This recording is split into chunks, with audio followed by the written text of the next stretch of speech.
Hey, surprise. Yep. No intro for this shit. Well, I know it's just a Sidetracks show, but it's like I'm always kind of like expecting to have an intro, and then I'm like, oh yeah, I don't have an intro. Yeah. I guess I could just use one of each. I feel like I used to have an intro for this, but I think it was just like a little card of us sliding and being like, ta-da, you know what I mean? So I don't know. Whatever. You can make one if you want to. Well, I know, but I always forget about it. Yeah. You know how it goes. All right. It's Wednesday, everybody. Yeah. Just got started on the drinks. Right. We seem like we're kind of crooked. That's Did the camera this way. move? No. Did the camera move? Looks the same to me. I don't know. I kind of feel like it's... Let's see. I think Pookie was in here farting around. I came in from the... No, I meant like this way. You No. know? Oh, yeah. I see what happened. Yeah, that's... Yeah. See? Yeah. Somebody was fucking with it. Yeah, well, it Must have wasn't. been It Pookie. wasn't me. You get I spot came there in from my hike this morning, Yeah. and she was sitting on the dining room table. Yeah, next to the potatoes. We had like a bowl of potatoes. Yeah. She was like sitting next to the... Potatoes sitting- She was just sitting next chilling to the out bowl with the of potatoes. fucking chilling out with the Idaho potatoes. Had them in on a tray. I washed them up, put them on there. They were kind of gone. I was keeping them in a bag for a while. They come in. The ones on the bottom were constantly getting bruised and rotten, you know. Yeah. And so I got to this new thing where after a few days we buy them, I go through them, take them out of that bag, and wash them up. Check for any bad ones because they get bruised in shipping, you know, when they were moving them around. Yeah. If I see anything fucking bad, I'll throw them away. And I'm just gonna fucking put them in the middle of the damn table on a damn fruit dish. Basically, Well, like a it's fruit presentation platter. Just keep the fucking potatoes there, because they're all spread out. yeah, because what happens is Well, that so we don't forget that I in don't the forget that I pantry. have potatoes. Yeah, so I'm looking. We I go, buy "Man, like I a got big potatoes." 10-pound bag Yeah. that we forget they're in I'll forget that they're in there. and then they're like, they're all Yeah, rotten. yeah. Some like Same- rotten potatoes smell really, really bad. Yeah, and the same thing will happen with onions, because I'll get those fucking huge bags of onions from Sam's. Although and we use I'll forget onions, that I have them and that some of them will go bad. Yeah, we use onions a lot more than we use potatoes. Yeah. Which is a shame because, like I said, if I'd known they were in there, so I've been trying to like just have like a little baked potato for a snack, like poke a bunch of holes in it, stick it in the microwave for 7 minutes or whatever, throw some butter and sour cream on there. Like Lee says, just got back in California, and then couldn't get out of his head of me Tom running around like a damn wild child down through the storm. Yeah, he's got like dead squirrel, Through the- dead squirrel yeah, in each looking for hand, dead stuff on the down railroad tracks. and he's wearing like a fucking like a vinyl album cover like on his head as a hat and some Yeah. shit. He's got like a loincloth. fucking Ah! fucking yeah, I was wearing Bottle of Annie Green Springs. yeah, with like burgundy colored tough skins. There you There's go. burgundy tough skins. I remember those. Remember those? My brother had Yeah, those. green tough skins. Yeah. Yeah, had big patches on the fucking knees. Remember that they had the inside Yeah. pat on the inside, not on the outside. Well, On the that's why they call them tough skins. Yeah. They're for tough kids. you could fucking run around in them. They were like, yeah, you could run around on your fucking knees and hands and knees. Wouldn't wear them out. DJ Maniac said, I left a bag of potatoes behind my bar years ago, and after a few months, there was a fucking tree back there. Yeah. It's true. Let's Baked see. potatoes for a snack? Yeah, sure. I mean, it wasn't really a Hell yeah. snack. It was like dinner. Yeah. I didn't really have anything else. I just... I'll get some sour cream and put some chives in it, stir it, and then I found out that at Sam's they sell this fucking big bag of real bacon bits. They're good. That way I don't have to fry up bacon real quick. So I'll just take a potato and stab it and microwave them like 5 minutes on one side and 3 minutes on the other, and then just come out fucking with a towel and roll them and crush them on the inside and put Fluff them in them there, out. fluff them out, and then put some butter and He's a fucking potato salt and fluffer. pepper. Put some damn bacon bits in there, maybe some cheese. Let it melt, and then put the sour cream on top of it. Man, have a whole bowl. Have a baked potato snack. Yeah. Or like I said, I think I just had one for dinner yesterday. Very high in carbs, but you just don't want to do it that often. Yeah. What we had today, we made like fish sandwiches. Yeah, out of fish sticks. We had Yeah, some- it was well, we had good. some fish sticks, and we had some nice buns, and you made some tartar Real good sauce tartar sauce. Yeah, from scratch. put it on there. Yeah, it's pretty damn good. I Sliced thought. cheddar cheese on top of it. Better than McDonald's. Yeah, I baked those fish sticks. I had them I had it on a slightly oiled pan, 425 degrees, was flipping them over so they get crispy on both sides, and then pushed them together to make a patty and put the cheese on there and finished them back off for about 2 minutes. So when the cheese melted, it became glue that kind of held it together into a patty. Picked it up with a spatula, put it on that long bun, because I had a long bun. I did like a sandwich bun. I didn't have didn't use it. It was good. It was nice and crispy. Yeah, real good. And put that on there and put my fresh tartar sauce on there. Gave it to her. They were good. They were real good. Yeah, they were good. Yeah, it was about like a McDonald's fillet of fish. It was better than that. Yeah, I guess it was. Because I toasted that bun. Man, fucking got a little bit of burn today. Been going up to the pool. Jenny went with me today. Yeah, I had it. I went to swim. She had her new swimming suit on. I adjusted them damn cups, man. Her boobs are looking good, man. She's swimming there doing around like that, and I was going, yeah. He's like, they're floating. And I was like, well, I hope so. Yeah. I was like, you're going to get laid up in here, man, up here in the fucking pool. I was getting ready to do some public action.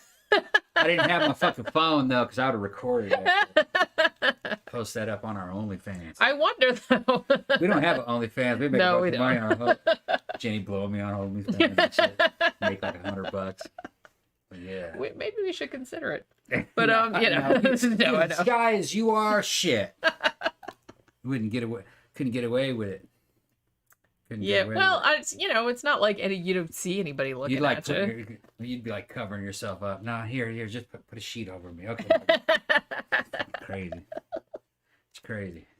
I'm not crazy. Well, no, I'm completely you're normal. a little too worried about, my boobs are gonna fall. What the fuck are you talking about? No, man? dude, I just bought a new swimsuit because, like I said, shit all jacked up, fucking tight, too tight. Well, yeah, because I was trying to swim, and it's like I don't want my boobs flopping out of the top. I'd never worn it before, so I didn't know. That shit was like 4 inches too fucking tight in every direction. I fucking loosened that shit and pulled that shit down, and it all looked natural. Then I was like, yeah, go swimming in that, and that shit was fucking shifting around.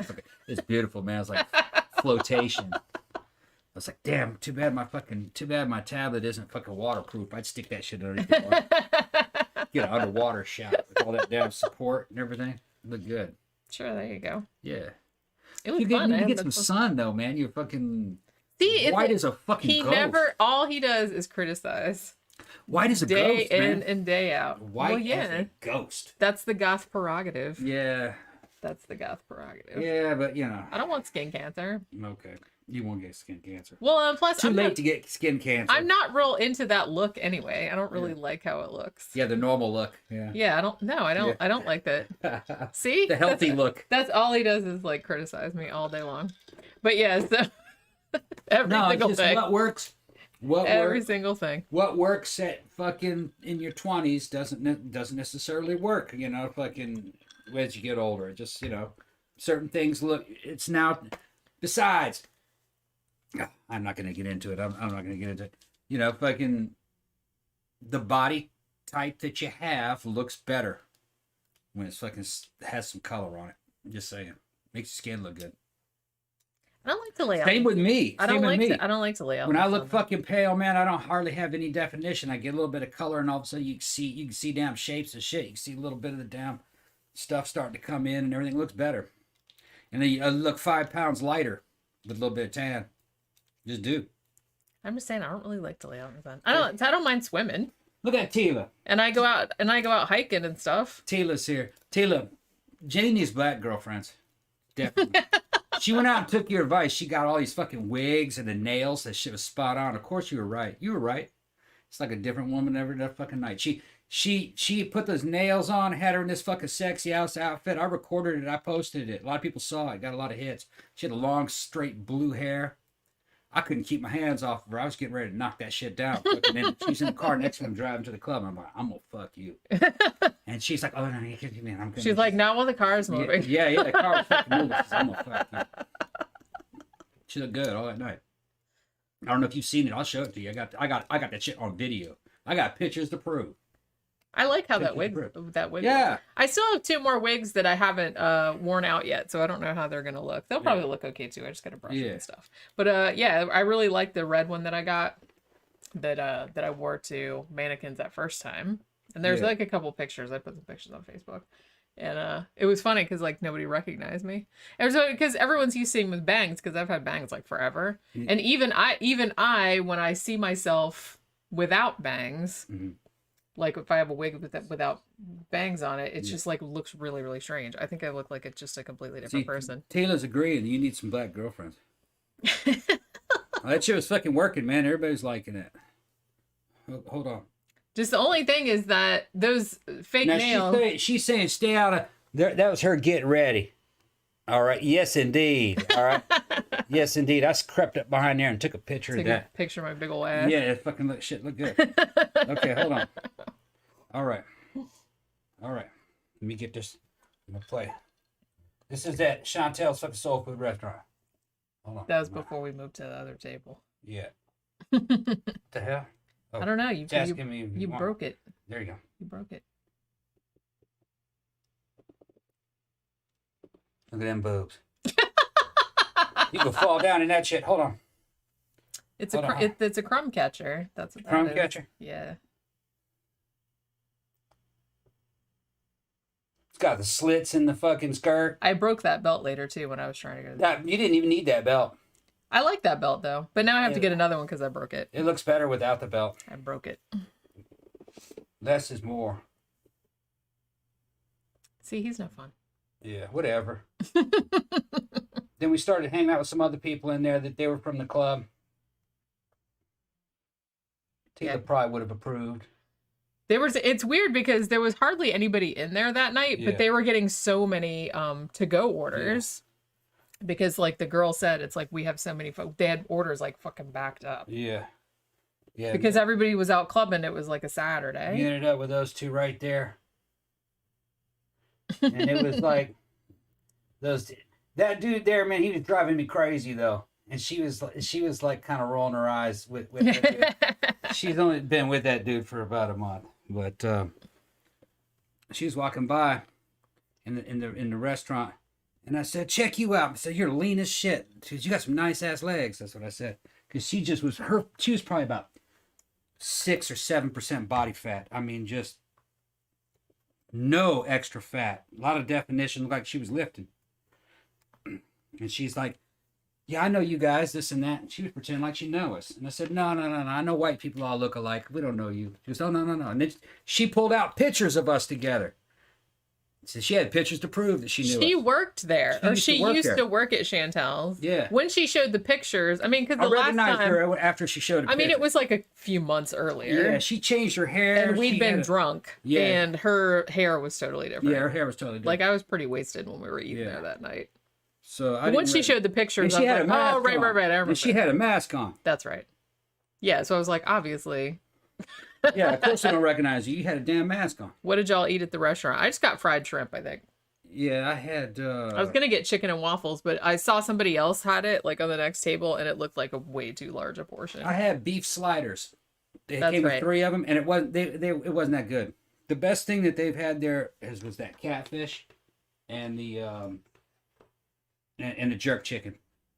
Yeah, I'm going to try... You know what? Next time, if I'm hungrier, I'll get chicken and waffles.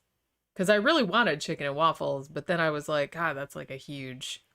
Because remember, there was like a big table of people like right next to us, and a couple of them got it, and I was like, God, that's so much. Yeah. And and then as soon as like I got the fried shrimp, and then they were still making the French fries, so I just got the shrimp, and I didn't get the fries till later. And I ate the shrimp, and I couldn't eat anymore anyway. Yeah. She's saying, how's the food overall? Overall, the food's pretty good. The service is slow, but that might be because we're going there at damn 1:30 at night, and they don't seem to be taking shit real seriously. I think a lot of the staff's drinking too. Probably on weekend nights, yeah. Yeah, and then there's people that are up there just asking for shit to go, and they might get priority. I don't know. Yeah, I think a lot of people were getting to-go orders because, like I said, I think that's one of the only restaurants in downtown Sanford that's open all night. At that hour. Yeah. So, I mean, and you know the daytime or the nighttime menu, it's an abbreviated menu. It's only got like 6-7 things on it. Yeah. And some desserts, which I never had the dessert. They had a dessert that had banana pudding on that fucking dessert. Nanner pudding. Yeah, nana pudding. They had that. I forgot to get it though. Jen told me that their carrot cake was amazing. Yeah. She said she said they give you a big hunk though for like $4. And I was like, yeah, I can't eat that. At night they got chicken and waffles. They got catfish and French fries. They got jerk chicken and rice. It's a jerk chicken and rice bowl. Fried shrimp and French fries. Sliders and French fries. Chicken sliders and French fries. What else? I think there's one or two other things. That's but about I it. can't remember what. Yeah. Oh no, there was something just called beef patties. Yeah. Remember that? Beef patties. I wonder is that like a Salisbury steak? I don't know. type Yeah, of I thing? don't know what it was. Huh. Beef patties with fries. Tila asked, "What's everybody drinking?" I'm drinking, but we're drinking the same thing. You can tell. We got coconut vodka with pineapple juice in it. Yeah, Pinnacle coconut with pineapple. Man, it's good. It tastes like a man's version of damn Malibu. Like a man's version. Yeah, of 'cause Malibu. fucking. I told that story already. My bartender making fun of me because I was fucking ordering. Lee was making fun of you. Yeah. What's that? Lee was making fun Yeah, of you. Lee's like, Yeah. Malibu? Says, yeah, I love that shit, man. That shit Are you tastes good." secretly a woman? And he's looking at me like, all right. He's like, like, here you go. And I said, how much alcohol is He's in this?" revoking your man card. Yeah, he's kind of revoking this. There you go. And I said, I know it's kind of weak, man, but I want a couple of these first. I was like, all right, man. He's building up to you it. and your Malibu. You ain't gonna Yeah. fuck with me like that, you know? Like I said, it would be funny if he put an umbrella in it. Yeah. He ought to. Oh my god. Yeah. Let's See see. what Have else you we- ever seen a movie shot on a smartphone? I'm really getting into that kind of thing because he just got a new iPhone. He said, and the camera was really good. I might. You know what? I might have, but I'm not aware of it. I just got a new phone too. I think I've mentioned that. It's an LG Stylo. And it's like, I think my new phone kicks ass, but that's just because the old one that I had was so fucking old that it didn't do shit. So this one's just like, ooh, fancy. I'm in the fucking 21st century, finally. I can do all kind of fun shit. Yeah, Sandra, man, I've just discovered peanut butter. It's not common here. She's in Germany. Who? In Germany? Yeah, and now I put it on everything. You see, Germans understand it.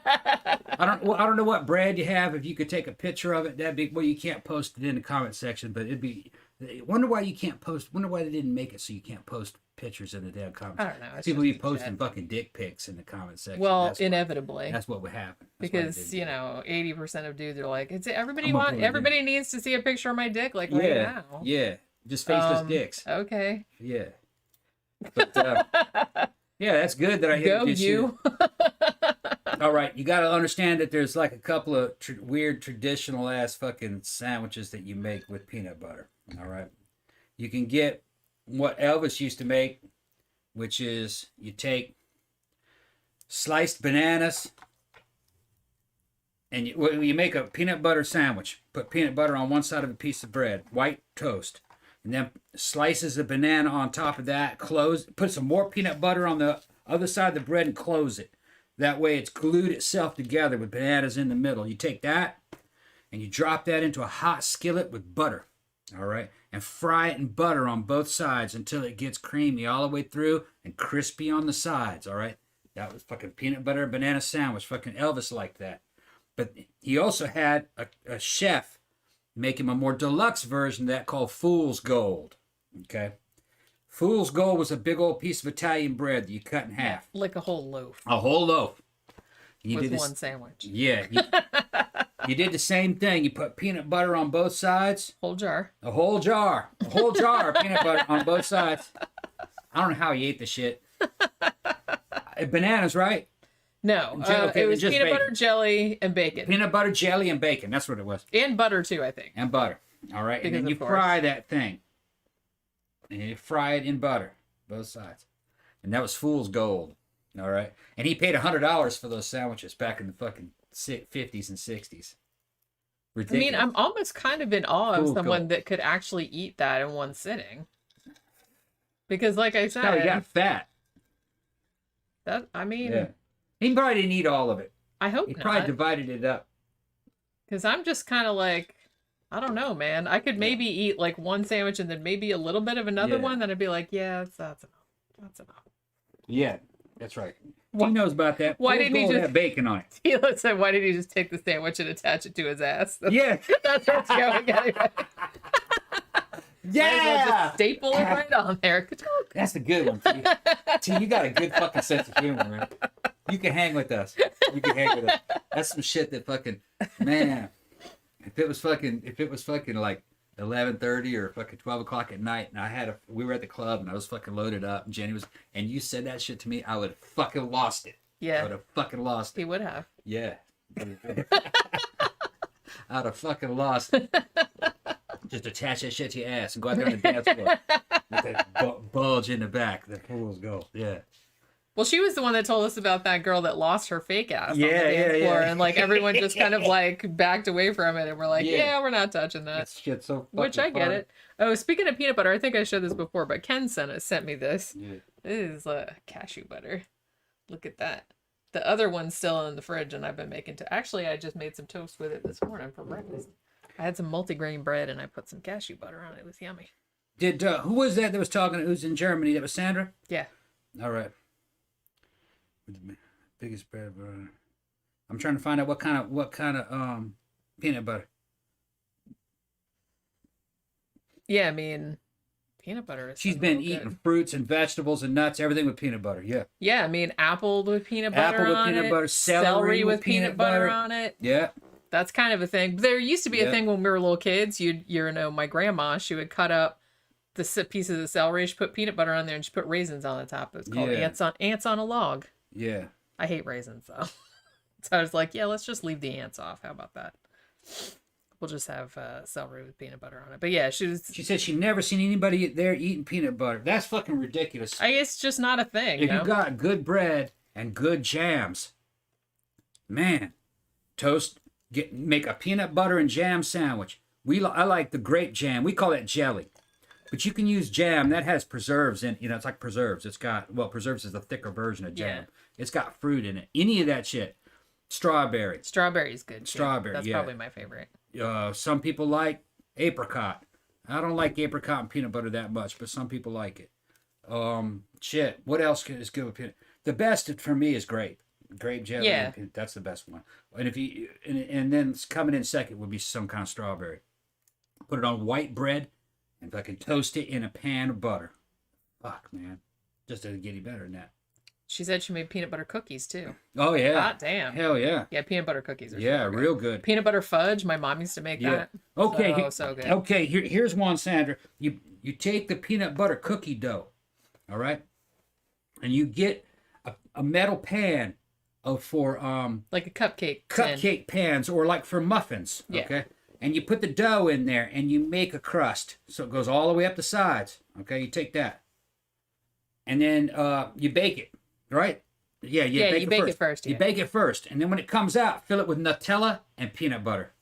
Yeah. Nutella in the middle and peanut butter. And then kind of was it peanut butter in the middle and Nutella on top? No, it was just Nutella. I think we just put Nutella in. Yeah. And then just kind of chill it so the Nutella hardens. Right. You heat the Nutella up in a pot so it's nice and smooth, and pour it into those cups, and then just put it in the refrigerator and let them cool, and they'll come out like little wait a minute, it wasn't peanut butter cookies, was it? Or was it oatmeal? It was peanut butter. I thought we used peanut oatmeal butter cookies. Peanut butter cookies. Yeah, we did it with peanut butter cookies. Yeah, peanut butter. Yeah, it comes out almost like a little shot glass, Yeah. but made of peanut butter cookie. And we didn't have anything on top, do we? No, just it like was just peanut butter cookie and Nutella. And it's kind of like a nice candy. And you guys have plenty of Nutella in Germany. Real good. Man, I love Nutella. Really good.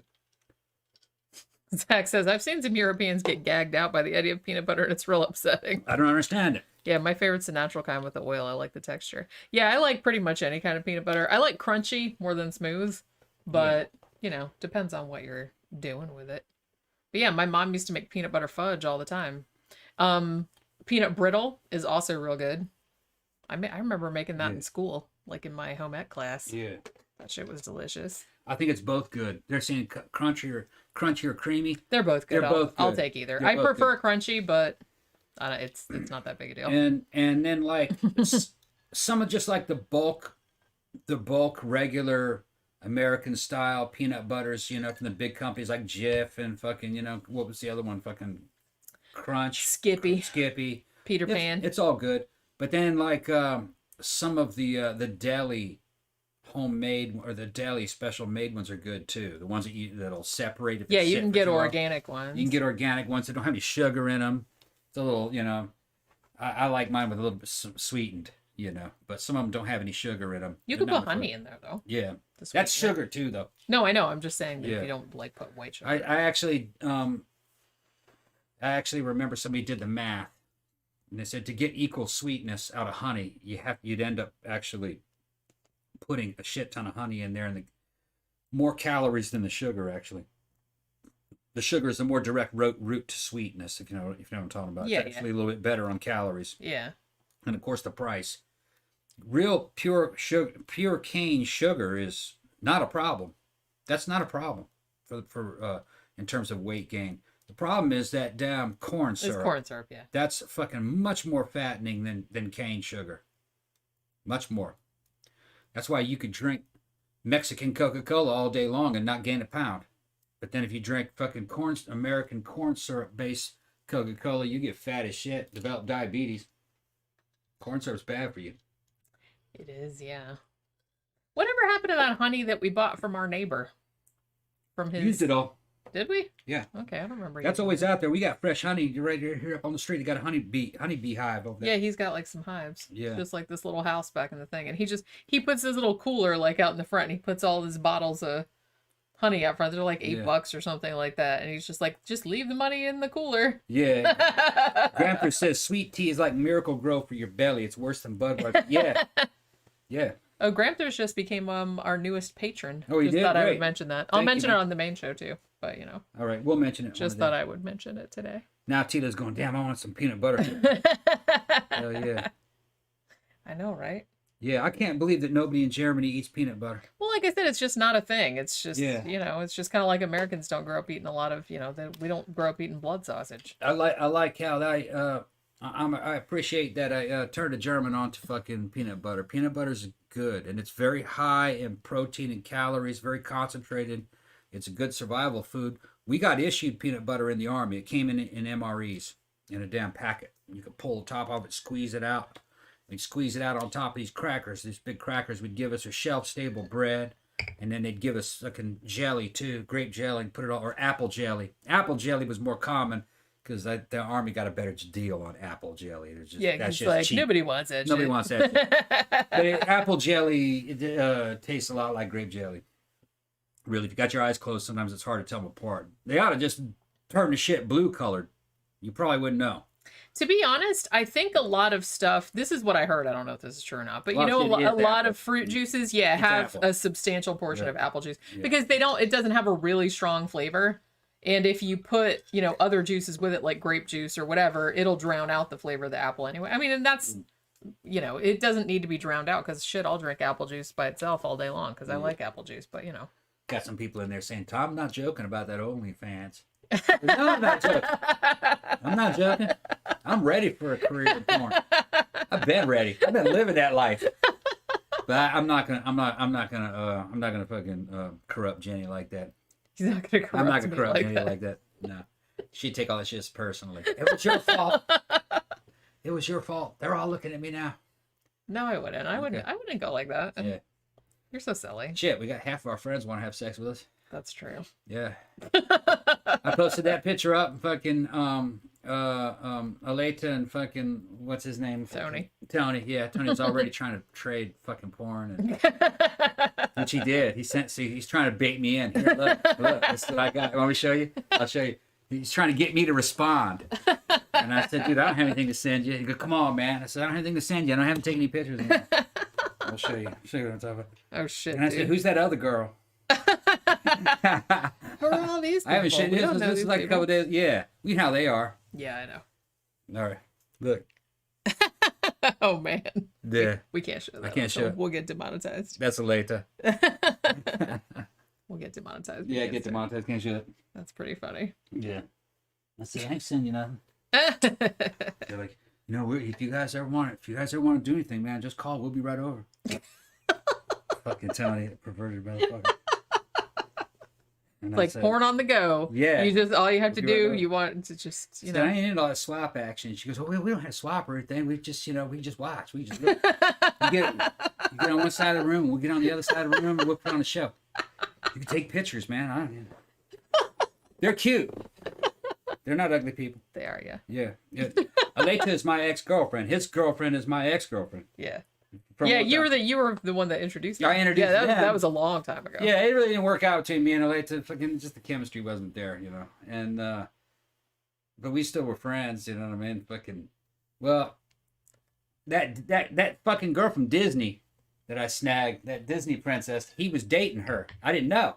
He got pissed because he said, "Dude, man, you stole my girlfriend." I said, I didn't know. So I'm gonna get you. I didn't know. He says, "I'm gonna get you a girlfriend. I'm gonna get you one." So I fucking introduced her to Aleta. I'll get you a girl. Yeah. It's like the next day. Next day, and all of a sudden they're going steady and shit. They've been together for how long now? 6, 7 years, 8 years? They're married, aren't they? Yeah, they're married. Yeah, now. they got married. Yeah. They've been together longer than we have. Yeah. I think a little bit. Yeah. They were because me and you were just hanging out. Yep. Yeah. Yeah, so they've probably like a year longer. Yeah. So they've been together about 10 years. Almost 11. Almost 11, right. Yeah. It's weird how the time fucking went by. Yeah, it is weird. You think it was a long time, but to me it just seems... I don't really have a good sense of time. Yeah, I know you don't. You know, those head injuries are kind of coming in handy in a way. I don't ever get bored. Like, and I was like, yeah.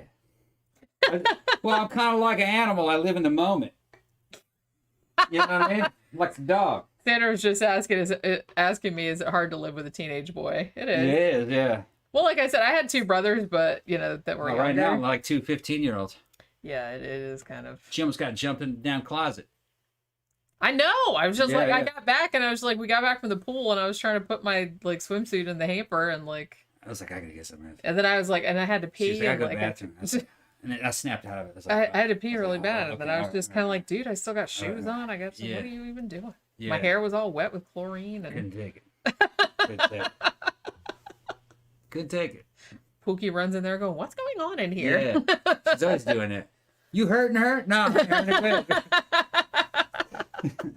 It is really weird. It's like, I get, like, we're kind of used to it now, but like, Pookie is kind of like, she's not like watching. What the fuck is this? But she's always kind of like just wants to make sure everything's okay. Yeah. You know what I mean? She'll kind of like she'll kind of toddle over and be like, "Everything all right, bro? Yeah. Okay." She's funny. She's a funny kid. She's worried, you know. What the fuck? Oh, I wanted to say I saw Mr. Man, little path kitty today too. I ran at a what do you call it? Dry cat food. I ordered some more, but I haven't got it yet. And so I just took him like some treats in a bag. I came across him. He was underneath the bench and he was puking up a hairball. But he seemed to be okay otherwise. I didn't see him yesterday or the day before. Yeah, Sandra, that is true. She wasn't crazy. She was just annoying. She's annoying. She had a lot of... Which Disney princess, says Brittany? It was Snow White, wasn't it? No, Sleeping Beauty. Oh, okay. Was it? Okay. Yeah, I don't Sleeping really Beauty. remember. I thought it was Snow White, but No, Sleeping what do Beauty. I know? Was it Snow White? I mean, I thought it was Snow White. No, Sleeping Beauty. But it was a long time ago. Yeah. I could show you guys if you want to. Tila, pets are like kids. What is he doing to my mama? Yeah. Yeah, exactly. That's pretty much what it is. She's always like checking. You okay, mommy?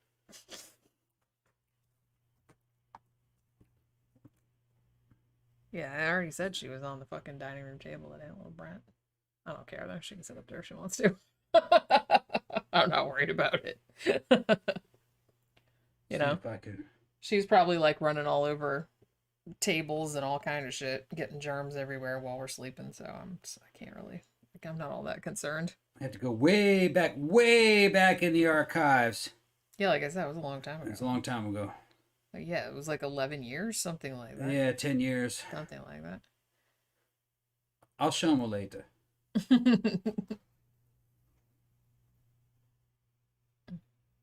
Your shit's all fucking up. Yeah. That's the other girl we're talking about. That's my ex here. Oh, shit. That's a little bit better. What in the hell are you I don't know what the hell it is. There's another picture of her.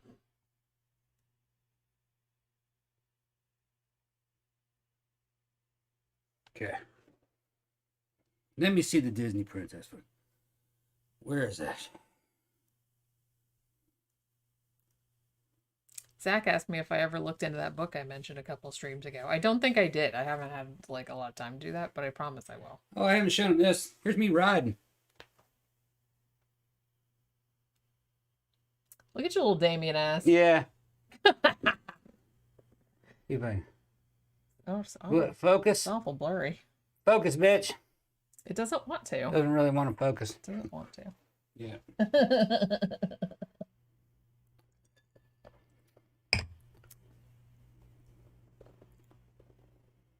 You gonna just like... What's that? I'm looking for it. Oh, okay. I'm still looking for it. Go ahead and talk. Don't fuck my stream up. I'm not fucking you stringing up. No, I mean, like, here, don't, here you go. Here don't you go. make the shit crash. I Don't found make the it. shit crash. That was her. We can't see that. Everything's just white. Hold on. It'll focus here in a minute.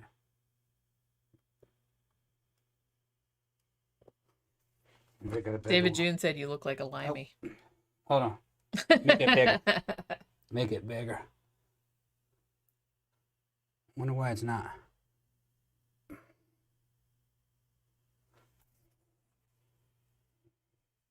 Hadn't seen her in a while. Said she had fucked up teeth, huh?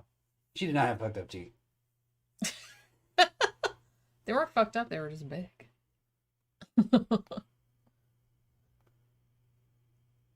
Actually, that's who I was with when we met, wasn't I? No, I was single. I met you before that. Yeah. Why is this shit fucking not focusing? I don't know. Oh, look who's next to me. Yeah. That's Mini-Me next to me. Yeah. You guys know who Mini-Me is? At least he's got a mask. He's got a mask on. So. You don't know who Mini-Me is. Yeah. We don't want to. It's like saying somebody's name in a mirror. You don't want to like say it and he appear. No, well, we were at the vampire ball on Friday. Yeah. And a dude came in, and for a second, I thought it was him because I just saw him from the back, and it looked like something that he would wear. And then I was just kind of like, he was kind of dancing like him. Yeah, that's what I thought. So I was like, I only saw him like kind of across the dance floor. I'm like, oh shit, because I thought he moved away. Yeah. But then he turned around. No, he didn't like, move away.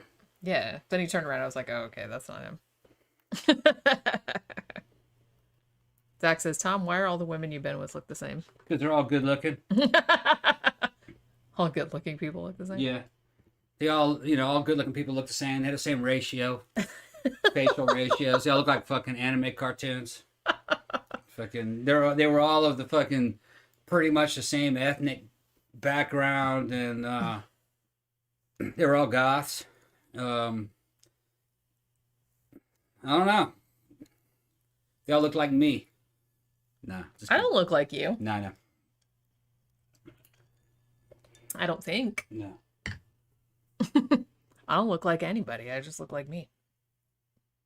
Zach said, I also finished another book called The Woman in the Window. Okay, that sounds good. Did they make a movie out of that? Because I feel like there was a movie called The Woman in the Window. Wasn't there? What are you talking about? Something that Zach said about a book. Oh, honestly. I didn't know if that was the same thing or if it just happened to have the same title. Danny says I'm getting a female tuxedo kitten this weekend. I'm going to name her Buffy the Kitty Vampire Slayer. Just kidding, but seriously. Aw, little tuxedo kittens. Cats are the best. It's funny because yesterday I was hanging out with Path Kitty, who I just started calling Mr. Man. I was like, hey, Mr. Man. And then he yells and comes over and like I sit on the bench and put his little food out. And then he comes and like eats the food and like lets me pet him and rubs on my legs and whatnot. So this guy, there's this old guy that kind of hikes along there too. I don't know what his name is. He's a nice guy, but I always call him like doesn't swing his arms dude. Because when he walks, his arms don't move. And that was just like Doesn't swing his arms, dude. Yeah, well, that's just like the first thing I noticed about him. So it was like some people, on the trail, I see mostly the same people every day, and like a lot of them, I don't know what their names are, so I just call them in my head. I don't call them out to their face, obviously. But how is it? Because I was saying the other day, I call that one guy always on the wrong side of the path guy because he's always he's always walking on the wrong fucking side, and he has to like move over. But this guy is like doesn't swing his arms guy. But so he sees the cat waiting for me like every day because the cat like waits in the middle of the path. And then when I come, and then the kitty's like, yeah, and like starts yelling and whatnot.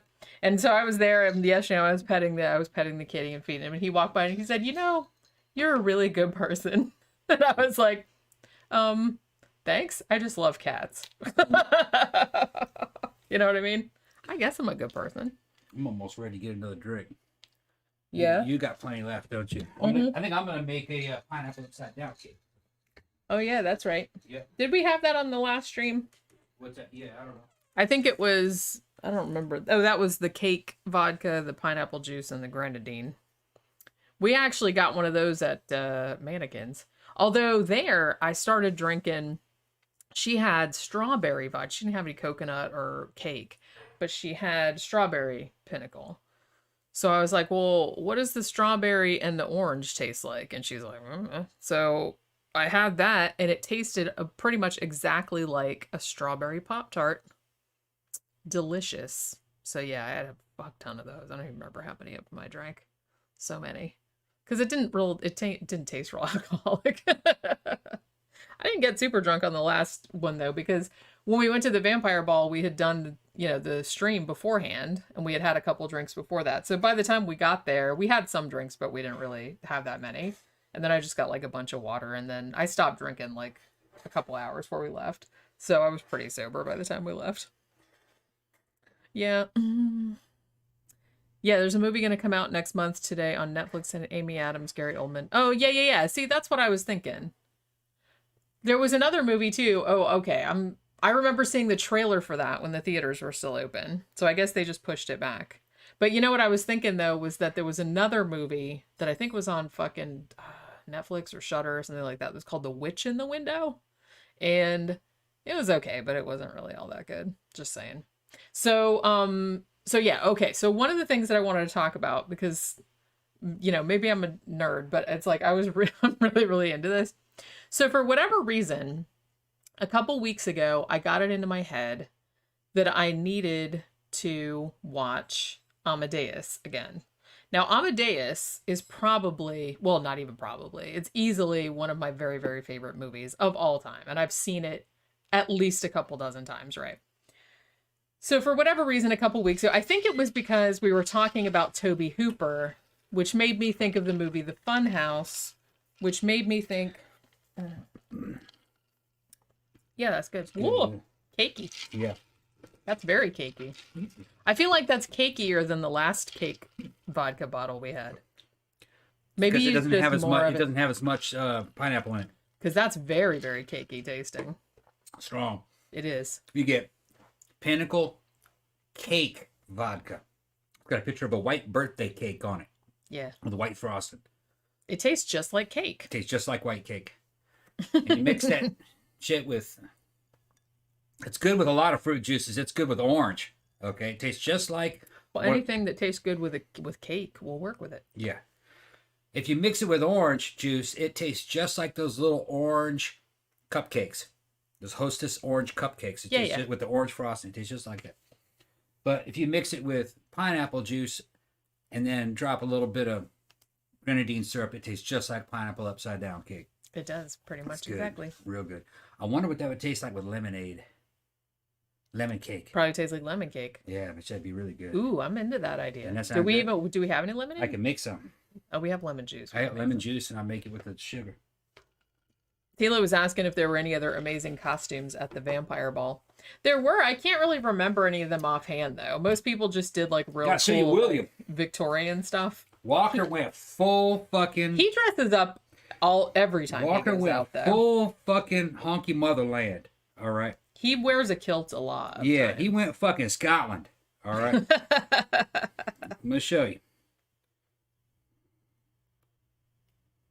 He went like old school fucking Scottish royalty. Okay, where is that shit? Yeah, he posted a bunch of... Him and Angel posted a bunch of pictures that we were in, I'm on his thing. I'm looking for his pictures. Yeah, there you go.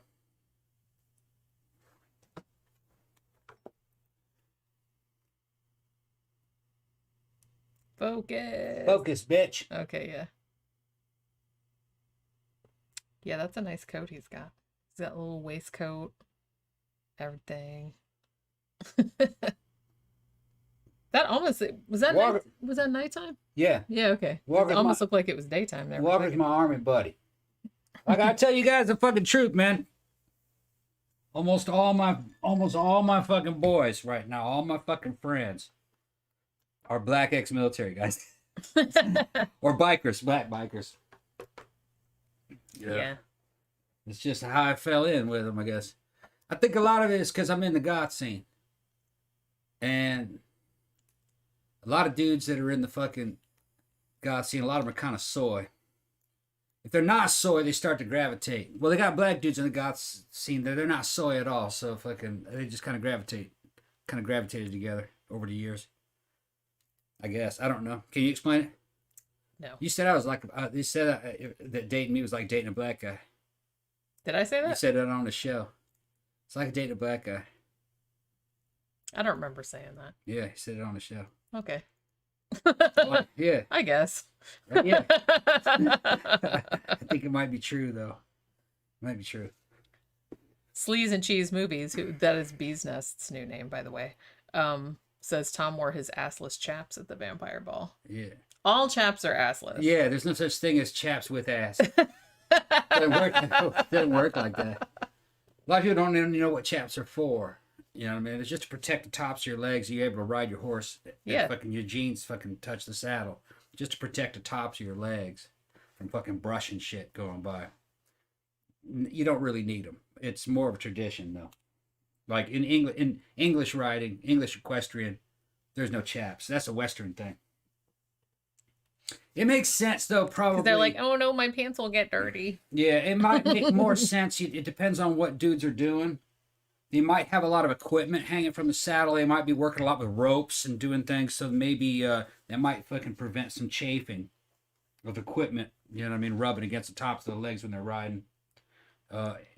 Western riding is more about it long-term endurance. It's not about equitation and field and fucking jumping fences and hunting foxes. It's not like that. It's not really a hunting type of. It's like the difference between a sport bike and a fucking Harley. Camp Guy also points out that English boots also come all the way up to your knees.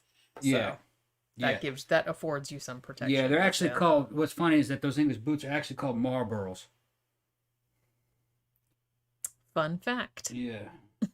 Well, ones without lace. Then there's other ones that have fucking laces on them and shit. Fucking had a bunch of different companies that made those. I forgot what those are called. Fucking. I forgot what they were called. Danners or something. This was one of the companies that first made it and had laces. Cost about $500 or more. What's that? Those English boots. Yeah, all that shit's expensive. And it's like nothing to spend a couple grand on a saddle. Or like a fucking nice Steuben or something. Yeah, I can imagine. Well, like I said, you don't really see a lot of poor broke ass people like or middle class people even getting into like equestrian stuff. Tila asked him, Tom, maybe you were black in another life. No, I'm black in this life.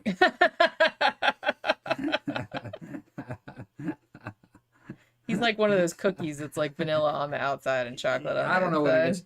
No, it's just fucking military had a lot to do with it. Life of hardship. Life of fucking being treated fucking badly by certain fucking organizations. It's just,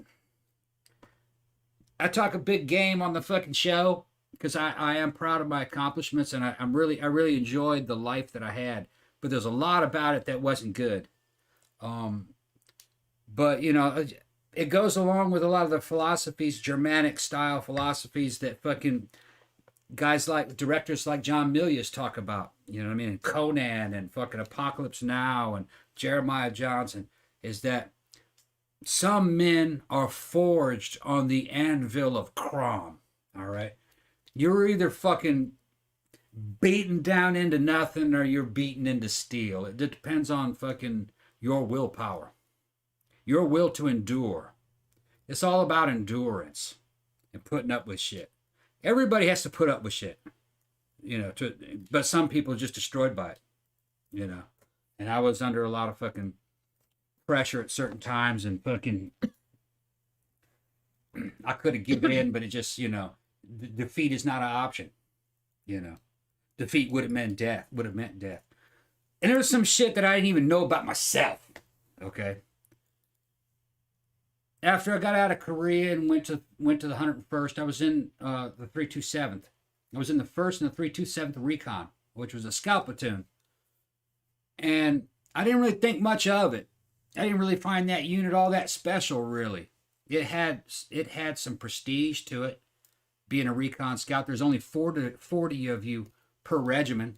You're kind of like the handpicked dudes out of a group of 1,000. Okay. I didn't know it, but in Vietnam, that particular, you can look this up on YouTube, or not on YouTube, on Wiki. That platoon in Vietnam was called 1327, or 1st and the 327th Tiger Force, what it was called. When I was in, all that history had been erased of what Tiger Force was. It was a unit kind of like Mac V SOG, which was like something out of fucking Apocalypse Now. Well, they were under investigation for a lot of fucking war crimes. You know, they were accused of fucking cutting the head off a baby and raping some woman and killing lots of civilians and doing a lot of shit. No one was ever convicted of it. They worked with Koreans and South Vietnamese army, and they were trying to root out VC rebels, which in those days would be like the war on terror, because the VC were kind of like terrorists inside Vietnam. We weren't in enemy territory. We were in friendly territory. The South Vietnamese asked the Americans in, and they were having problems with rebels. They were communists.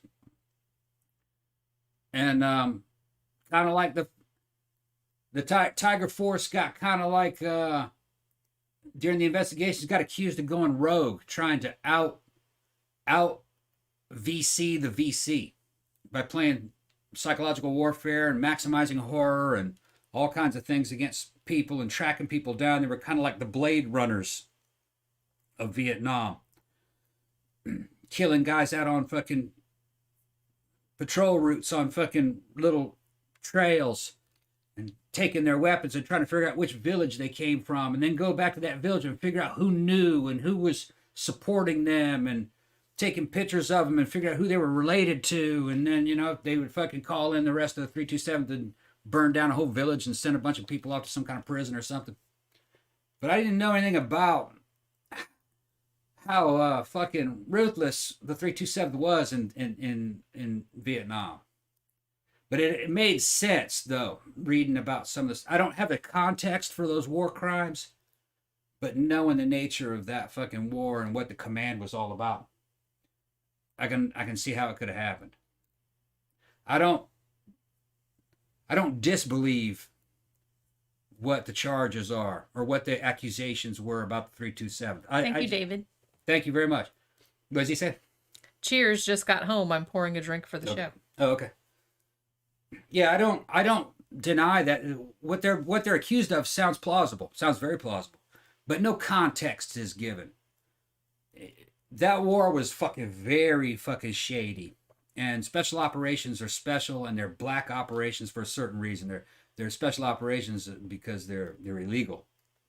And every nation does it. Because some things have to be done, and some things have to be done in a bad way. To bring sometimes you have to commit certain acts of evil to get better things to happen later on. Which is not a modern concept, but that's what actually works. That's what Apocalypse Now was about. Fucking Kurtz went savage, and Willard went savage to kill Kurtz, but he walked away from it. That's what the moral of that story was. But no, just, that was weird. That was a listener. That was Xanada that asked me about that. He showed me that unit. He goes, "Is this true?" And I'm looking at it and he goes, "Yeah, that's my unit." He didn't know that was my unit. And I didn't know that my unit had such a ruthless reputation in Vietnam. It was quite bizarre. Kind of like a German Einsatzgruppen.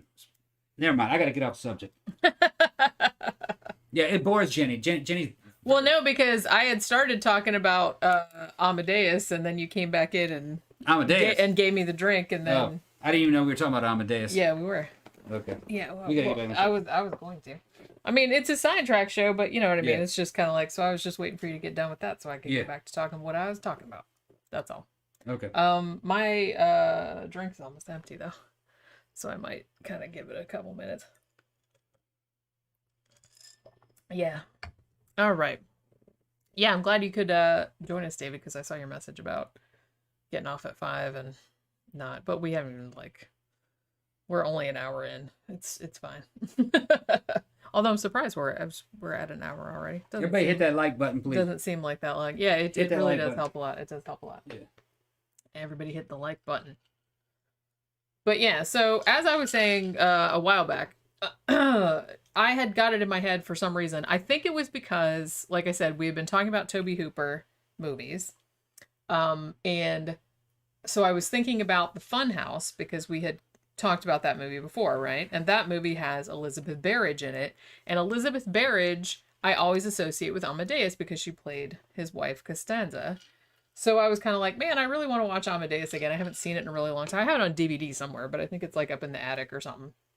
And then I noticed that Tubi had it for free. What? Okay, my phone's making funny noises. Whistling at you. Yeah. Did it restart? I don't know.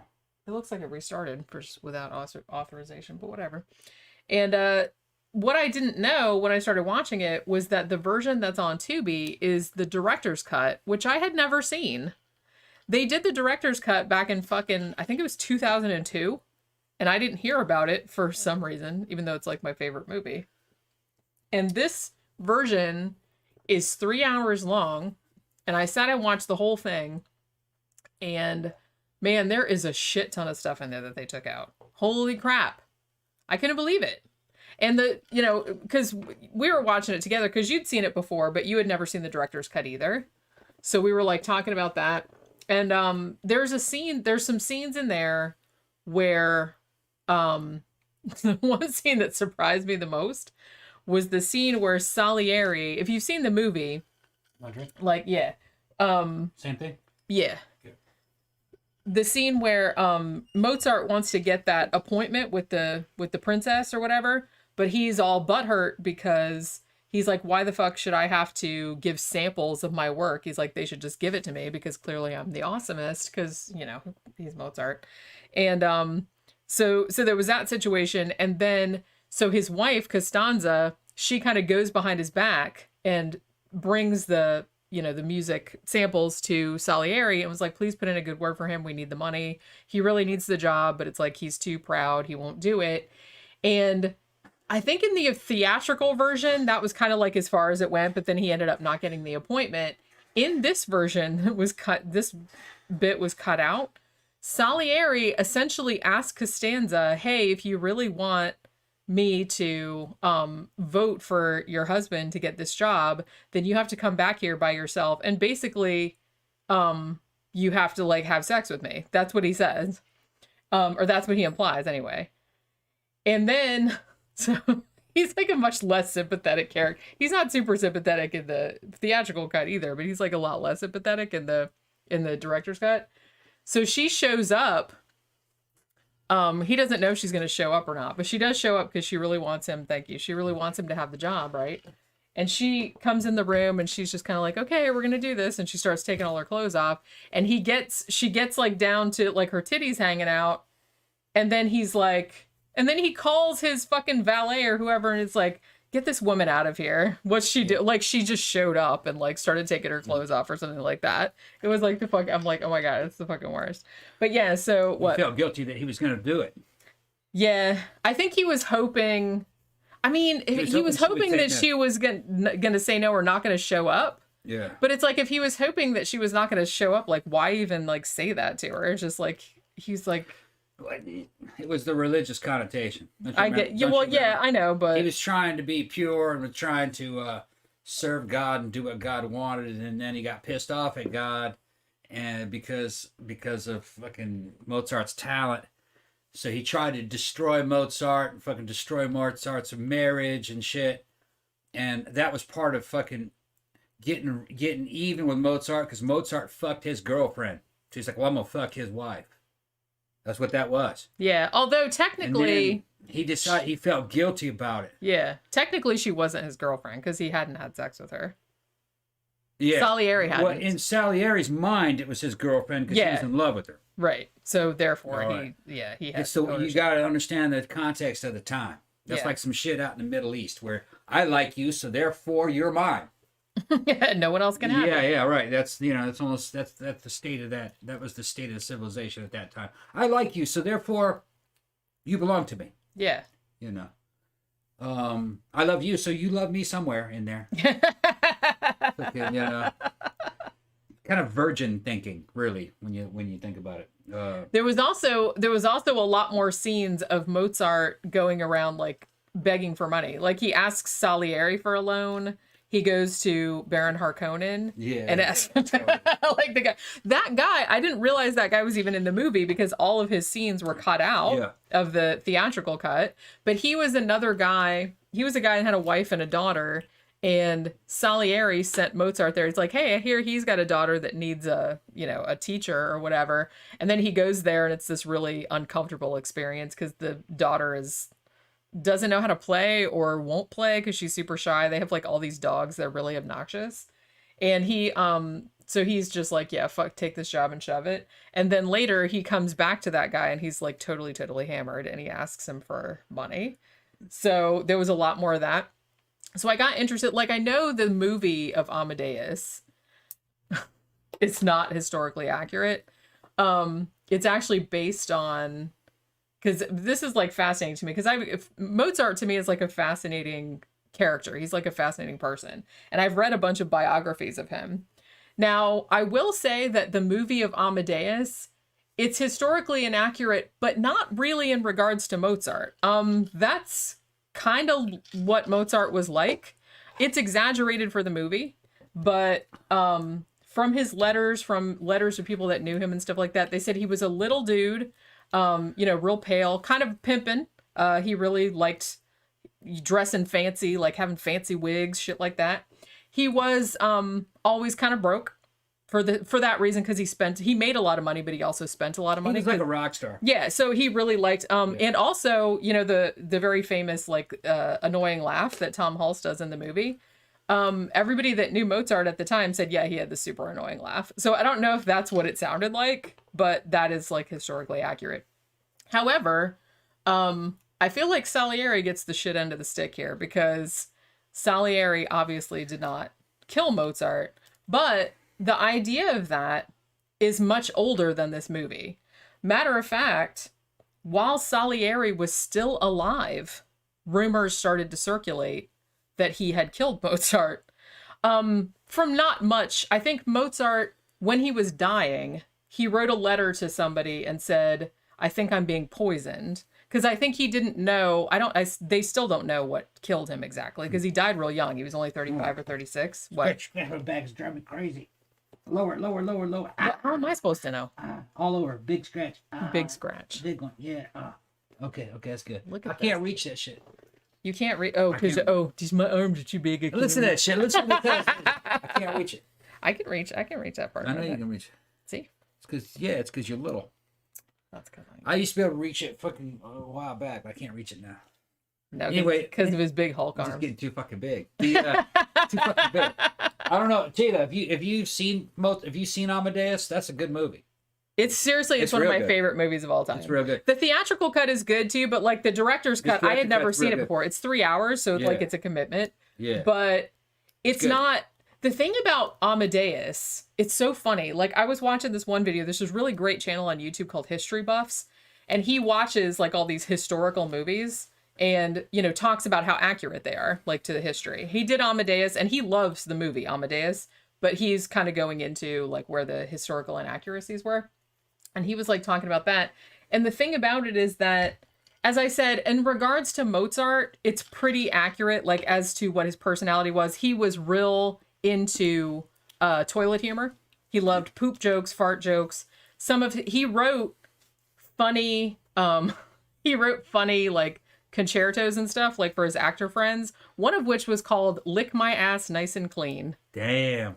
And go to History Buffs, and he did a video about Amadeus, and in there he found a clip of a Catalan children's choir. They're like tweens, and they're singing that, but it's in German, so I'm not really sure if they know what it's saying. Damn. But it's super gross.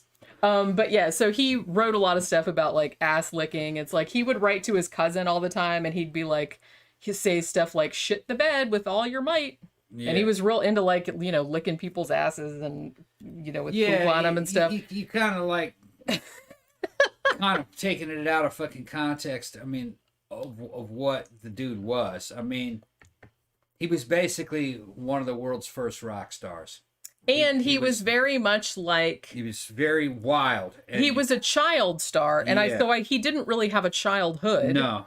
So in a lot of ways, he was kind of like emotionally stunted a little bit. And I think he was pretty pampered, and his dad just hauled him around as a little kid. I mean, he was doing fucking amazing musical work at like 6, 7. Yeah. So he was a child prodigy. Yeah. And he didn't have to think about writing music. It just happened automatically. It was effortless for him. So he was basically unbeatable. No other composer could compete with him. Because, like I said, that was the language. Music was the language he grew up with. Yeah. It just was effortless. Well, he grew up, not only did he have a natural inclination, but he also grew up in a musical family. His dad, Leopold, was a composer and a teacher. Yeah, and his sister was just as good as him, evidently. But she had to get married off. Now, his sister was, his sister's name was Nannerl, and she was 4 years older. And I think that was how his dad, Leopold, discovered his musical talent, was that he was actually teaching her, like, to play the piano. And little Mozart, when he was real little, like 2 or 3 years old, he was fascinated by it. He would just sit by her and he wanted to learn. And he started coming up with his own little compositions. And his dad, being a music teacher, was just kind of like, oh my God, I think this fucking kid's a genius. So he started teaching him. And, the kid was like super into it. Yeah. So, I mean, as soon as he was 5 or 6 years old, they started, because when him and his sister were both kids, like I said, the sister was 4 years older, but they started touring them around Europe, doing all their musical tricks and stuff. And they show some of it in the movies where he, would wear a blindfold, or they'd like hang him upside down or whatever. What service was this? It was on Tubi? It's on Tubi for free if you want. It's on Tubi for free. That's the director's cut, like I said. It might be free on Amazon Plus, too. Amazon Prime. Yeah, Amazon it Prime. might be. It's like I said, I had never seen the director's cut, and there was so much stuff in there. It was good, yeah. The director's cut's better than the regular cut. Well, they always like add more stuff. Yeah. And like I said, there were whole like subplots that had been taken out. He said, was he like the prince of his day? More. He was more important because in those days, there was no technology, okay? And no high technology. The highest technology was being a writer. Okay, if you could write a book. Books were kind of like the laptops of the day. But writing music was more like writing code of the day, or making computer programs. If you could write badass operas and concertos and shit like that, you would go to work for the fucking Pope or fucking emperors and kings of Europe. And they had fucking a shit ton of money. And you could teach all the nobility's children how to play piano and write music. That was how a lot of them made their money. They made a shit ton of money giving lessons. They were celebrities. It was a group of celebrities. They were kind of like the fucking mega rock stars of the day. But they were very high class, most of them. They lived in finery, and they had lots of money and lots of education and lots of style. Mozart was kind of like a rebel. He was the best one in terms of composers, a lot of people would say. He was a genius. Brilliant. Because for him, it didn't require any effort. Not really. I mean, he did work hard on it, but... He worked hard, but to writing... That's because he was working on so much stuff at once. Yeah. But really, writing music and imagining music and seeing it in his head, whole operas... was super easy for him because he grew up thinking like that. It came naturally. It was just natural. And what they say in the movie, like what Salieri says about him in the movie, about like looking through all his scores and not seeing any corrections because Mozart didn't make any copies, that is largely accurate. So he would basically write an entire opera in his head, and then he would just write it down real quick. Right. It was natural to him. Because he had already heard it. And he also had a weird skill of he could not only just come up with a song and write it down, he could just automatically play it in reverse or play it backwards too. Yeah. Which there's he did all kinds of weird shit. He could talk backwards. he could hear a piece of music, Yeah. and after just one or two hearings, he could play Just do the it entire again. thing. Right. And he would know what would be and what the movements would be like, and they kind of show that in the movie. It's like the rest of it's just the same, isn't it? And it just goes like That is it's not oh that my good. god, It's that's close. such a great You're right, theme. yeah. The first time that he said Mozart comes in there and he wants to do an opera and he wants to do it in German, and he's kind of talking to the emperor about it. And Salieri is in there, and Salieri, who's the court composer, he was kind of like, oh, I wrote this little march like for Mozart's arrival because it was like a big deal that he was like coming there. And so he writes this little march, and like the emperor is playing it. And the emperor's kind of like a shitty piano player, so he's kind of fucking it up a little bit, but he kind of plays it. And then before they leave, they try to give Mozart the score. They're like, oh, this is for you. It's a present. And he's like, oh, I don't need it. It's like, I already have it in my head. And then the emperor's like, yeah, prove it. Yeah. So he sits down at the piano and he plays it like perfect. And then he's like, that doesn't really work, does it? He's like, how about this? And then like he does like all these like cool shit on it. And then Salieri's over there going, you motherfucker. Yeah, he could. What was funny is that he could do all this stuff with music, but that wasn't a big effort to him. That was kind of natural. But he wasn't a very holistic person. The rest of him kind of sucked. He was an idiot. And he I mean, he wasn't an idiot. He was just immature. Yeah. That's part of being an idiot, though. Yeah. He fucked up his own finances. He didn't take anything seriously. He ended up getting himself killed, really. Something happened to him. He was either taking some kind of medicine that killed him, and the sicker he got, the more that medicine he took, or he drank himself to death, or it was some kind of drugs that he was on. Could have been something like cancer. But he was pretty young when he died. Yeah, he was only about 35 when he died. About 35. I think he thought he was being poisoned, but he was probably just paranoid. Paranoid and poisoning A lot of himself. people thought it was maybe like some kind of kidney failure or something like that. Like nobody knows for sure. He partied real hard, spent every dime that he had, didn't value money. Was always like asking for loans from all his buddies. He couldn't keep his shit wired tight. And that's really the fucking...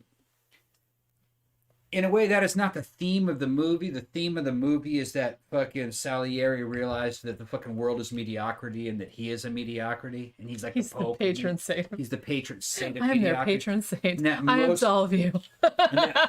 Most people, so good. Most people were just mediocre and to be forgotten. But for some strange reason, God spoke through this fucking idiot, you know what I mean, who could write all this music, but he was just like everything else about him sucked, you know, and it really pissed off Salieri. That's fucking the theme of the movie. That's the lesson behind it. I think that's kind of correct. That's how I probably would have seen him too. But you can look at it another way. The dude was just mediocre. He hadn't happened to fucking have a fucking incredible gift that got nurtured from a very young age. But that didn't change the fact that he was kind of a moron. Yeah. You know. He was just really, really amazingly good at one thing. Yeah.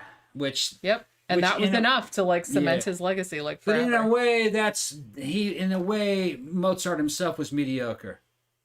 You know? Well, as a person. Yeah. He had fucking great talent when it came to music, but the rest of him, it's not the kind of dude I would have hung out with, as portrayed in the movie.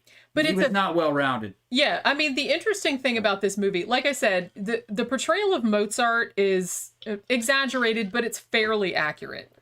The portrayal of Salieri, a lot of people said, well, it's a little bit unfair because obviously Salieri didn't kill Mozart, and actually in real life, they were not rivals. They were actually friends.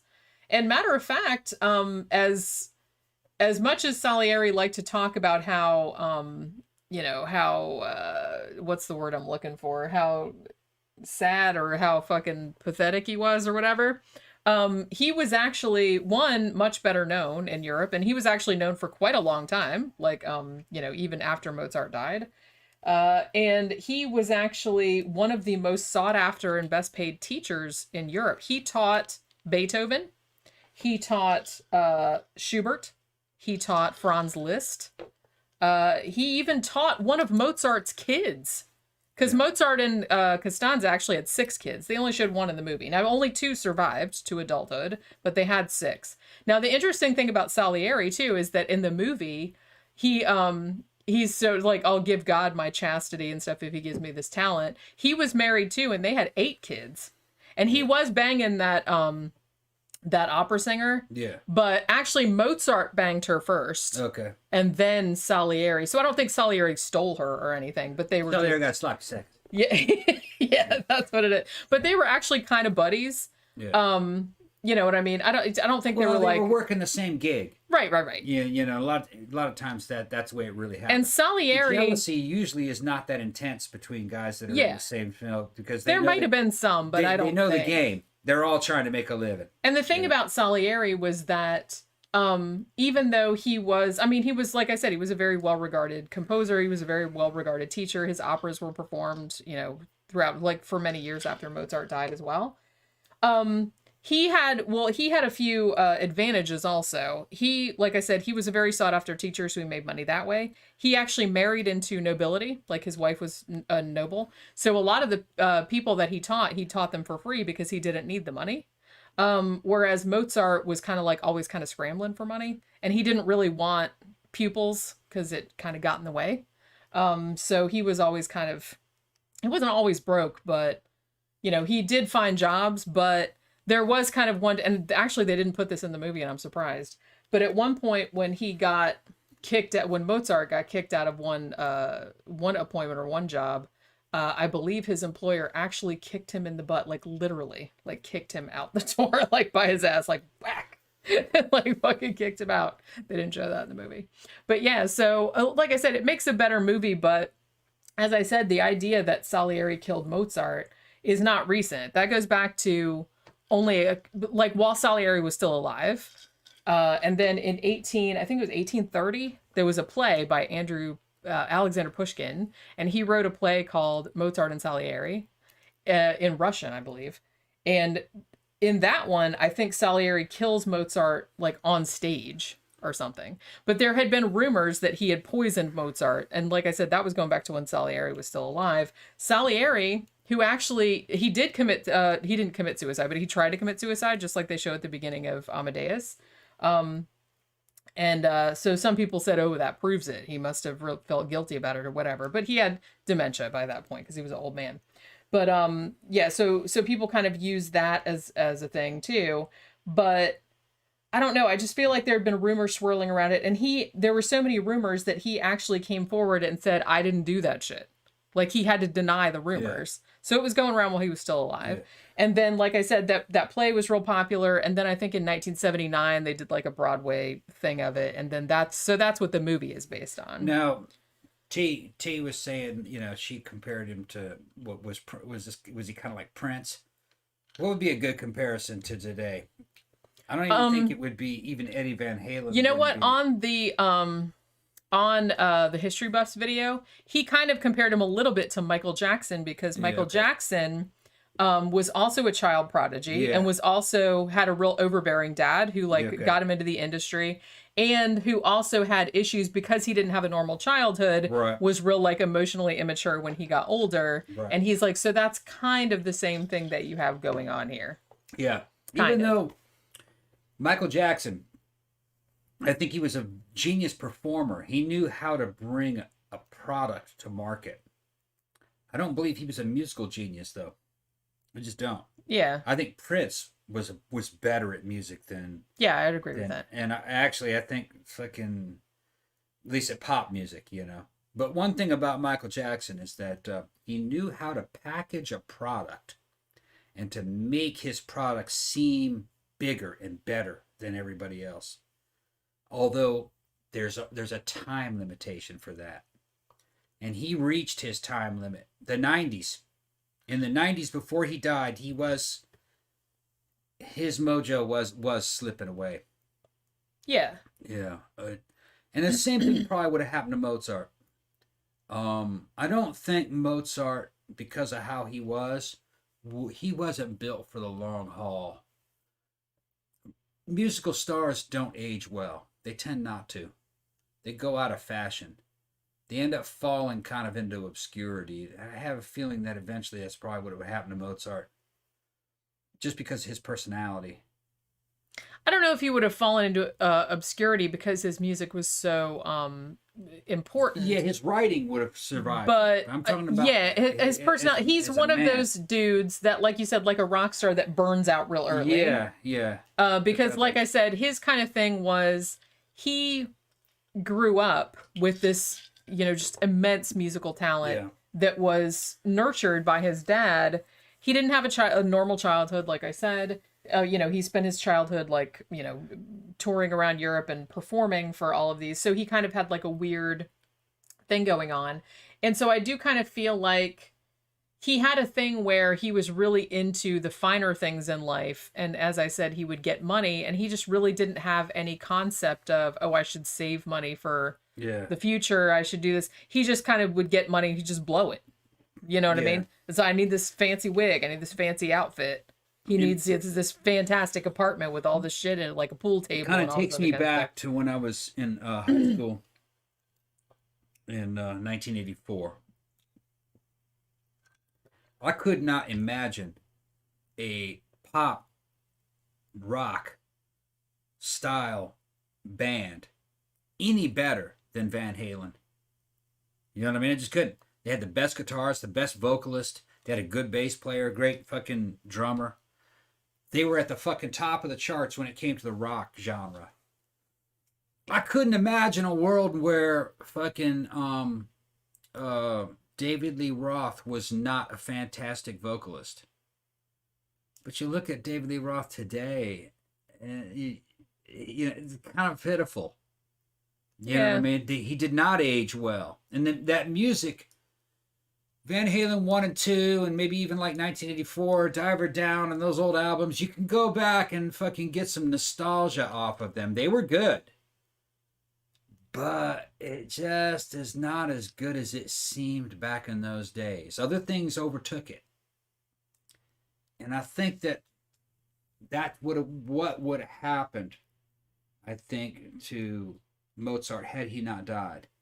Because rock stars that tend to die at their zenith are remembered at their zenith. Well, yeah. And then they're like, Because that's the only thing you don't see them getting old and fat. You didn't see them getting old and fat. You never saw their fucking albums that they came out on the downside. That's what happened to fucking Jim Morrison. Everybody remembers the old skinny Jim Morrison and fucking his good albums. He got fat in secret and died. People don't know about that. And I've heard a lot of rumors of how he really died. That sounds very fucking plausible. But I'm going to get into that. Evidently, the way, when he was in France, the official story is that he died from drinking too much alcohol, passed out in his bathtub and drowned. Okay. And that his girlfriend found him dead in the bathtub. Which is plausible. It's plausible. But there's another fucking story that is more plausible. Up the street from where he lived was his normal hangout, which was a little tavern, a little French tavern, and it was really known for having a bunch of junkies in it. That's where he went to go buy heroin. And evidently, Jim was a fucking customer there and also dealing, helping to kind of doing small time deals of heroin through that club. According to people who knew him and knew that scene and knew what happened is that he scored some heroin in that little fucking tavern, in that little bar, just downstairs from his apartment, just up the street a few apartments away from him. He scored some heroin, went to the bathroom and shot up, and fucking it was so good he OD'd and died sitting on the fucking toilet. The owner of the fucking club found him. They called his friends and they said, we got to get him back to his apartment. We can't have him dying. Can't have him dying in here because there's all the heroin. Yeah. So they fucking run him out through the fucking back alleys, so just a couple doors down, and got him up to his apartment, tried to revive him. They couldn't revive him. So they put him into a fucking warm bathtub full of water to keep the body warm, and fucking called the cops, and the cops found him like that. Okay, yeah, accident. I kind of feel like people that are heroin addicts, you kind of have... I wonder if in the back of your mind you always have, what are we gonna do if so and so overdoses? Yeah, that's and we don't want to get in trouble, right? And based on what I heard, and the sources, I believe that's actually what happened to Jim Morrison. And people in France and his fans and the record fucking industry and shit. And then during the autopsy, they said he's got a lot of junk in his system. Let's keep that low, because back in those days, they kept that shit low. They didn't let it out that people died of. Yeah, now they heroin. tell everybody. Now they tell everything. But back in the States, because there's too much money We at have no stake. shame. Too much money at stake, and you always had to respect the reputation of the dead, and that's what really happened. He fucking OD'd. That's what. Well, like I said, that's also quite plausible. Yeah, makes a lot more sense. And like I said, but it's not. I mean, to me, that doesn't really seem that big of a deal, because it's like he's still. I mean, no one murdered him or nothing. No, It just had to do with where he died. He got a hold of some really good junk and shot it up, trying it out in the fucking that was some bathroom, and really it killed good him. junk. Yeah, too good. It was a lot more pure Some than would he argue. expected. Sure. And they got his body out of there and fucking tried to protect his reputation. Which was nice of them in hindsight. Yeah. If that was what happened. I think that's what actually happened. Because they didn't like, man, we don't want somebody like, we don't want fucking Jim fucking Morrison like Yeah. dying in a fucking toilet. Yeah. Like I said, damn. They saw what happened to poor Elvis. But everybody knew Elvis died on the can, right? Yeah, I think so. Maybe they just couldn't. You would think that they would want to protect Elvis's reputation, but I guess not. Sadly. You know what's crazy though? Okay, so here's another thing. So you know the shit in Amadeus about Salieri like hatches this plan like after Mozart's dad dies, and he's like, ooh, like Mozart's vulnerable now, so I'm gonna hatch this fucking elaborate plan where I'm just like gonna fucking work him to death. So he goes and buys or rents like the same costume that Leopold wore at this party, like this creepy like smiley frowny face thing that's like this black thing. And so he shows up at Mozart's apartment and he's like, I want to commission a requiem mass. And he gives him all this money and he just keeps pushing him to work on it.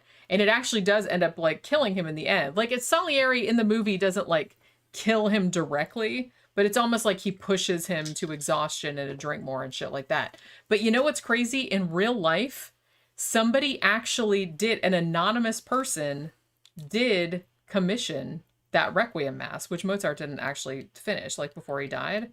However, they found out later like who it was. It was just some count that was like it wasn't Salieri, obviously. Right. It was just some count that was like trying to get it for his wife. I don't know why he wanted to be anonymous, but he commissioned it. I don't know if he showed up in a costume or if he just sent somebody else and was like, hey, write this requiem mass. But yeah, but all the stuff about him being like buried in the common grave and all that kind of stuff, that was true too. Although I think that was just what they did with people that weren't nobles, because they're just kind of like, hey, after a few years, you'll be a skeleton and we can use that grave again. It was just like pragmatic, I suppose. But if you were a noble, they'd leave your shit alone. But he wasn't, because he was pretty broke when he died. So that was, I know that they showed in the movie like, oh my God, they threw him like a pauper's grave. But that was a pretty common thing to do just for people that weren't nobles. You know what I'm saying? They were just like, it was a space saving measure. So they just like threw him in a hole with a bunch of other people and like threw some fucking quicklime on there, and we're like, see you, Mozart. You know what I mean? Salieri was at his funeral though. Huh. In real life. They didn't have enough money to actually bury him. No. Well, no, but that was just what you did. Like I said, unless you were a noble and you could get your own fucking plot and your own grave and everything in that part of like in Salzburg and Vienna, whatever, that was just what they did. It's like if you weren't a noble, they just kind of threw you in a ditch. And they just put, you know what I mean? Or they just put you in like a common grave. And then after a few years, they would use that grave again. They'd like put another layer of dirt on it and then throw some more bodies in there. Because, space was at a premium. And they're like, well, hey, you're not rich. So we're just using this fucking shit again. That's all. Like I said, it was just a pragmatic solution. Like, it's, if you were a noble, you got the good shit. Then they would like leave your remains undisturbed. But Mozart was not a noble. You're right. So he was just a dude. He did like, have jobs with nobles and stuff, but he just wasn't that. Now, like I said, I think Salieri was in a different situation because he married into nobility. So he was very lucky in that regard. Mozart did not. Although I will say that they kind of just show Costanza in the movie as, it's his landlord's daughter, which she was, but that family was also kind of wealthy, and that was also a musical family as well. Matter of fact, Mozart actually first wanted to marry Costanza's oldest sister. What was her name? Shit, I can't remember what her name was. Aloysia? Aloysia, I think was her name. So he wanted to marry her, and then I guess they were together a little while, then they broke up, and then he like moved somewhere else for another job. And then when he came back, he tried to get back with her, and she's like, bitch, I'm like married now, so piss off. So he like went to Costanza, who was like the youngest sister. He's like, oh, well, you're the second choice. Well, he lived in the house with them, because I guess he was kind of courting the oldest sister. And then he moved away. So, you know, so he lived with all of them. And then, so he was just like, oh, well, she got married to somebody else and moved away. So he's like, okay, well, I'll go back to the youngest sister. And actually the middle sister, I think she was a pretty well-known like soprano or something like that. And she might've been in some of his operas now that I'm thinking about it, which is kind of crazy. But it's in the movie too. If you see the theaters, shit, where they filmed the movie at, I think the one theater where they filmed it was the actual theater that his opera Don Giovanni premiered in back in the day. Because they tried really hard like to get like as accurate as possible. All right, so what are we talking about now? I don't know. Whatever you want to talk about. I mean, I don't know much more about this subject, so I can't really speak. Maria says, Mozart's Requiem is one of the most beautiful pieces of music ever written. Isn't Lacrimosa part of that? Yes, it is. It's that's one of the movements or something like that. Yeah, that's like one of the fucking movements. Girl from Evanescence fucking did her version of Lacrimosa. Yeah. What was her name? Amy Lee. Yeah. We saw Amy Lee live. She was great. I bought you tickets for that for your birthday or Christmas or something like that. Yeah, we saw him at House of Blues. Yeah, we met the guitar player. Yeah, that's right. I remember that show. That was a fun show. I wasn't like a big fan of theirs, but I knew you were really into them, so I got like a couple tickets, and we went. I like Amy Lee's vocal work. Yeah, they were actually really, really good. I remember that show because we got there real early, and I remembered that we had honey flavored Jack Daniels. Yeah. Somebody had given me, like my friend Liz had given me a bottle of it for Christmas. And so I had the bottle of it in my trunk. Saw that at Downtown Disney. Yeah, it was Downtown Disney with House of Blues. And we knew we were going to have to wait in line for a long time. So we had stopped at a 7-Eleven and got big gulps and then poured generous amounts of honey whiskey in there. And so by the time we got through the line, we were pretty happy. You know. So what's on you guys' mind, man? You guys have anything you want to talk about? You can go ahead and just drop a comment in the fucking comment section there. How long have we been doing the show? About 2 hours, probably? Hour and 38 Hour and 30 minutes? Okay, that's good. Hour and 38 minutes. How are you doing on your drink? I got plenty, so. Taste that, man. That's fucking got really good. What is that? Pineapple upside down cake. Mm-hmm. I added a little bit more it even smells like a pineapple up down. Like when I go like that, it smells exactly like a piece of pineapple upside down cake. That was the one of the last recipes that I put in the book. Because remember when we were talking about the recipes, the cookbook is done except for I gotta write the introduction and do the table of contents and kind of redesign the cover, like tweak the cover. And then it'd be finished, right? Well, I have to take some pictures of you with your little chef's coat on. And Amanda says that Amadeus is a very disrespectful movie. It's it's disrespectful to Salieri. I'll agree with that. But it's one of my favorite movies ever. But I know it's not historically accurate. But one good thing that came out of, even though a bunch of people, if you just like casually watch this movie, you're like, holy shit, Salieri's like a shithead and a murderer, and he really wasn't. He was a perfectly fine dude. Well, he said he didn't do it. He said he did it spiritually. He didn't poison him? No, he didn't. No. He didn't. He was just kind of saying that he thought he drove him into the ground with all the games. Well, he was planning to. He fucked with him like at every opportunity. Like I said, he did that shit with his wife, which was cut out of the theatrical version, but they put it back in the director's cut, where he's just kind of like, hey, and like, if you want your husband to get this job, like come back and I'll bang you, and then I'll say, and then he didn't do it, but he told her that he would. Yeah, T, you need to see Amadeus if you haven't seen it. You can see it for free on Tubi. I mean, like I said, that's the director's cut, so it's 3 hours. Cut. Yeah, it's good. That was the first time I'd ever seen the director's cut. It's not as good as Red Sun, but it's good. Oh, for fuck's sake. That's a ridiculous statement. Just fucking around. Honestly, you know what? It's funny because I was looking at, like I said, I was watching the History Buffs YouTube show about Amadeus today. Yeah. And some of the people in the comments that were younger, they were like, you know what? I watched this movie. Like, some of them had seen it in school and stuff. And they're like, I thought it came out in the early 2000s. They didn't realize that it was from 1984. They were like, holy shit. Yeah, This totally real. could be. Yeah, Yeah. it doesn't look like it was made in 1984. I was like, yeah, I remember it came out in 1984 because F. Murray Abraham won the fucking Oscar that year Yeah.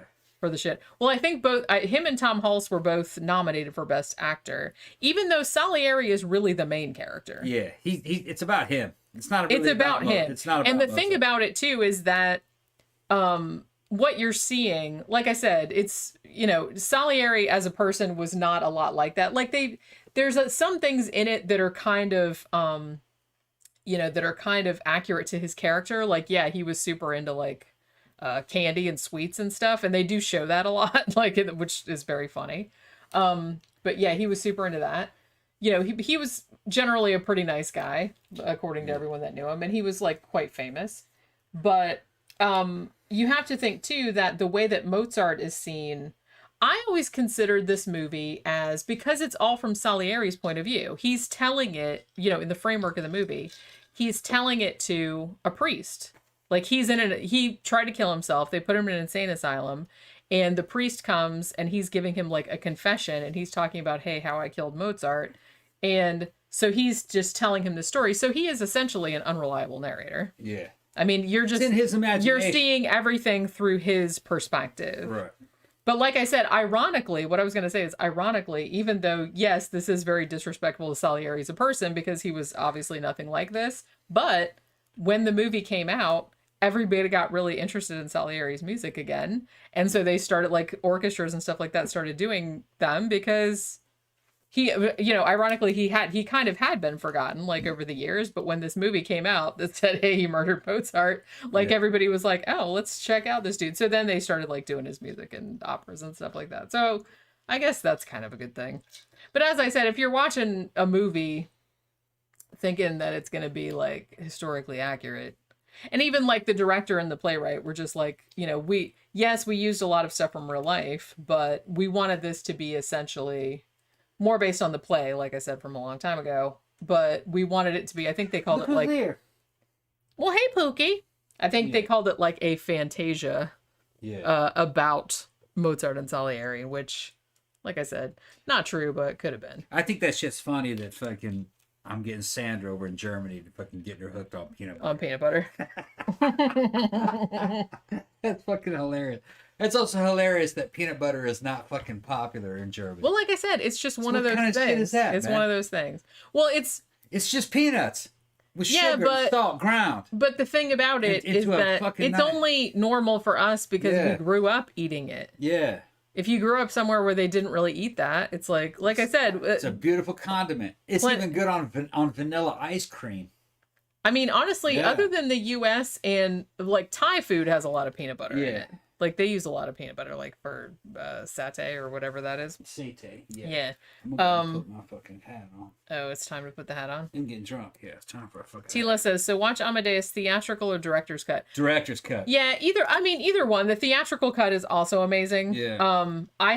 Last night was literally the first time I'd seen the director's cut because I've seen Amadeus the Yeah. theatrical cut so Seen it many a million times. Yeah. that as soon as a scene that was on, I was like, hey, this is new. You know what I Yeah. mean? So I'm like, oh, what's going on here? We grew up seeing Amadeus over and over and over again back in the early 80s because it was on fucking HBO constantly. Well, and fun fact, Amadeus, It was a great movie. When DVD first came onto the scene, Amadeus was the first movie I bought on DVD. I'd already seen it. I had it on VHS. Yeah. But I was like, I want to see that shit in high definition, Yeah. or as high definition as DVD It's- was back in the 90s. It's all taking place in the 1700s, but it's not fucking boring at all. It's very modern, actually. Yeah, well, that kind of actually is true. Yeah. Historically true. The 1700s were not a prudish time. There was a lot of sexual revolutions going on. There was a lot of shit happening. Fucking the French Revolution, the American Revolution. They weren't a prudish people. They were kind of conservative because their traditions told them to be conservative. But they were fucking wild. And this is about kind of like the world's very first rock stars. That's a good, or at least the Western world's very And first everyone's rock so bitchy. I love They're it. fucking bitchy, catty ass court fucking people. And they're vying for fucking power and influence and money behind super high tech music for the time. And the medium was theater. So there was different kinds of theater. Theaters that rich people went to, and then theaters that poor people went to. Yeah, and your all that's in vaudeville there. theaters. Yep. Okay. The theaters that poor people went into, actually, those productions were a lot more free. You could talk about taboo subjects in front of the poor people. So Like shitting. shitting, brothels, and hooking and shit like that. So there's like, what are you doing back there? What is the problem? Did you see that shit? What is she doing? She's back there fucking. Leave things alone, okay? She's like, no, you know, Leave Grogu you know, alone. I can't do that. She's gonna knock me Yeah. right off. The rich people wanted this fucking elevated type entertainment. It was about gods and all these morals and Yeah, there's a Greek great scene about gods. that in this movie too. And the poor people really wanted to know more about like sex and marriage and money and fucking, you know, how to get rich and just shit like that. What was going on in Turkey? What was happening in other parts of the world? You know, they were a little more interested in kind of like Well, yeah, more everyday shit. They you know? kind of go into Mozart. Most like the first operas that he wanted to do, like when he was in the court, were based on stories that were kind of salacious. You know what I mean? Like a couple of them been like, you know, set in brothels or whatever. And there's a great scene later on where he's working on his opera, The Marriage of Figaro, which is probably one of his most famous operas nowadays. And he had a lot of trouble like getting that made because he goes to the emperor. In the movie, I'm not sure how accurate to reality this is. Like I said, I've read a bunch of biographies of him, but I can't remember this little detail. But he was kind of working on it in secret because he knew that it would kind of get him into trouble. But in the movie, like Salieri kind of broke into his apartment, or he had hired a maid to like spy on him, and so he kind of like went in there and he saw that he was working on a opera that was based on The Marriage of Figaro. And so he went to the emperor and like narked on him. So the emperor like calls him into the principal's office and says like, you're working on an opera based on The Marriage of Figaro. It's like, that's a French play. And I banned that because it's really, salacious and it's, it's just bad. It's bad morals and all this other kind of stuff. And how dare you like write an opera based on it? So there's a lot of that kind of shit too. And it's like, I feel like Mozart did get a little bit of pushback because he was more into, he wanted to do operas in German at a time when operas were mainly done in Italian. And that was just kind of like the thing that you did. You know what I mean? Like if you were going to do an opera, it had to be done in Italian. He wanted to do German operas, which not a lot of people did because he was kind of more like a common man, I guess. So he liked shit that was, like you said, like based on fucking brothels and shit like that. Regular life. Just regular shit. Regular life, yeah. And so he kind of got into some trouble because of that, because most of the operas prior to that had been based on like old legends, like, Greek mythology, stuff like that. So the fact of him wanting to do stuff that was based on just regular people or common people. And actually, if they showed in the movie too, that when he wrote The Magic Flute, again, a very famous opera of his, that was originally, at least in the movie, that was originally written for vaudeville, for essentially their equivalent of like the vaudeville theater. So it wasn't like the fancy court theater where everyone was all like elevated and shit. It was just kind of like the common people. Sandra chimes in and says she's going to do her best to make peanut butter famous here. she's gonna be the peanut butter ambassador. It's fucking hilarious because, man, 1/3. She's gonna run, Poke. She heard me sneeze. She runs. She's like, oh my god. 1/3 of the American candies are based on peanut butter. It's peanut butter and chocolate themes. Yeah. Peanut butter, chocolate, caramel. Oracle asked, has someone mentioned Mozart's lick my ass clean? Yeah, I did mention that. I mentioned that earlier. Yeah. He probably thought that shit was hilarious. He wrote more than one like that, but that's the only one that I've actually heard. And like I said, I think there's a video on YouTube going around of like a children's choir or like a tween choir like singing that. I'm not sure if they know what they're singing because for the banner in the back is Catalan and it's in German. So I think from the expression on a couple of the kids' faces, they know what it says. Like, cause maybe a couple of them know some German, but it's pretty gross. Amanda says, based on her education, which is comparative English and this and that, is that there was no Shakespeare. Yeah, I've heard about that there may have not have been a Shakespeare. It was like it was a group of people. Yeah, that it's possible. It could have been. Yeah, well, a lot of literature was like that, including religious literature. You know what I mean? Like, there was no Moses, there was no Jesus.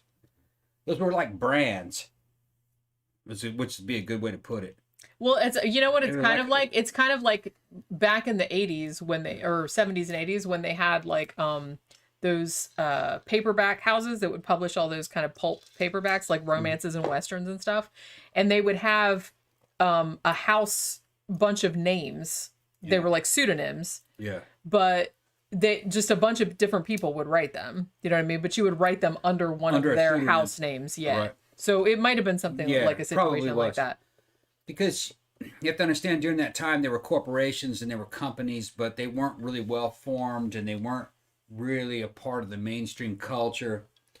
So it's plausible that the name William Shakespeare may have actually been a brand name. Yeah, William Shakespeare, TM. Yeah, TM. But, that would have been lost to history. True. You know what I mean? You would never know.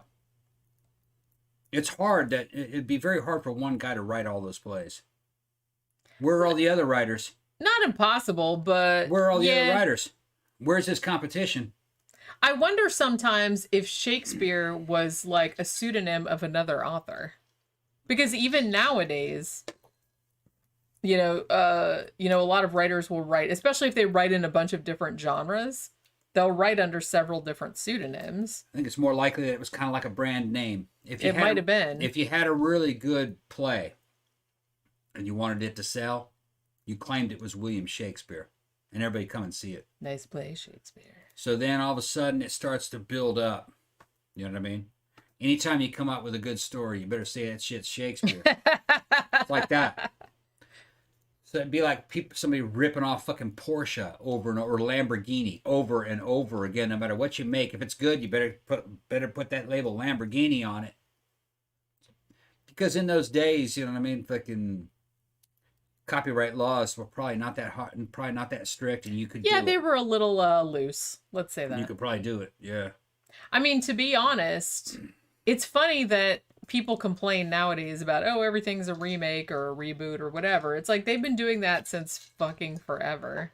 I mean, honestly, even back in the fucking Middle Ages, a lot of the books that were written were commenting on other people's books. Yeah. Or like different versions. I'm going to do like a different version of this, or I'm going to take this story and do a different version of it. You know what I mean? So they've been doing that like forever, like remix and stuff. It's not anything new. I mentioned it on an earlier show.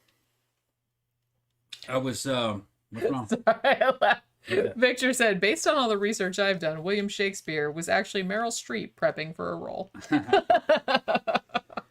I was listening to fucking Dr. Richard Carrier, and there's a lot of stuff over the years that fucking we will never know. Okay, especially stuff that was like from the ancient Roman period. Okay, the things that we know about the ancient Roman period are the things that over the centuries, over the millennia, the Roman Catholic Church allowed us to know about the Roman Empire. Anything that got into subjects that the church wouldn't have liked, those books were burned over time. Right into the fire it went. So we're getting a very different view. We're getting a very filtered view of Western history. And one of the things that they filtered out was Roman science, Greek and Roman science. One We know the names of certain scientists, and we know the lists of books that they made, and every one of those damn books. I think the guy's name was Tito, I think is what his name was. It's been a long time. I think it was Tito.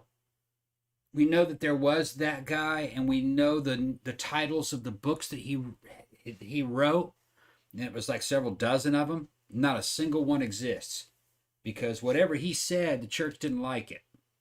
And according to other people, happened a lot. Yeah, and according to some of the commentary that survived, it was naturalistic. Thank you, Tyler. It was naturalistic. What does he say? Ultimate internet mystery is why you're not the #1 channel on YouTube. We're Someday. Although I've seen what some of the ones with millions of subscribers, Yeah, I'm it's just not like a show like this. no. Yeah.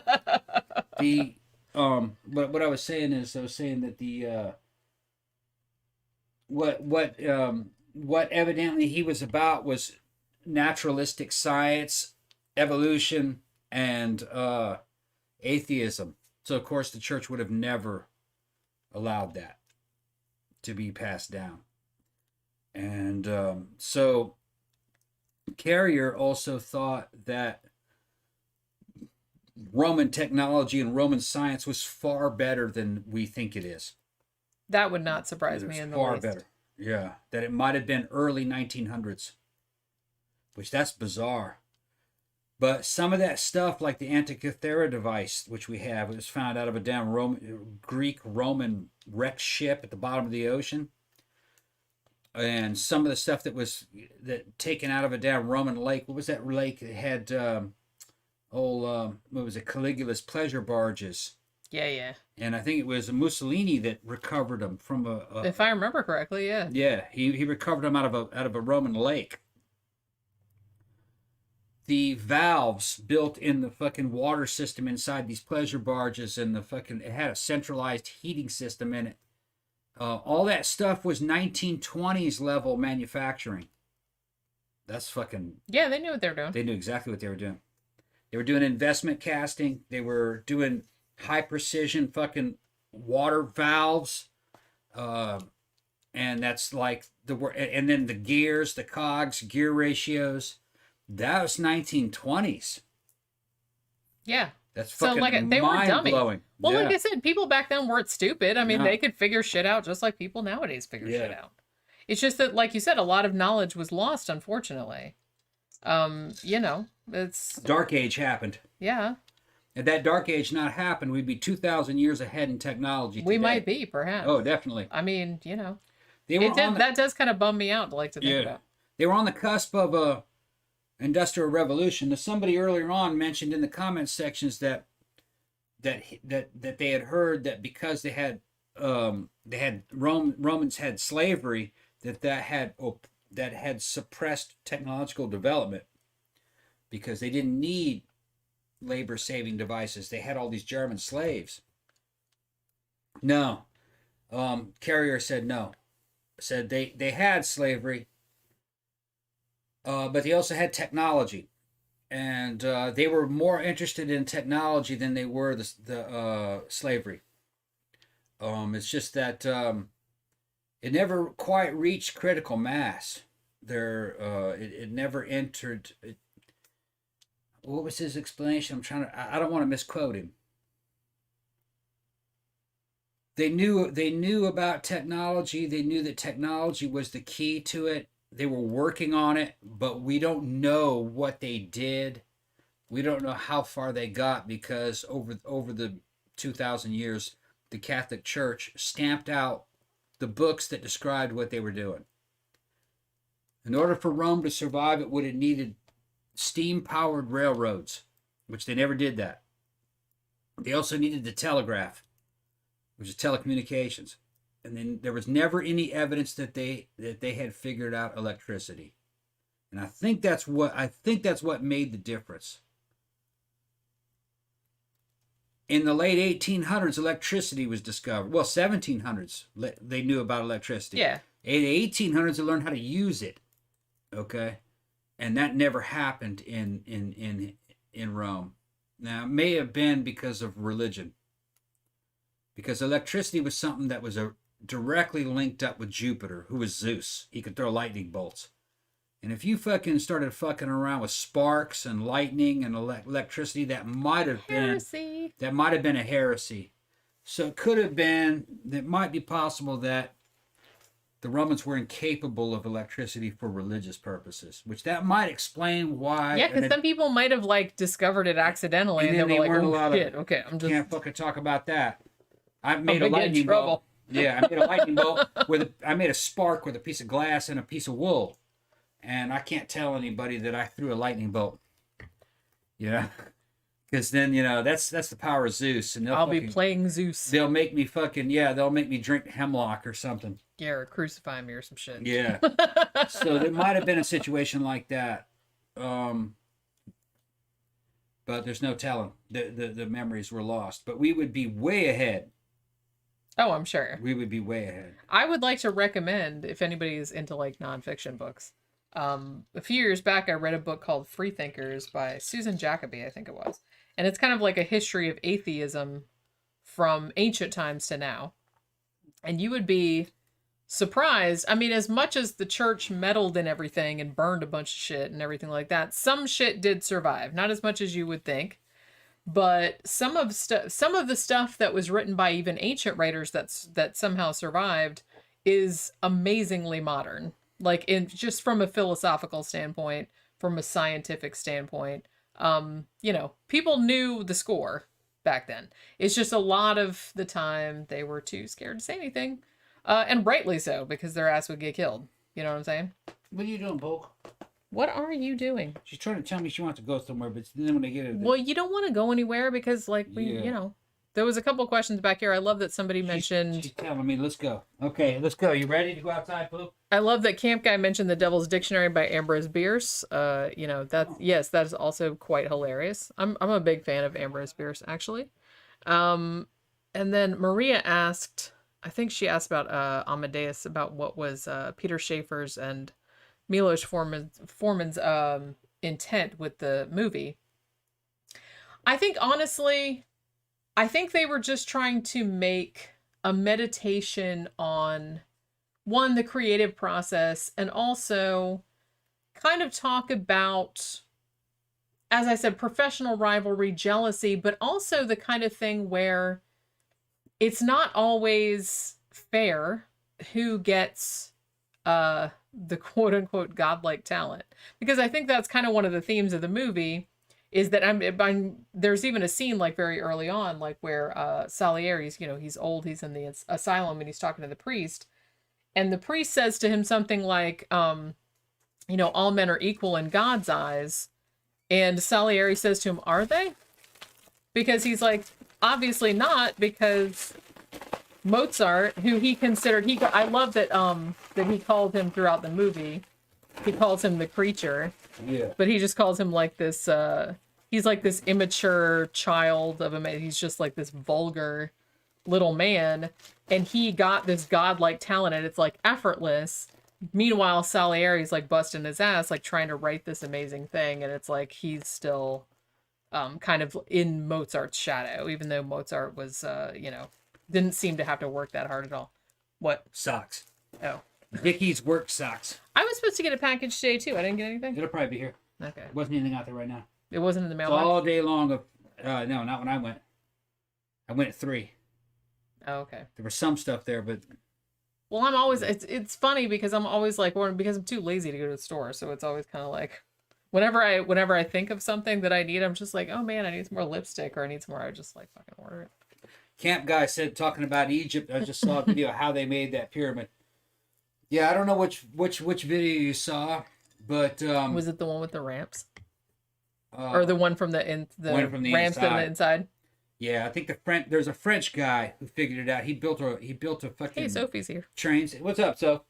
He built some kind of a fucking train system or something. Yeah. In France. And there's an easy way to do it if you practice it with blocks, to build the Great Pyramid with an empty spot in there to where you can use levers and fucking a wooden railroad system to move the blocks up And you can just keep building it. By the time you get to the top, you can even put the capstone on there. And then what you'll do is you'll have a square tunnel inside there with a railroad in it that leads right up to the top. And then you can fucking go backwards and fill that whole fucking thing up if you have to. But I bet you can remove some of those stones and you'll find an empty railroad going snaking around. Camp guy said no, just like Hoover Dam poured liquid concrete into forms. What? That's what he's saying. That the one that he saw No. said that. No, they're cut stones. They're cut stones. Each one of them has proof marks on it of what team cut it, who moved it.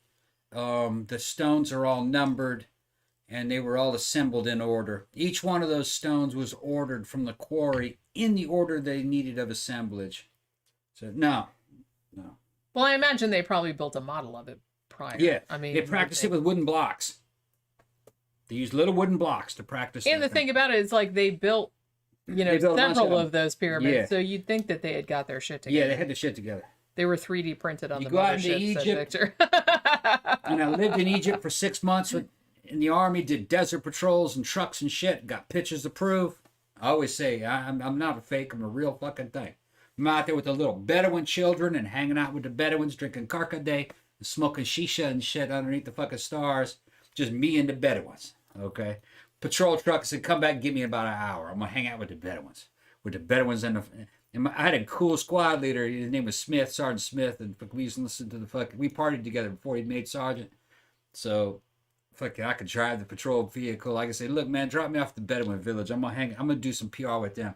And I hang out with a fucking Bedouina. All right? Doing some PR. You're doing some PR to Bedouina. Giving them some fucking Motrin. Because in the army, they would give you Motrin. Give them some Motrin. Fucking give them some juice. In case anyone's got menstrual cramps. Yeah. And fucking smoke shisha with the fucking Bedouin. And give them some cigarettes. Ask me for batteries. And hang out with the Bedouin children and look at the camels. And hear stories. Because they can speak English. They worked in the hotels. The hotels in fucking Sharm el Sheikh. It's a real good resort town. But now you go out in the desert, man, there's fucking 20 of them damn pyramids. And the Great Pyramids of Giza were the last ones they built. It wasn't a tomb. It was some kind of damn rocket ship to the heavens. It was, I think is what it was.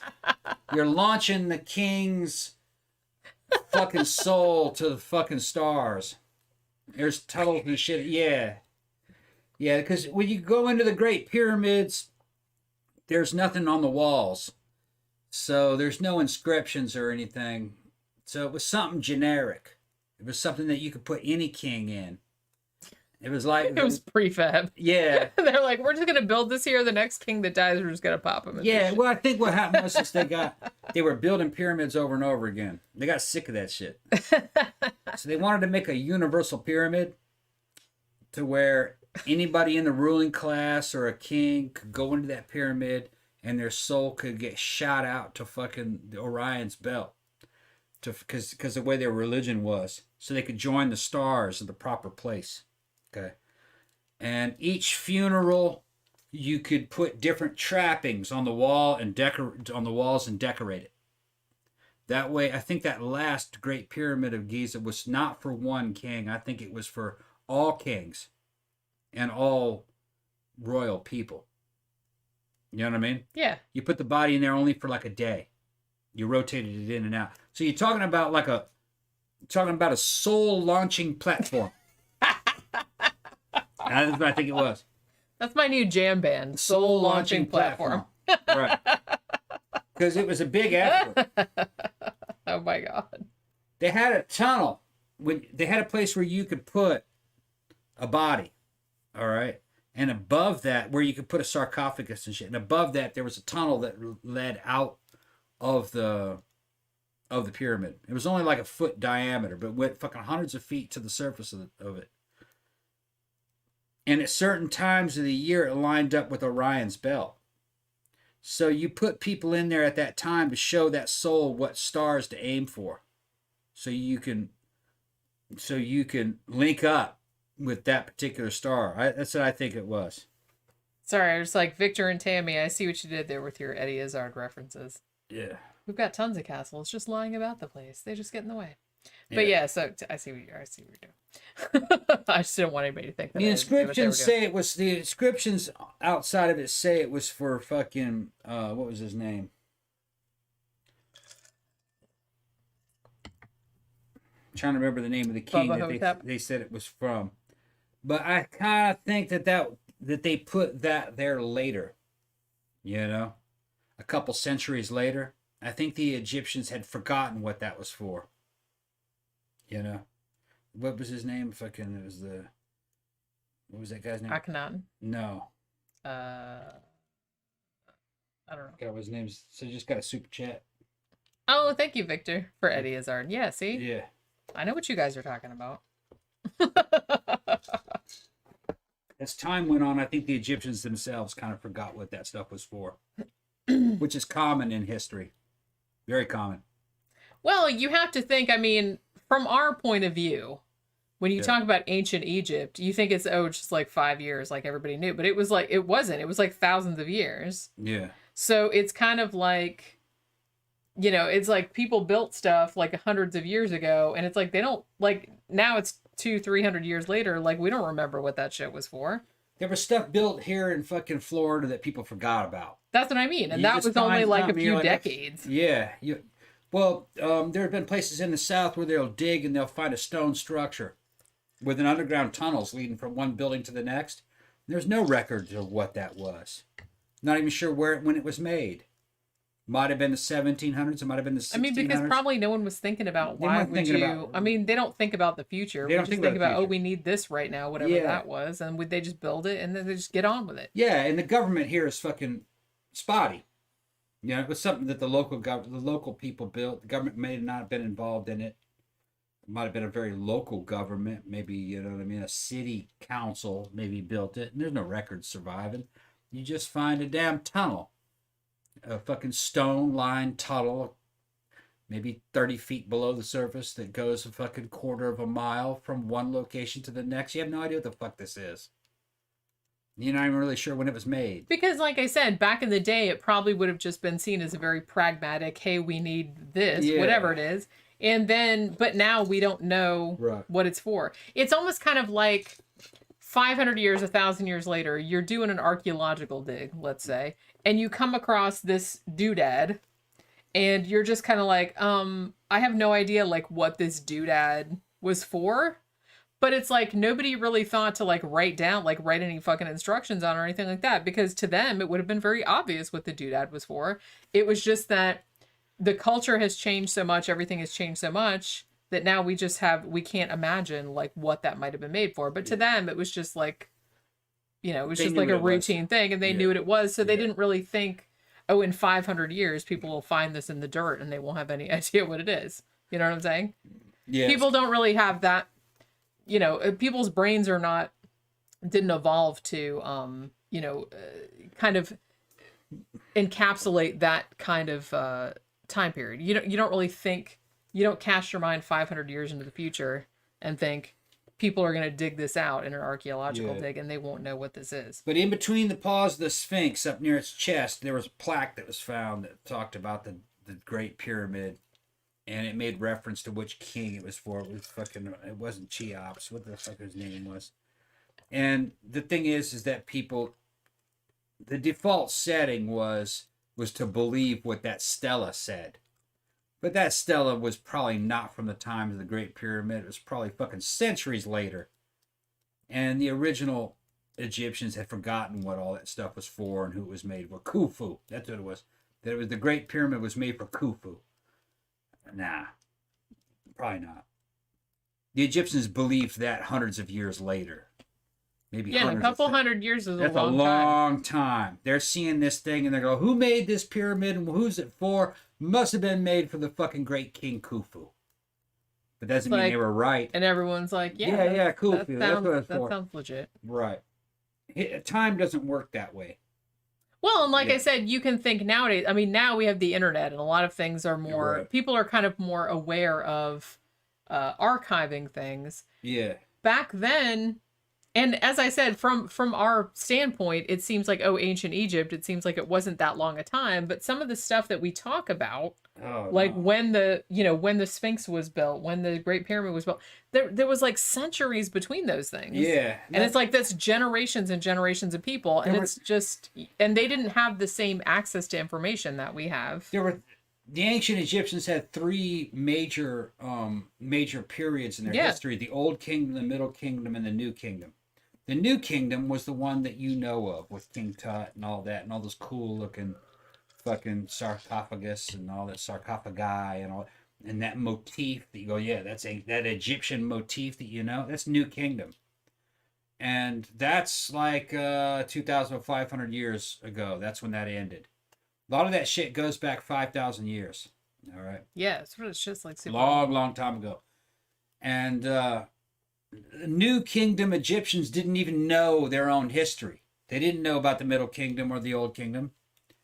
That was fucking thousands of years before their time. Well, Victor just made a really good point and said Cleopatra is closer in time to us than she was to the building of the pyramids. Nothing to do with those pyramids. They were ancient to her. And she wasn't Egyptian. She was Greek. She was a Ptolemy. Yeah. She was a Ptolemaic ruler. Egypt became a state of the Roman Empire, and they gave the control of Egypt over to one of their loyal allies. They were called the Ptolemies, and the Ptolemies was a Greek family that was loyal to Rome, and Rome gave them charge of Egypt, the Egyptian state. So yeah, they over the generations, they did marry Egyptian people. They were part Egyptian genetically. But that may not have meant anything during that time, because during that time, there was a lot of immigration from the Roman region into Egypt. And they were all kind of racially probably real similar. They were kind of Greek, you know. Yeah, it's just, it's crazy to think about because, in hindsight, everything becomes kind of truncated, but that was a long time. And so we're making mistakes on Egyptian history. It'd be kind of like thousands of years from now, they would be saying that, yes, Washington, D.C. was built to King Washington. You're like, who the fuck? Yeah, you know what I mean? They would have all kinds of weird misconceptions about American history. 200 years ago, that's when the United States was founded. That's a long fucking time ago. Odd. All right, well, what happens 2,000 years from now? Yeah. There's going to be all kinds of weird misconceptions about the United States and Washington, D.C. and what all these monuments mean. They're not going to get it right. It just happens. Yeah. I mean, that's just what happens. And, no matter how good the records are that you keep, records get lost. It's like records get distorted. Like some things get lost and some things get, you know what I mean? It's like you never really know. Like I said, I'm always kind of worried that like everything's going to get wiped off the face of the earth. And the only thing that's going to survive is L. Ron Hubbard's shit. Like under the fucking desert. And then like the aliens will find that and then they'll think that that's what our entire civilization You're going to see weird shit. Thank you, Ken. What did he say? Yeah, he just showed up. He said, I can't interact much, but with you in spirit. Love you. Appreciate We love you too, Ken. Thank you very much. You're going to see weird shit fucking 2,000 years from now. Weird shit like George Washington fucking led the United States against the Nazis in World War II. They're gonna against Nazi aliens, and Nazi zombie aliens, or that Nazi zombie werewolf aliens. You're gonna see all kinds of weird shit. Or they won't even remember who he is. Yeah. I mean, because how much? Yeah, we remember some shit from 2,000 years ago, but I'm imagining like a lot of shit's wrong. Is wrong or is completely like lost or forgotten about. Mm-hmm. Well, like I said, hell. You can even go back 100 years. Yeah. You can go back 100 years to 1921. Yeah. Which was 100 years ago. And they were even like making movies and shit back then.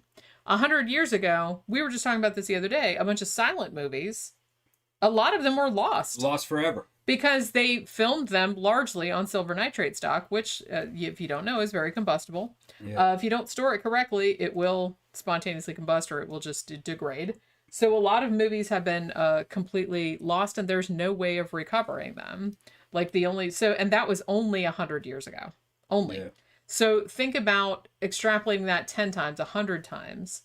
There's just no way of knowing. I mean, yeah, we've been able to like piece together some shit. but you know, unless somebody invents a time machine, there's really no way of knowing like how accurate you got it. You can go back 100 years and start asking questions about an American president from 100, 120, 130 years from now. And the average person today doesn't know anything about those old presidents. Taft. What did Taft do? Get stuck in the bathtub. And you wouldn't know who the fuck. That's who the all fuck I is know about Taft. And that he was a big fat guy and he got stuck in the bathtub. And I don't even know if that's true or not. And then, yeah. Well, what about in 1,000 years? There probably won't be any record of Taft. No one will remember anything about Taft. Especially if it all ends up becoming digitized. Or like Rutherford B. Hayes or some of those kind of presidents that didn't really do anything super notable. Yeah. Either for good or for ill. It won't matter because as all that shit becomes digitized, it will go outside the realm of archaeology. Because what'll happen is eventually you'll have a fucking solar flare. Which will fucking wipe out all that digital information and there won't be anything fucking left physical. You know, maybe they'll find a book 10,000 years from now, if that exists. I don't know. And then they'll base their whole entire civilization on it. And I was actually fucking listening to this science program. I think it was Event Horizon, and they were talking about deep time. And they were looking at how old the Earth was, and geology, and how long it took for life to form. That they believe microbial life. Mm-hmm. And they said there is enough time.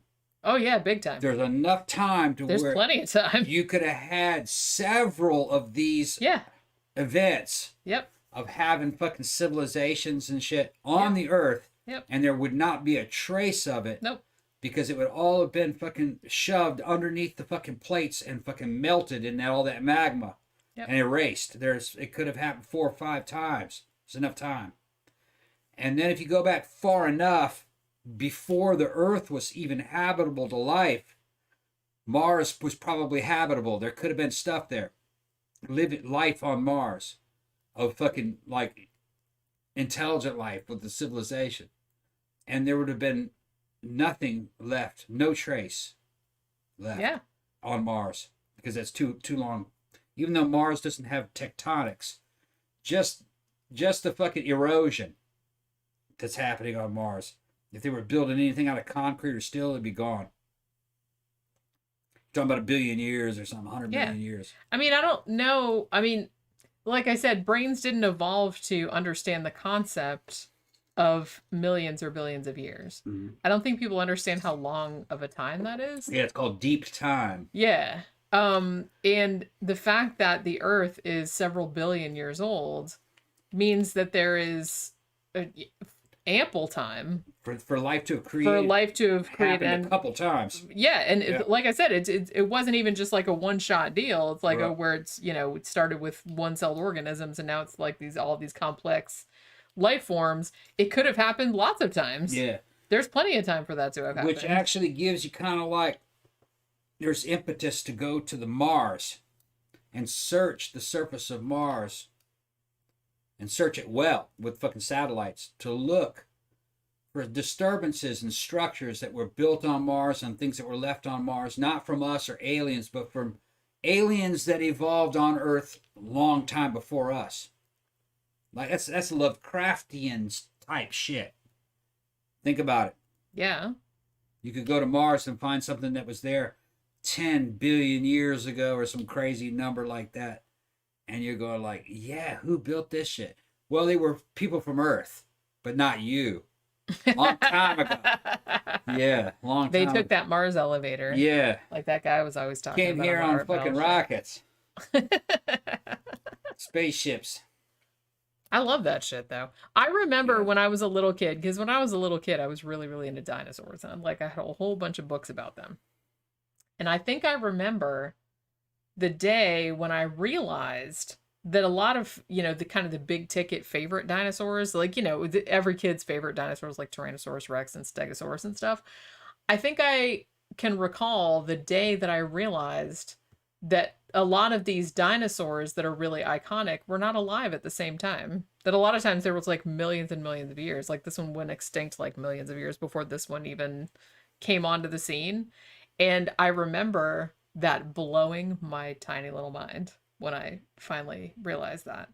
Because I kind of thought, which I guess a lot of little kids do, if they're into dinosaurs, they just thought all the fucking dinosaurs, all the cool badass dinosaurs, are all alive at the same time. They're all like hanging out together, right? They're all at the watering hole or, whatever. And then you realize, yeah, no, man, they're like not even, they weren't even around at the same time. Yeah, they're in there talking about, somebody said that there was somebody that came up with some evidence that Egyptians may have discovered the fucking New World. There's a lot. I've heard that theory. There's a lot of shit like that. I'll go with the Vikings. I think the Vikings were here before. Vikings came here, but here's the thing. Nobody discovered anything. Well, I like the fact that it's like, I love the fact that it's like, hey, we discovered America, and then all the Native Americans are kind of like, what hey, are we invisible or?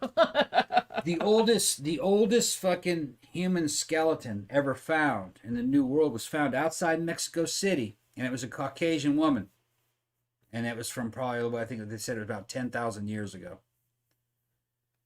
Over the fucking thousands and thousands of years, ice sheets formed in the north part of America that connected to both Europe and China. Ice sheets and island chains would sometimes appear and disappear depending on whatever the sea levels were, because you had ice ages in the past which sucked up a lot of the fucking ocean water. Humans walked all over the earth forever. All right, I had this fucking Polish chick one time fucking going on about how white people were not indigenous to America. Nobody is indigenous to anywhere.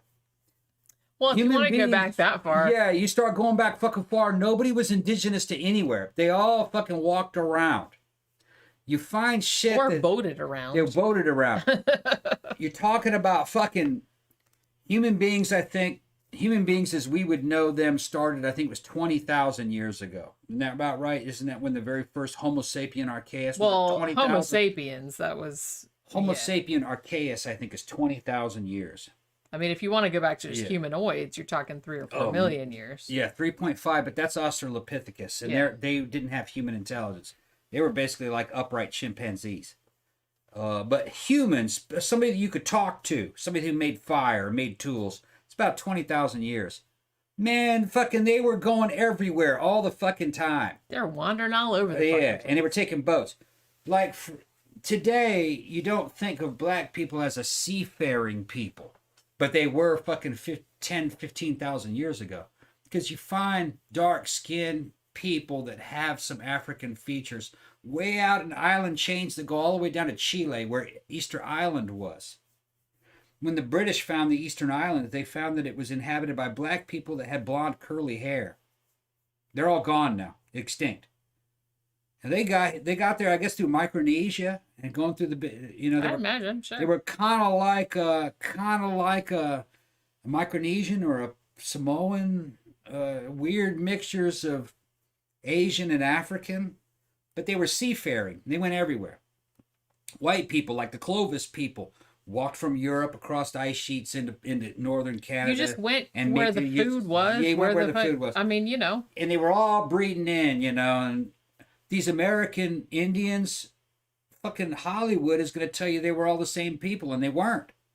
They were multiracial even back then. You had some of them that were more kind of like Mexican Indians. You had some of them that were a little bit more like Chinese people. A lot of them were Asians. You had a lot of them that were more like white people.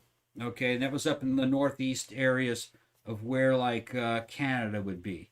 Because they had walked over here from fucking Ireland. But as I said, they had thousands of years. Thousands and thousands of years. To wander around this land, what I mean? Thousands of years. That's a very long time. Columbus showing up to the New World wasn't the first time a European had showed up to the New World. Not by a long stretch. Not even for a long stretch. White people had been coming here going back fucking 10, 15,000 years.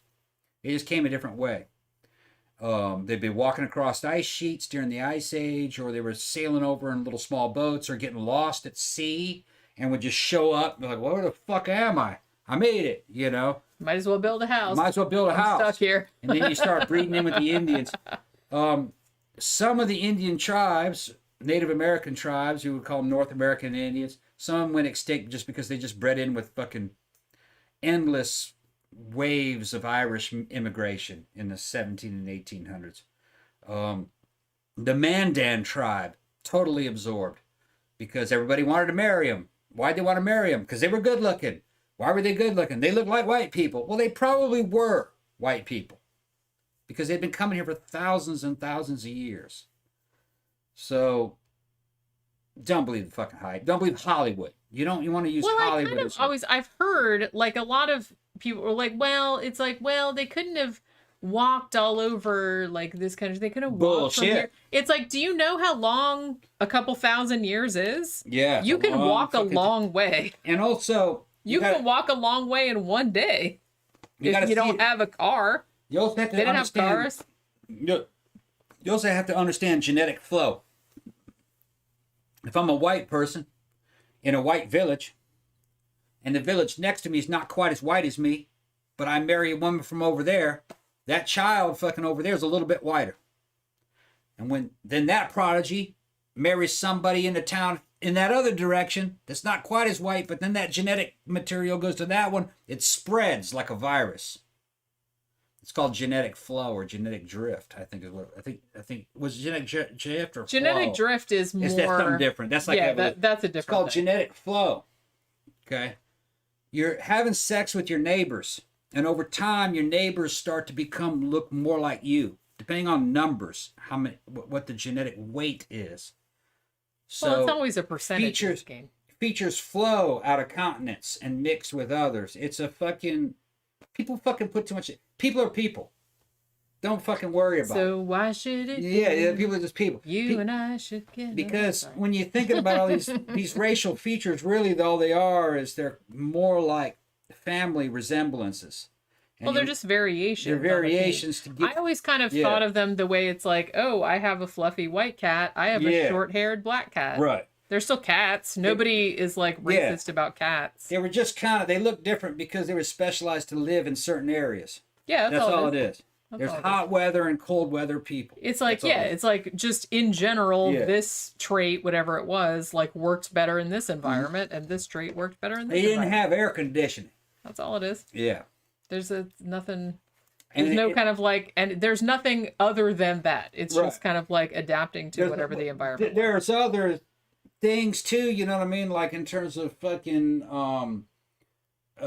temperament and what kind of behaviors. I mean, you can look in Asia and you say that, you know, the Chinese, they've been over there breeding with each other over and over again in a very fucking stable environment centered around fucking rice production. So you're going to have a people that are suited to that. Then you look at people that for generations have been fucking living in the continent of Africa. It's a very different situation. Over there, you're going to get fucking men of action. You're going to have to fucking take action now because it's not as a stable of area. It's not about agriculture and growing rice. It's more about hunter-gathering. So, and then you look at Europe. Europe is more about surviving the winter, you know. So the people that can survive winters and fucking plan for winters, you're going to have different kind of personalities, different kind of people. And you got some people that'll make a big deal over those differences. It's still human behavior. It's all within the human range. And honestly, a lot of times too, it's just generalities. Because obviously you know, everybody born in Norway, for example. They're not all the same. They're not all the same. But they all have things in common. That's well, it's like everybody has proclivities. Yeah. And because over the centuries, you know, if you stayed in this area, a certain kind of person was successful in this sort of area. So but like I said, it's all generalities, and there's always like, you know, a variation. Every time you roll the genetic dice by having offspring, it's like rolling a roulette wheel. You don't know what's going to come up because there's always going to be some wild cards at play. Yeah, and what wins in one area is not going to win in another. I mean, you could take your average Swede and you send that sucker to Central Africa, and they're just not going to make it. They're not going to make it as well. It's a completely different It's a totally different situation. And like I said, that's not a judgment call. That's just a completely different environment. Yeah. That's not what you were suited for. Hot, lots of direct sunlight. You have to be able to take action immediately. You can't sit around being told what to do. And in the North, it's more about fucking communal living. And well, what do you guys think we should do? What's the best thing we should do? Well, we're gonna have the town. If you're gonna go through all that shit, you're gonna get We fucking need to eaten. keep from fucking freezing to death. Yeah, That's what yeah, we need to do. yeah. Well, you take that shit down to fucking Central Africa, you get your ass eaten. There's no time to fucking talk about it. You got to do it now. But like I said, it's funny because I feel like people want to. Well, when you get back, make me another drink. Oh, here, give it to me. Okay. Make one on the way back. All right. Same one? Yeah. I kind of feel like people want to make like judgment calls about like different, people's behavior or whatever, but it's just kind of like it's all a product of not only your genetics, but it's a product of where you grew up. Although I don't know how to explain where the fuck I came from because I was born in Florida, but I fucking hate hot weather. And look, he was like, if you weren't here earlier, he was like getting all over my case for being like super pale, which I am, but because we were at the pool this morning. And he was just like, look at you need to get some sun. You're so white. Like, look at, and he was like picking on me about it. And I'm like, man, fuck off. I do not like hot weather. I don't like laying out in the sun. I like swimming. I'm not a big outdoor person. I'm just not. Even though I'm from Florida. And my family, well, my dad's side of the family are from Tennessee. My mom's side are from Maryland. And then prior to that, my mom's side was England. My dad's side is Ireland and Blackfoot Indian. So I don't know. I don't know where I got, like, I ended up in Florida and I do not like hot weather. So I'm in a place where I'm not supposed to be. I'm more of a cold weather person. I'm one of those people who likes to like bundle up and sit by the fire, and I feel like I should maybe live in fucking I don't know, somewhere cold. I don't know why. I'm more a cold weather person. Jenny, you should do ancestry DNA. I did do I did this one thing. I think it was it fucking National Geographic or something? I have like the book back there. But this one guy, I was watching this dude's documentary, and this was like years ago. And he's doing a documentary where he's trying to trace like all these people's genetics, and he wanted, I think it was through National Geographic. And I can't remember what his name is, but he had written a book about all these DNA like haplotypes, and he had like was, placing them in different parts of the world where they like migrated to. And I got super interested in that. So I was like, okay, I'll do it. But I can only do my the matrilineal. So I could only do it through my mother's line. I was trying to get my brothers to do it, but they wouldn't. So, so I don't know about my dad's side. My mom's side, apparently I come from what he called, I think it's called the U haplogroup, which actually came, well, everybody came from Africa, but I mean, after they came out of Africa, they actually were right around Turkey. You know where that shit, man, what was that that mummy that they found? Fuck, man, what was he called? Something Man. But they found him like right around what is now Turkey. It wasn't back then. But they found him, and apparently I'm in a pretty rare like haplogroup, or like one that's like not that many people, and I'm in the same one as that mummy guy, and he was just like from Turkey. So I think at least on my mom's side, I'm not sure about my dad's, like I said, because my brothers would have to do it, or my dad would have to do it. But my mitochondrial DNA, that was the word I was trying to think of. Mitochondrial DNA was Turkey. So that's where my mom's side of the family initially came from. This is going back like a few thousand years. Like I said, my mom's side of the family, I'm not sure when they came to the US, but they came from England several generations back. So they've been here a long time. You know what I'm saying? Oh, thank you very much. Actually, I could make another one too. Oh my god, it's still light out. I know. What the fuck's going on? My skin's burning up. I got too much sun today. Well, that's on you, isn't it? Laying out like fucking cooking like that. He's trying to get me to do that. I'm like, no. Because I told him, I said, well, he's been going the last couple days. He just goes, we don't have a pool at our house, but there's one in the complex. So he's like, well, I like to go like during a weekday because, there's not a bunch of other people there. Because if you go in like the summertime or on the weekend, there's like a bunch of kids or whatever. So he's been going over there the last couple days, and he's like, oh, you should come out with me. And I'm like, okay, well, today I kind of got caught up on my shit about noon, and I was like, yeah, let's go to the pool for a little bit. And I can swim. And so he goes, he doesn't even swim. He lays on the chair and bakes. I don't get it. I wanted to swim. I want to get in the water. It's nice and cool and refreshing. Swam up and down a few times. You guys, in the pool, I was swimming up and down, and there was a frog, like a pretty big frog. He was about that big. I know if you're listening to the audio, you can't see, but the frog was about that big, right? In the pool. It was a pretty big bullfrog. It was a pretty big bullfrog. So I kept seeing him, and he kept looking at me like askance. Like, what are you doing? Caught him. Are you going to alligator? Are you going to eat me? And I was just kind of like, man, I feel like this frog should not be in here because it's a chlorinated pool, right? And it's just kind of like, I feel like this is not good for him. He seemed to be all right. Like, he was swimming around and everything. And I was like, I feel like he could probably get out if he wanted to, because he had big legs in the back. Like, he could probably jump out. The lip wasn't that high. But he was just kind of like hanging out on the lip of the pool, just like running. And sometimes he'd go in the pool and like swim around. And I'm like, dude, frog, what are you doing?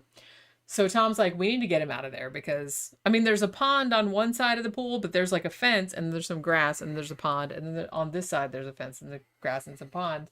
And then, so I said, well, he must have come from there. And I was like, he's like, we can't leave him in here because like the chlorine will kill him, right? And so Tom kept trying to like get the frog and like put him out. He's like, go out the fence and go into the like real water. But the frog kept turning around and kept jumping back in the pool again.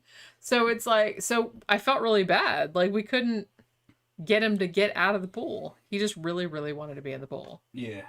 And I just feel like, I mean, I don't know. Yeah, Tila was talking about them damn Olmec statues down there in South. I noticed that same thing. Those round Olmec heads. Those are very African features on those things. And they found black people on Easter Island. They weren't black people like American black people. They were just like their own breed of black people. They had African features and dark skin, but they had blonde hair. You know, it was just like some shit out of Conan. Like forgotten lost races and shit. So yeah, there was all kinds of weird shit happening in the past. You know, it's not clear cut. You know, weird shit can happen. Well, as I said, everything is way more complicated. And if you look at the continent of Africa, you will find people, certain tribes, that are as light skinned as me, but they're African. They got African features and everything. And then you'll find another person that's just real dark, but they have features like me. They look like Caucasians with straight hair. Just all the genetic material's there. And some of it's up in Asia too, you know, because people kind of share certain genetic traits with Asians, and it's just weird. It's just a weird Well, you have thing. to think. I mean, the human It's like race, dog breeds. You Homo know? sapiens, Been around a long is time. not. Well, I mean, Homo sapiens as a species is not all that old, relatively speaking. Yeah. So we haven't had a lot of time. So even though on the surface, it seems like, you know, on sort of, surface level differences, it looks different to us. Yeah, but from a genetic standpoint, it's really not all that different at all. But then there's all the pre-human ancestors, though, too. That's true. But even then, white people have some Neanderthal features in them. They crossbred. They crossbred sometime in Europe. Because they found that out. That was like a big question in anthropology for a really long time. Like, did Homo sapiens crossbreed with Neanderthals? Well, they said yeah. Indeed, they did. Yeah, and matter of fact, indeed they did. One of the things that, and this might be old information now, but I remember like 10 years ago they analyzed genetic gene packets in a lot of Caucasians, Europeans, and certain gene packets that control language didn't seem to be the same as other human beings. And they surmised that gene packet may have come from Neanderthal that controls language. And although, as I said, I don't think the thing about it is that I think that Neanderthals and Homo sapiens bred after the African, after they came out of Africa. Yeah, because going into Europe. Because people that have been in Africa for generations and generations have either like very, very little or zero Neanderthal DNA. Yeah. However, if, the ones that left, they do have, I believe it's 2%, right? Yeah. That was the last I heard. The idea is that Neanderthals must have been pretty big talkers. Which that makes sense. If you're in a real cold environment, you need a lot of teamwork to plan shit out to fucking do animal hunts. They weren't farmers. So maybe it's true that the gene packet that controls language might have been for white people. Thanks, Neanderthals. That's why people can't shut the fuck up. You just can't shut the fuck up. But you guys in the comment section, if anybody knows anything about that, if that still stands. I mean, that was about 10, 15 years ago that I read it's been a while since that, because shit fucking gets updated a lot. I mean, it's probably like 10 or 12 years ago, I was on like a fucking evolutionary biology kick, man, and I read like all the fucking books from that time. I read fucking Charles Darwin, I read all that stuff, and I read all the new shit too. So I got like super into that, but I haven't I've gotten back into fiction reading recently, so I haven't read a lot of nonfiction. It might actually, the last few years. The whole thing about so I might be behind. The whole thing about white people having a gene packet that controls language from Neanderthal, that might explain a lot about white people talking the way they do. And also fucking, I mean, Taylor fucking tell you, white people fucking language has a lot to do with music. And if you look at white people, they tend to fucking like melody and harmony a lot.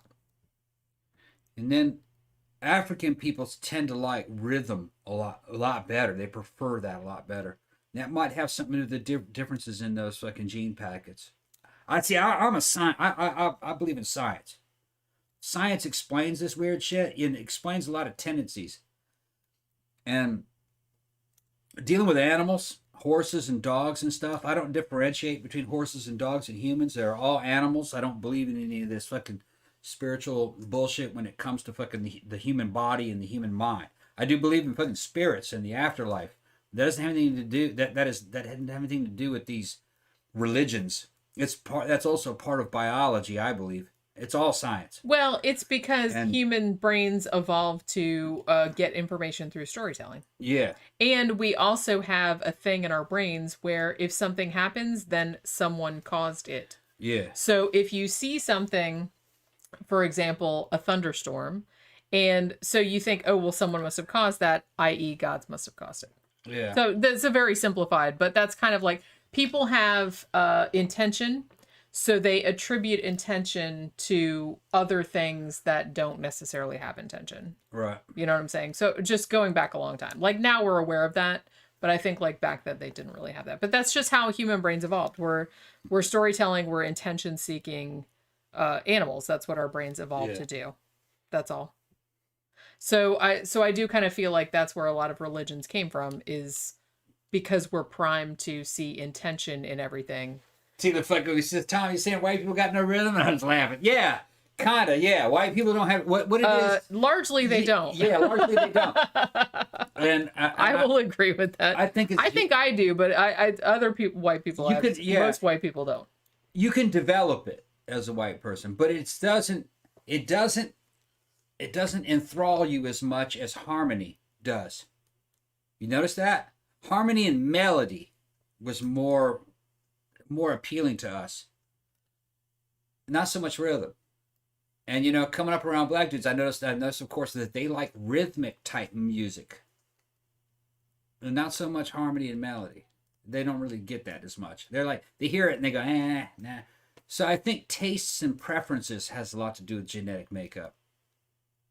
Yeah, to a large degree. I mean, some of that might be what you grew up with cultural too. But and honestly, it's kind of hard to like tease that apart because, like you said, it's a feedback loop. Because if you grew up in a sort of like homogenous environment where a lot of people were the same as you, then that's what the culture is going to be like, because that's coming from everyone's personalities, and then that's going to reflect back on you. But is culture a manifestation of a population's genes? To some extent. And then does that culture reinforce that genetic? That's what I'm saying. To some extent, but so the culture becomes like the hand of an animal breeder, where this was not acceptable, but this is. This is not acceptable, but this is. 3 generations later, that culture gets exactly what it wants. Yeah. That's what it Well, produces. and like I said, I think that depends. Yes, I think that is entirely true because, like I said, it's in a lot of ways I think it's a feedback loop, Yeah. and that's why it can't be teased apart like nature nurture. I don't think you're ever. I don't know if you're ever gonna like be able to tease that apart like percentage this and percentage that because it's just it's interactive. You know what I'm saying? But that said, I think the more diverse the population is, the harder that is to figure out. Obviously. I mean, it's easy if it's like a homogenous population. No, we have an admixture. Yeah, but if which it's is something like crop the breeds. United States, which is just like kind of everybody's mongrels, you know what I mean? And everybody's just from everywhere, and it's just like all these different the mixture diverse is happening. populations. It's true, but what you're saying, but the mixture is also slow. Mm-hmm. All right, it's not something that happens instantly. And if you know people who are biracial, they tend to fall right in between the averages of those two races that they descended from, or the multi. I think so. I think so. Biracial people tend to be right in the middle. In my I experience. always wonder Which sometimes. I don't know if that's parental influence. Well, it might be. I kind of think that we're a manifestations of genes, that we're a living machine, and that your genetics makes you prefer certain things, and it expresses you in a certain way. I think there's a goddamn machine type mechanism involved. We cannot really be as free as we want to be. You know what I mean? Like, I don't think I really have freedom of choice 100%. No one does. Yeah, I think I'm actually operating like a damn program. But you do have, to an extent, you have the illusion of it. Yeah, I think it's an illusion. Yeah. I'm, like I said, I'm a materialist, pretty much down to my toes. I don't think anyone has free will because I do think that you have choices within a certain parameter What you can imagine. of what you can imagine, Right. what your genetics are like, what your Yeah. cultural upbringing was like, shit like that. But you do have an illusion of it. And honestly, if you have an illusion of it, I kind of feel like that's almost like the real thing. Because you're perceiving that you have choices. I don't think you have as many choices as maybe you would like, because your choices are kind of like proscribed or sort of hemmed in by how you were raised, what your genetic makeup is, various other factors. But you have enough choices to make it seem as though you have free will. I don't think anyone has free will. And I'm not saying that like from a religious standpoint. I'm saying that from like a scientific standpoint. Yeah, but I don't think that's a bad thing. Some people might not know what we're talking about. All right, freedom of will. Freedom. Well, we went very philosophical. We're getting philosophical with this shit. Let's say you have a problem and you have to solve it. Your intellect can only come up with a certain amount of fucking replies to solve this problem. Yeah. And you always pick the one you think is the best one. Yeah. That's not really freedom. That's not really freedom. That's more like something a computer does. It's like a multiple choice I can do this, test. this, or this, and I'm going to pick the best one, Rather and this than is the best one. Now, a person that has more intellect or different genes might have more like choices. a wider selection, sure. Instead of 4 different things, now they got 6 different things that they can do, and then they pick the one that they think is the best. And their best might be better than mine. So it's not really freedom of choice. It's more like expansion of computation. It's more what it's like. Yeah. The more broadband you are, the more intellectual power you have, the more choices you are presented in this fucking decision-making process. So perhaps A dumb motherfucker only has one. Or well, maybe perhaps 2. from that standpoint, the freer you are, Right? because you have more options to choose from. But is it freedom or is it just more efficient operation? Because you never pick. It depends on how you're choice looking at it. 3, or you never pick choice 4. It's like computation. You always pick the one you think is best, which that's not really a choice. That was the thing that always fucked with me. It is, because you could choose a shitty thing knowing it's a shitty But you thing. just don't. Well, I don't know just about that don't. because some people obviously do. That's because they're dumb. That's because they're dumb. Or because their judgment is impaired. Their judgment is the fucking impaired. Is Right. You impaired. always pick the best solution, but it's only the best one you can imagine. See. Well, That and the always thing felt about me. it too is that I feel like I'm running on autopilot. you kind of and you're kind of saying too that like everybody operates like Spock, which they don't. I do, but most people don't. So I'm just kind of saying that like most people, they're like, okay, I'm presented with, 4 choices or 6 choices or whatever. And it's like, you would like to think that people would consider each one, what are the pros and cons of each choice in this, gamut of choices that I've been given or that I thought of. And that you always think that that person's going to choose whatever's best for them, whatever that means to that particular person. But as we know from human nature in general, people quite often do not choose what is best for them. In fact, most of the time, it seems like they don't. Well, that's because drugs and sex. Well, that's what I'm saying. So people are not rational. People are not rational. Some people are. Some people do actually make rational decisions, and they kind of think, okay, well, I have this choice. It's like, this is what's good about that. That's what's bad about it. I mean, I feel like that's what I do. But a lot of people, maybe not a lot of people, but some people don't really make decisions like that. Well, I think it also depends on where you come from in the world. I mean, I was listening to a guy today. He was from India. He's from India, and he was living in the UK. And he'd been to the United States. And he was talking about India, how different India was from China. And he said that India was highly irrational, that it was very tribal, depending on where you were. I find a lot of people irrational. What tribe you came from, or, what group you came from, and they're all in conflict from one another. And he said that when he went to England, he kind of felt that he was free from all that he could actually make logical decisions that he would not be allowed to make in India. I get that. Because the way other people would have reacted Sure. if you had taken the logical course of action. And he was saying he is not a big fan of China, but he was saying that China was going to whip India's ass because he said that China is relatively fucking logical and reasonable compared to India, which I didn't really have that impression. But he explained it because, see, we have Indian neighbors, and they all just seem fucking, awesome. He said that the fucking best... Yeah, they all seem like awesome people. Well, they're IT people, and he said that anybody with any kind of brains in India leaves. But he says that what's left in India is just a bunch of warring factions that don't make any goddamn sense. I still would like to go. I'd like to see it, but he says it's just pandemonium. I've always kind of wanted to go. I say, you know what I mean? He says it's pandemonium and that... Yeah, He said okay. the average person can't even clean a glass because they can't do the proper steps to clean glass properly. So you go to a restaurant and all the glasses are dirty, and that it's a zero trust population that they constantly trying to get over on one another. Although that's kind of like Brazil. Brazil was a very low trust society, but I had fun there. But they had very high standards of fucking sanitation and fucking food. Kind of like Italy. Brazilian food was fucking great. Well, they kind of take food seriously. Yeah, it's all kind of about. I guess it's cultural. I guess. Yeah. And he said they in Brazil, I mean, you're gonna get a good meal. That's just the way it is. Now, what's funny is we like Indian food, but he was saying that in India that they eat too much oil, it's too high carbs, and they fucking have bad health.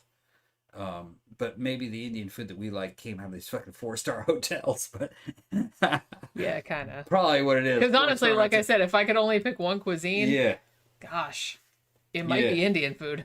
We go down to our local Indian. We go down to food. our local Indian restaurant, and it's nothing but Indians in there, and they're fucking high speed, man. They're fucking cool people, and that food is fucking great. And I would say it was healthy. Largely, I mean, there's a lot of cream in it and stuff, but that's all right. Yeah, there's a lot of vegetables in there too. It's not an unreasonable amount of oil. And honestly, like I said, if somebody told me, like my doctor told me, please don't eat meat anymore, you have to go vegetarian. That's where you go. If I was going to go vegetarian, it'd be Indian food because Indian food is the best vegetarian food. Yeah. I could eat that until I die, and I'd be. So I kind of had a feeling, and this is based on what he said too. I had the feeling that we get about the best of India right here in Florida. They're coming here to work for these IT companies. Yeah, because there are a lot of people from India here, though. And the restaurants that we have here, compared to what he was saying, they're probably fucking much better. Because he said the sanitation was terrible and fucking. But man, fucking Fifth Element, I've been wanting to go back there. Yeah. I got pictures of the fucking Fifth Element. I need to show these people, man. This is a fucking nice restaurant. It's got a buffet. This is before the lockdown. Yeah, they don't have the buffet. You can eat in there, but they closed the buffet momentarily. They'll bring it back. It'll come back eventually. But you can still eat in there and like just order food. You just can't do the buffet. When you went in there, it was almost always fucking Indian people in there, and we were usually the only white people. Yeah, but it was like a normal fucking American fucking high class, high standard restaurant. They're fucking loving it. Can I say I love their tin ceiling? Yeah, they got a tin ceiling. I love those. That's so pretty. And then they'd be playing the damn Bollywood fucking music the YouTube channels everywhere. Fucking, you know. Can we give a shout out to Memories of India though? Oh yeah, they were good too. Yeah, that's another good okay, so Memories of India. That's another restaurant. There are two of them. There's one in Lake Mary. Yeah. And there's one in Orlando. I think it's on International Drive, which is like where all the tourists go. Go there. That's a really good. I've never been to the International Drive one because I never go to International Drive if I can avoid it because fucking tourists. But you know, but the one in Lake Mary, fantastic. We know the manager. We know the cook. We used to go there all the time. Went there for my birthday like a couple years in a row. They have their lamb korma is amazing. And they make their own mango ice cream and it's off the fucking chain. And I don't even like mangoes, but their fucking mango ice cream is so fucking delicious. No, what you were saying earlier about him being in the UK and feeling like he was free and stuff. One thing I love, here's one of the best things about the UK. Because I lived there for a little while. Yeah, she married a guy from there. I was married to a British guy for like 14 years. But he was Welsh. One of the best things about the UK is everybody. I love the British proclivity to just like have everyone mind their own business. I love it's it. Like shut the fuck up. Well, no, like when you're out in public, yeah. Because you know how, like in the U.S., I feel like everyone kind of wants to get up in your face. Yeah. Like, you know, hey, what are you? Hey, hi, hey, how are you? Blah blah blah. I hate that shit. You know what I mean? I hate it. Leave me alone. So it's like I love in the UK, people will totally not bother you. Yeah. I mean, at least that was my experience. I kind of feel like they just kind of they're just kind of like, well, I don't want to be bothered, so I don't want to bother other people either. Yes, I know there are obnoxious twats and they just kind of like get up in your face. I know there's that in every society. But I do kind of feel like in the UK, there is more an understanding that just people need to mind their own business. Like that has nothing to do with you. Just stay out of it. You know what I mean? And I like that better. Guess what I found? What? A picture of Memories of India. Oh, did you really? No, it's a picture of, it's not Memories of India, it's fucking The Fifth Element. This is what I'm talking about. When did you take that? A long time ago. I don't remember that. A couple years ago. I think maybe they about a year. See all those Indian people there? That's here in Florida. That's just like a mile, 2 miles from my house. That's the what you call it, the buffet there. That's like 2 miles from our house. And that place is fucking great.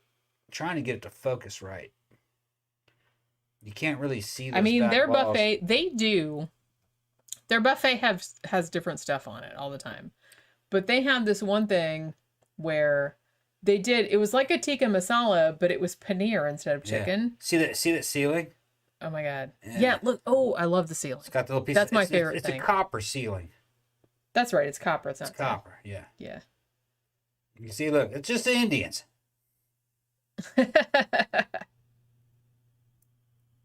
Be like the only white people there. That's a great restaurant, though. I love that restaurant. Yeah, we go there. It's right next to Sam's. Yeah. So every time we went to Sam's to go shopping or to the liquor store, we would go to Fifth Element. Yep. Hadn't been there that long, like only a few years. Yeah. I'm glad they actually survived the pandemic, but like I said, I think they made more money actually. Yeah, they still do takeout. Like the dining room is open, but the buffet is closed. I liked the buffet because they always had like that paneer thing with the tikka masala, and that was like fucking delicious. They always had goat. They always had like some really good vegetarian stuff.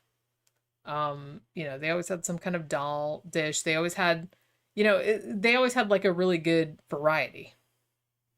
Now, their ice cream, they had an ice cream machine that was soft serve. That was good. Their mango ice cream, not as good as Memories of India, though. Because Memories of India, like I said, made their own it wasn't even soft serve, it was actual mango ice cream that they made in-house. Dine-in is open there. Oh, I know. We ate there. Yeah. I'm just saying the buffet is not open. I wonder when they're going to open that bitch back up. I mean, you can order off the menu. Yeah. You guys can look at the ratings on that shit. Hold on. Get on there. Fifth Element Authentic Indian Restaurant. 4.3 out of fucking 700. That shit's so good. It's on Reinhardt Road. You guys can fucking Google it. Yeah, like I said, it's right next to the Sam's. Yeah. Like the Sam's is there, and then there's like a little. Oh, they got pictures of that fucking buffet. Oh, they got pictures of that goddamn buffet. Oh. Yeah. Damn. I don't know why I'm thinking about food. I wonder. I don't know why. Are you gonna roast that turkey or what? Yeah, it's 8:00. I'll roast it tomorrow. Why you make me wait? We had a whole. Well, it's not a whole turkey. It's a small young. It's a turkey. small turkey. And we were all excited because we were kind of like, oh, we're gonna do like a mini Thanksgiving. I can do it if you end the show. And these people will be pissed off. See. Well, I don't know. Well, let me go to the bathroom. Okay. You talk. Talk about food if you want. Okay. Hold on. Spooky outside. Yeah, they're both outside.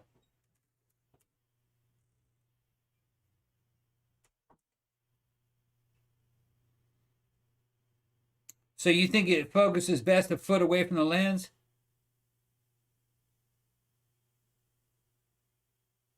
Yeah, T. You know it's good if the Indians are eating there. That's true. They're running that bitch right, too. It's nice in there. Real nice.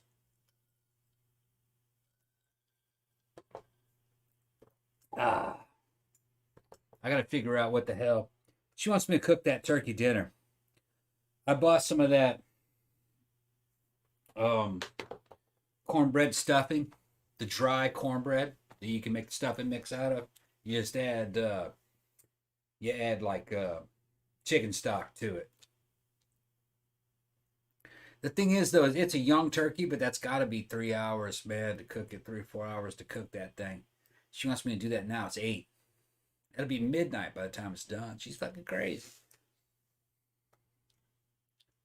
I got her fucking addicted, see? Got her addicted to that food.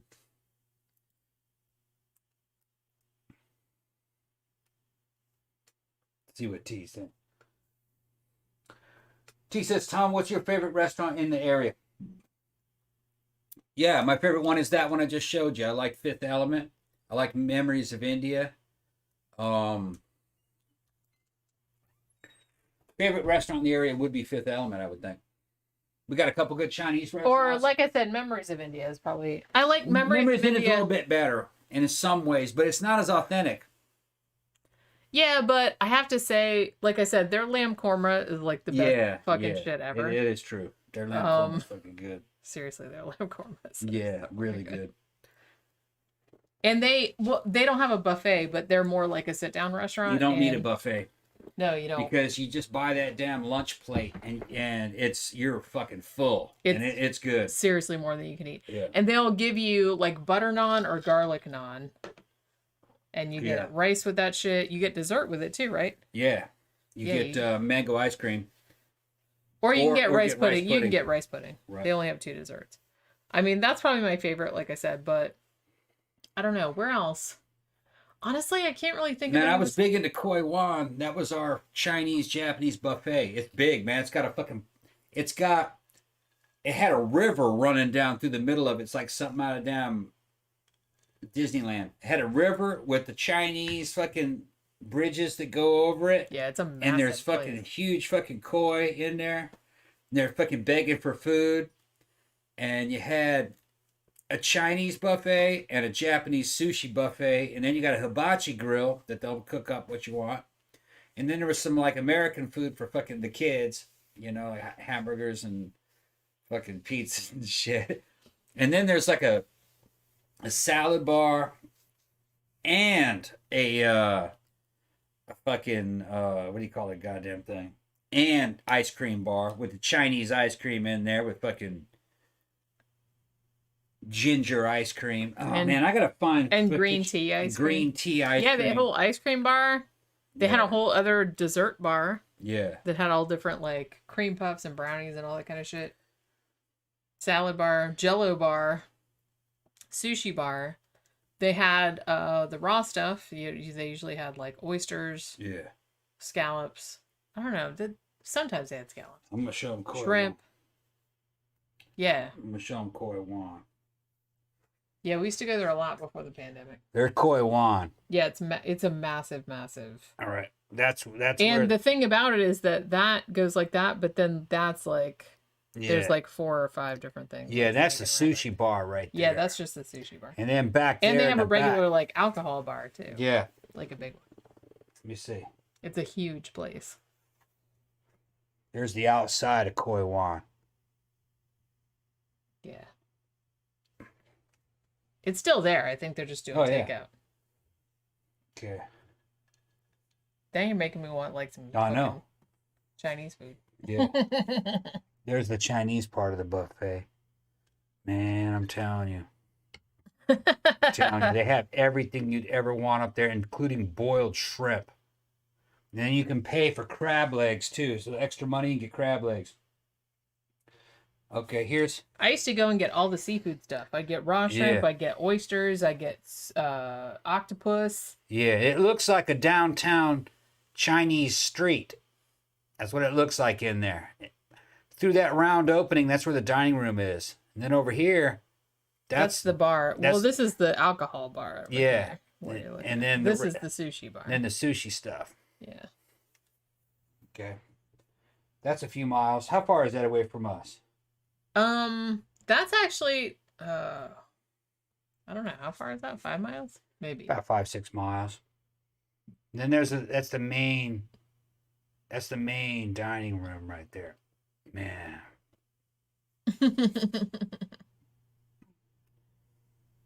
Trying to see. And then look, there's all the water with the koi in it. It's got like a damn river running through the middle of it. A river runs through it. Everything here in Florida is kind of like Disneyland. It's They like have to make everything look like yeah, Disney everything World. is like a damn. Well, everything's geared toward the tourist trade. Yeah, everything is like an attraction.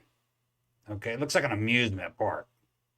See, and then there's the water running around it. Okay, and I'm from California, and Florida blows fucking California away. And California was cool back in the day. But Well, this is just, you like know, I said, Florida kind of has the advantage of everything here being fairly new. everything's new. Well, at least all that kind of stuff. Yeah. Like I said, Florida, yes, people lived here back in the day, but I feel like there wasn't a huge population migration here until Disney opened in the early 70s. Yeah. So most of the stuff that you see is fairly recent. Yeah. You know what I'm saying? So it's not like stuff that's been, you know. Tina says, how long until the buffet reopens? It's soon, probably. Soon. And it's 5 or 6 miles away from here. Yeah. Where's the roller coaster? We said, them fighting words, Tom. We're still closed. It don't matter. I'm just telling you, I'm from California. From Long Beach, Carson area. No Hollywood and all that shit. And I would take Florida any day over California. The prices are so much better. The people are better. You don't have that weird California fucking attitude. It's a lot better. It kind of reminds me of the way California was in the 70s and the very early 80s, back when it was cool. Well, because a lot of people, like I said, over the It's past not overpopulated. 30, 40 years, people have been moving to Florida from everywhere because of the climate and because of, Problems in fucking New York and California. They come here. well, and like I said, Yeah. a lot of it's the weather too, Yeah. because, a lot of people don't like the cold. They don't want to deal with it. And it's just kind of like, Here it's either super, super hot and muggy or not as hot. Those are the two seasons that we have. Florida used to be part of the Spanish Empire, so it has a kind of a Latin flavor to it, which is more comfortable for me, you know, having also grown up in Brazil.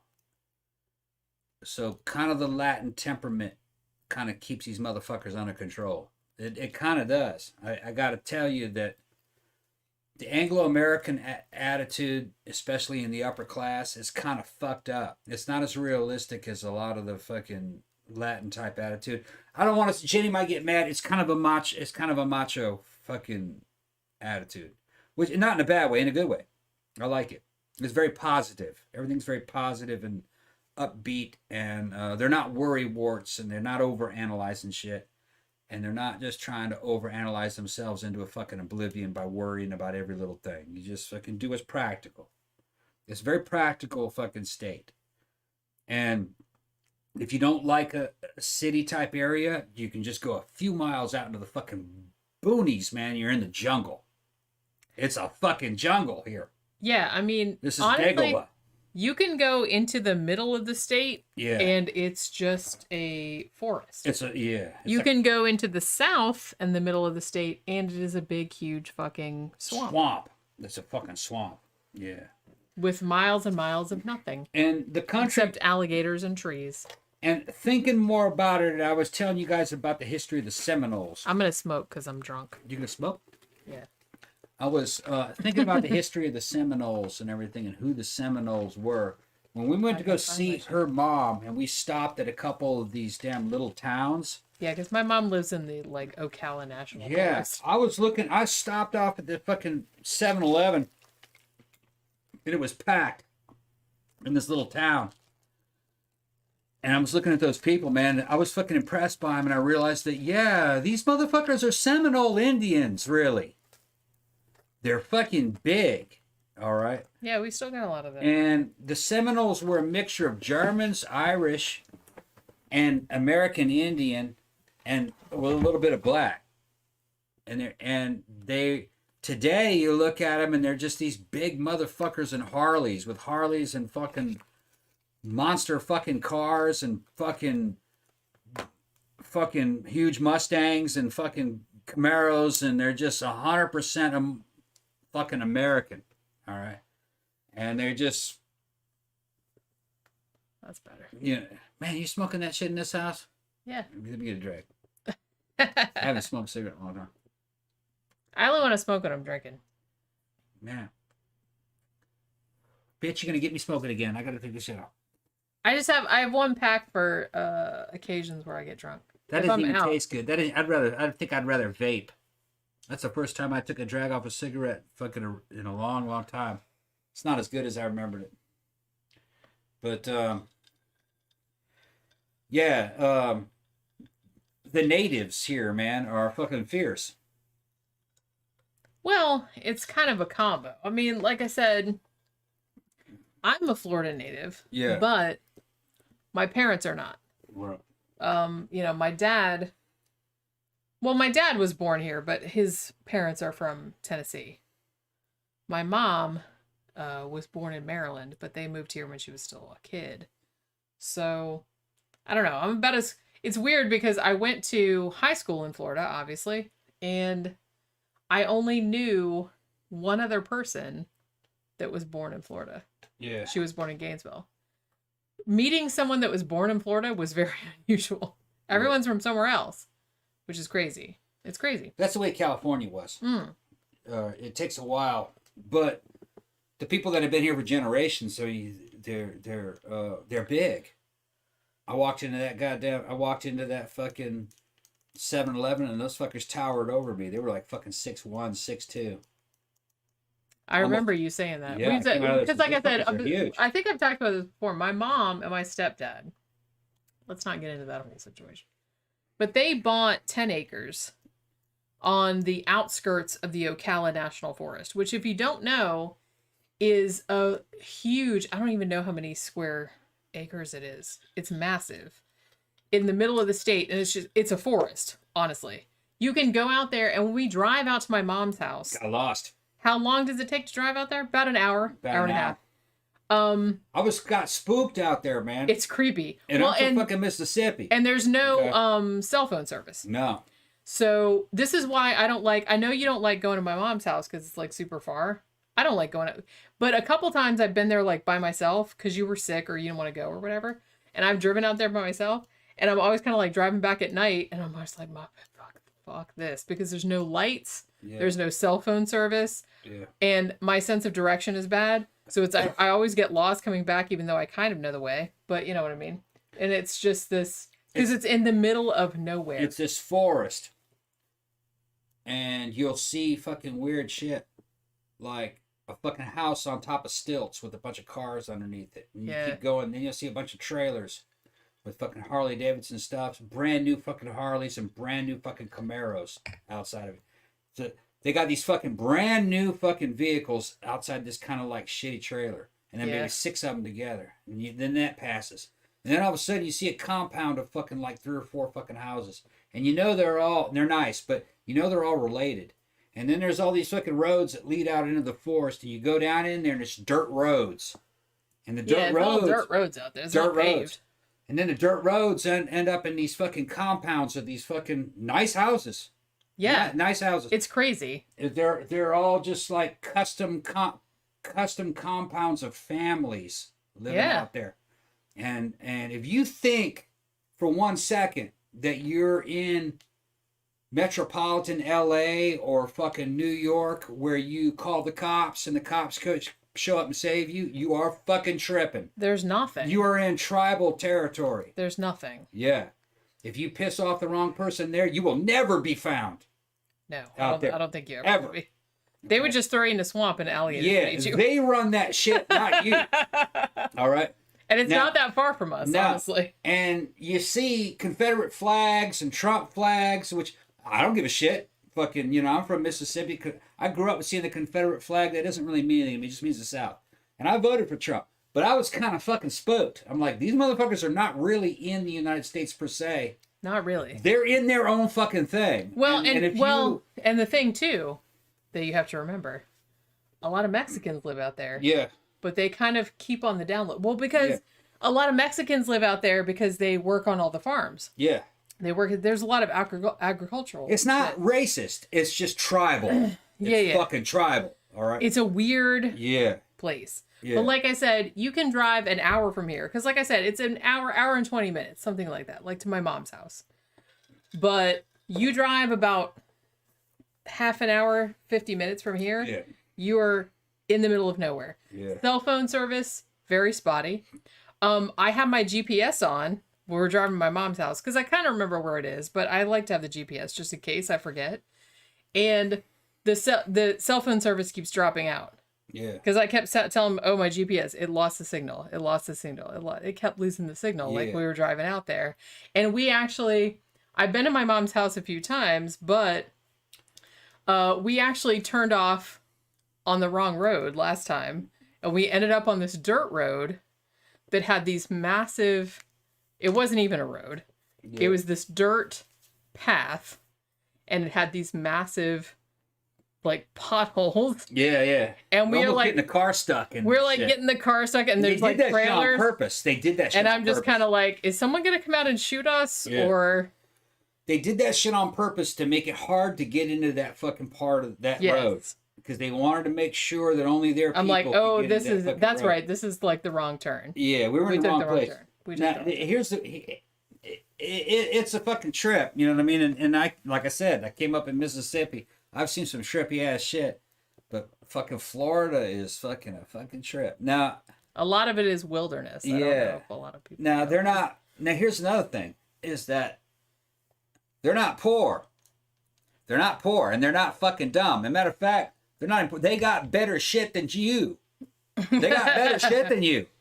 I was going there with fucking brand new muscle cars and fucking badass fucking bikes and fucking good setup, a fucking beautiful house that's way up on stilts, fucking 15 feet higher than Well, everything they else. like living out there. Yeah, and they're fucking all the They cars don't care are about underneath Wi-Fi. it. They don't give a shit about that Wi-Fi. They're fucking in a tribal community, and it's advanced.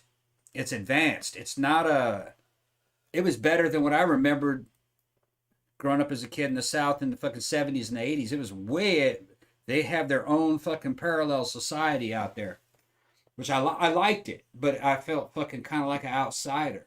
You know, it's well, like, this wow, is why. Well, you know? this is why I told you. Because a couple times I've driven. Because my brother lives in Ocala too. He lives in a little more like built up area. But seriously, every time I've gone to my brother and sister in law's house, because I went there for Thanksgiving. I think I went there for Thanksgiving one time without you because you wanted to have Thanksgiving with your mom, and I was like, well, I want to have Thanksgiving with my mom. So I drove out there by myself to my brother's house, and he lives in kind of like a little bit more built up area, but I get lost every time I'm going there because it's really hard to find. But I do not like driving to Ocala by myself because, one, the cell phone service keeps knocking out, so the GPS is not real reliable. So I always kind of get lost, and then when I'm coming back, I'm usually coming back and it's dark. And like I said, I don't have a real good sense of direction. So there's this one place. This happens to me pretty much every time. You'd think I'd know by now, but I don't do it often enough. When I'm coming back in the dark, there's this one place where like the road splits off, but it's not super obvious. And if you go this way, which it looks like that's the way you should go, you're going to go way out of the way for me, like coming back home. And sometimes accidentally, if I wasn't paying attention, I would go back that way and I'd go way out of my way and then I'd get lost and I have to turn around and come back and blah, blah, blah. It was all this other kind of shit. But it's like out there. Oh. Lost your, Oh, I lost it. lost the fucking, oh shit. Is it okay? It's still going. It's still going over here. We Okay. may have lost the stream, people. It's fucking frozen on her,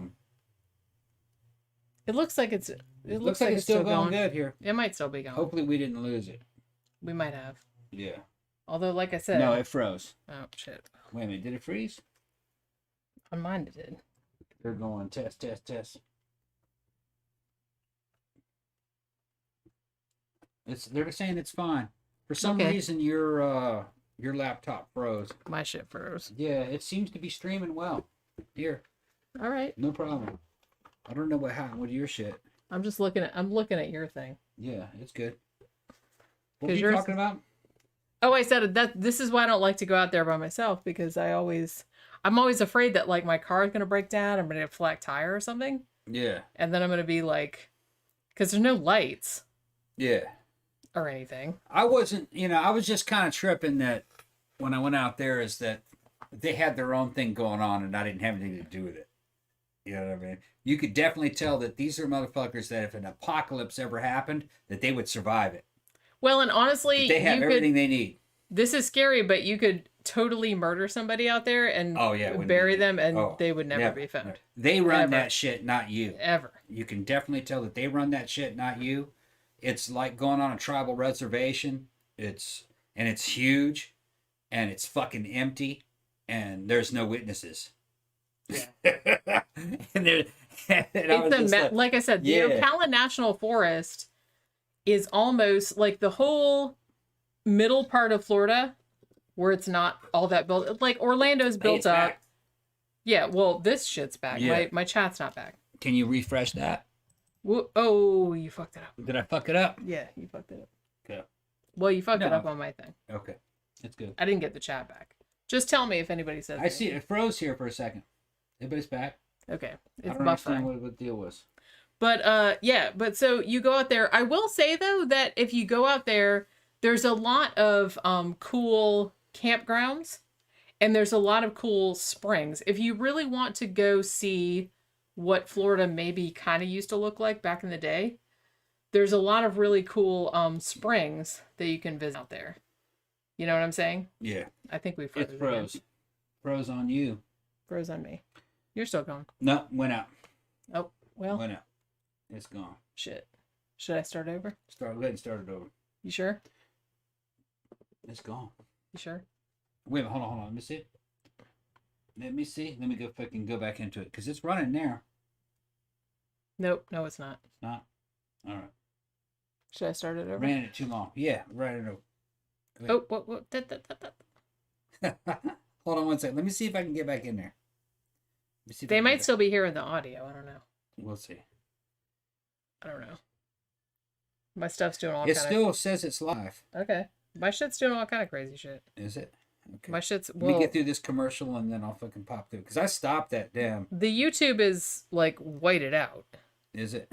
But my my OBS is still going. No, it says we're still here. I just can't see it. My OBS is still going, but my YouTube is... They're still there. They say it's going fine. It just Okay, froze fine. for a second. That's fine. Okay. But yeah, so if you want to, like, there's fucking Silver Glen Springs, there's Alexander Springs, which me and my family used to go there camping all the time when I was a kid. Super cool.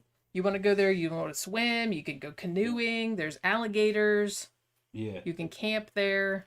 Yeah, Soph's in fun. there saying she's still here. Yeah, Soph, we could have showed you all this stuff, but you had all them damn family problems. You need to come down. I know I'm sad. Yeah, what the hell? that she What didn't kind of shit go. was that, man? Well, you know, Well, I understand why she didn't go. Don't like, yeah. don't I ain't gonna fuck with her. fuck with her. Soph, you could have been up at the damn pool with us today getting some sun.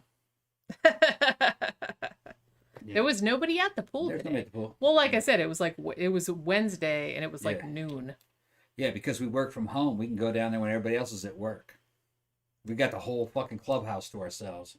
Although We were they're going to shoot a porn scene out there. we were worried though. Well, okay, so they have signs all over the pool that says this area is under surveillance. I didn't see no camera. I don't know if it's under surveillance though. I We know kind all of the feel like security that's guards. true. That shit would have just been a bonus to them. They'd have been They'd have like, probably been like, they "Oh, think, look at damn, those two." Tom's hitting the shit out of that goddamn. Go, Jenny, go. They're like, It put probably your sexy would. shoes on, Jenny. It probably. Now he's gonna make me wear my stripper shoes. You're gonna wear stripper shoes to the fucking To pool. the pool. I'm gonna fucking take. I'm gonna take- swim in the stripper shoes. Yeah, I'm gonna see those. You blind guys, boobs. I have. Yeah. I'm really drunk, so I can tell you this. Okay. I have ridiculous stripper shoes. Oh, you got all kinds of ridiculous shit. I got What? a fucking shoe fetish. He does. Yeah. So you know, yeah.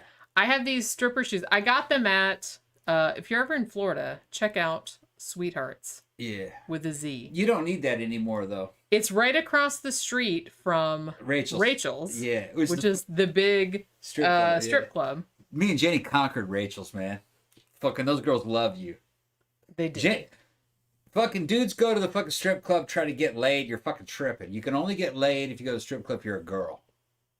Yeah. That's what happens. Well, because A lot of those fucking strippers. girls that work at They just wanna strip get it. clubs, it's just Yeah. kind of like they see like the worst of the dudes like Yeah. every day. Yeah. They're over it. Yeah.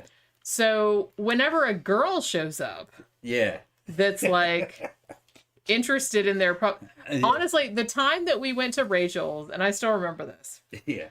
We went to Rachel's because our the bartender from Venue 13, Hector was his name. Yeah.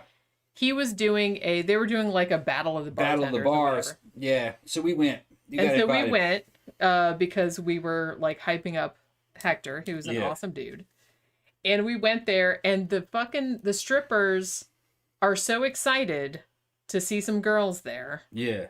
that are kind of like cool with everything. Well, there were goth girls, bunch of goth girls. Yeah. And we had Kaylee with us, who was our lesbian daughter. Yeah. And for the during those. They, times. man, those girls were telling me You all always- their problems. Yeah. They were just kind of like, oh my God, someone's here that's not going to Yeah. like fucking And Kaylee. be horrible to me. So it's just, it was like really, it was a fun time. I have to say Yeah. those girls were like, And fantastic. Kaylee was like our fucking little daughter at that time, and maybe I'll show a picture. But she is this little bitty, like 5 foot tall little goth girl with fucking that dresses up like a cross between a ninja and a cat with Yeah. fucking ears and shit. She's cute, Ninja Kitty was her screen name for a her. long time. right? And she's like, Tom, can you tell that girl that I love her? I said, you love that one right there? She's, yeah, you can tell that girl that I love her. You know, like, I'm trying to hook up fucking Kaylee with this fucking chick who's definitely not lesbian. But she did kind of fucking give her some fucking play. A Sure. little bit. She gave her some play. I mean, you know, Yeah. But then, like, the other ones showed up who were because that girl was like the stripper super fucking queen. But then there were other ones that were kind of more like us who started talking, and you were talking to them. And then next thing I know, fucking Jenny and fucking Kaylee and these fucking strippers are all fucking making out in a big old fucking fur ball. And I didn't fucking get any pictures. I should have got some goddamn pictures of that shit. Well, we were all pretty drunk that night. Yeah. I was trying to get, I don't know how I drove back. I was so drunk that I think I went out to the car to get something and I fell asleep in the back seat. Yeah. I tried to drive home and driving home felt like I was fighting and fighting demons and looking through a damn toilet paper tube the whole time. It was like my vision was fucking tiny. It was like that I was looking through a fucking straw. I don't know how I made it home through pure willpower. You did. And luck. I have no idea. Several of our friends slept in their cars in the parking lot. That's how bad of it Rachel's. was. Yeah. In the parking lot. Our whole fucking gang got just annihilated. It was a good night though. Yeah, I don't know how. And I got my boy Gramthars, who's fucking guy I came up in high school with. He's a ex-cop. He's probably ashamed of me. Tom, you were driving under the influence. Man does what he's got to do sometimes. I was in a damn predicament. Yeah, I was in a predicament. He's in a predicament. I was in a predicament, but I fucking is it fucking getting frozen up again? I don't know. I'm ignoring it's it. good. I'm just pretending that it's all. Yeah, cool. I made I'm it back. pretending I made it cool. back. Well, obviously. I've never once been pulled over for DWI. Weirdly, the one time I've talked to the cops drunk from behind the wheel, and they never even fucking remember that in the freeway. The one time that we got pulled over, it's confidence. Was before, like on the way to the club. Yeah, not on the way, and so we hadn't even drunk anything yet. Right. Me, you, Kaylee. It was me, you, and Kaylee Do in not the car. drive drunk. No, you shouldn't. Unless you're an expert. But yeah, a little caveat on there. Yeah. No, I'm just saying the one time that we got pulled over, we were actually going to the bar. Yeah. So we had actually not drunk anything. Right. Yeah. They pulled us over, I think, because we were driving while goth. Yeah, driving while goth. They fucking tore the car apart looking for drugs. Yeah, they opened my trunk. There's nothing there. Well, yeah. I was annoyed, but obviously I was kind of like saying to myself, well, one, don't be too shitty, although I thought about it. Yeah. But I was just kind of like, you know what? I don't have anything in my car, so waste your time. I don't care. So I just stood there and was just like, yeah, okay. Tear my trunk up. Yeah. Better put it all back. Because I didn't have any drugs in my car.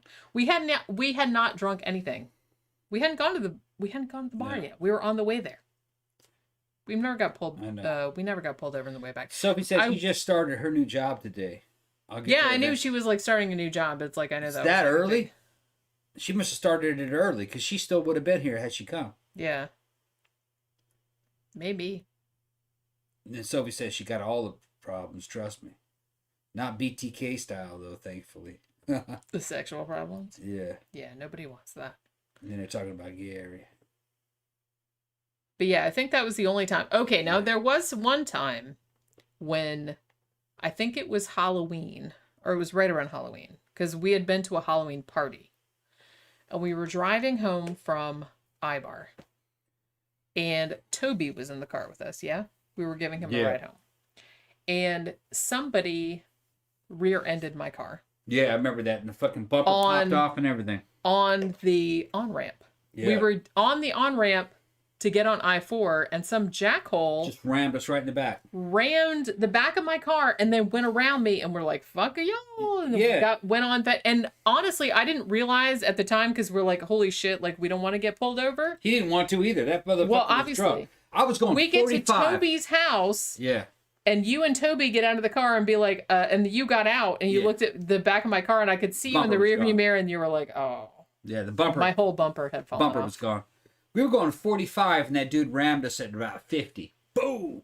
He wasn't watching. I think he ran a red light behind us. I think he did too. He knocked my whole fucking bumper off. And he was off. fucking, knocked the damn bumper off and everything.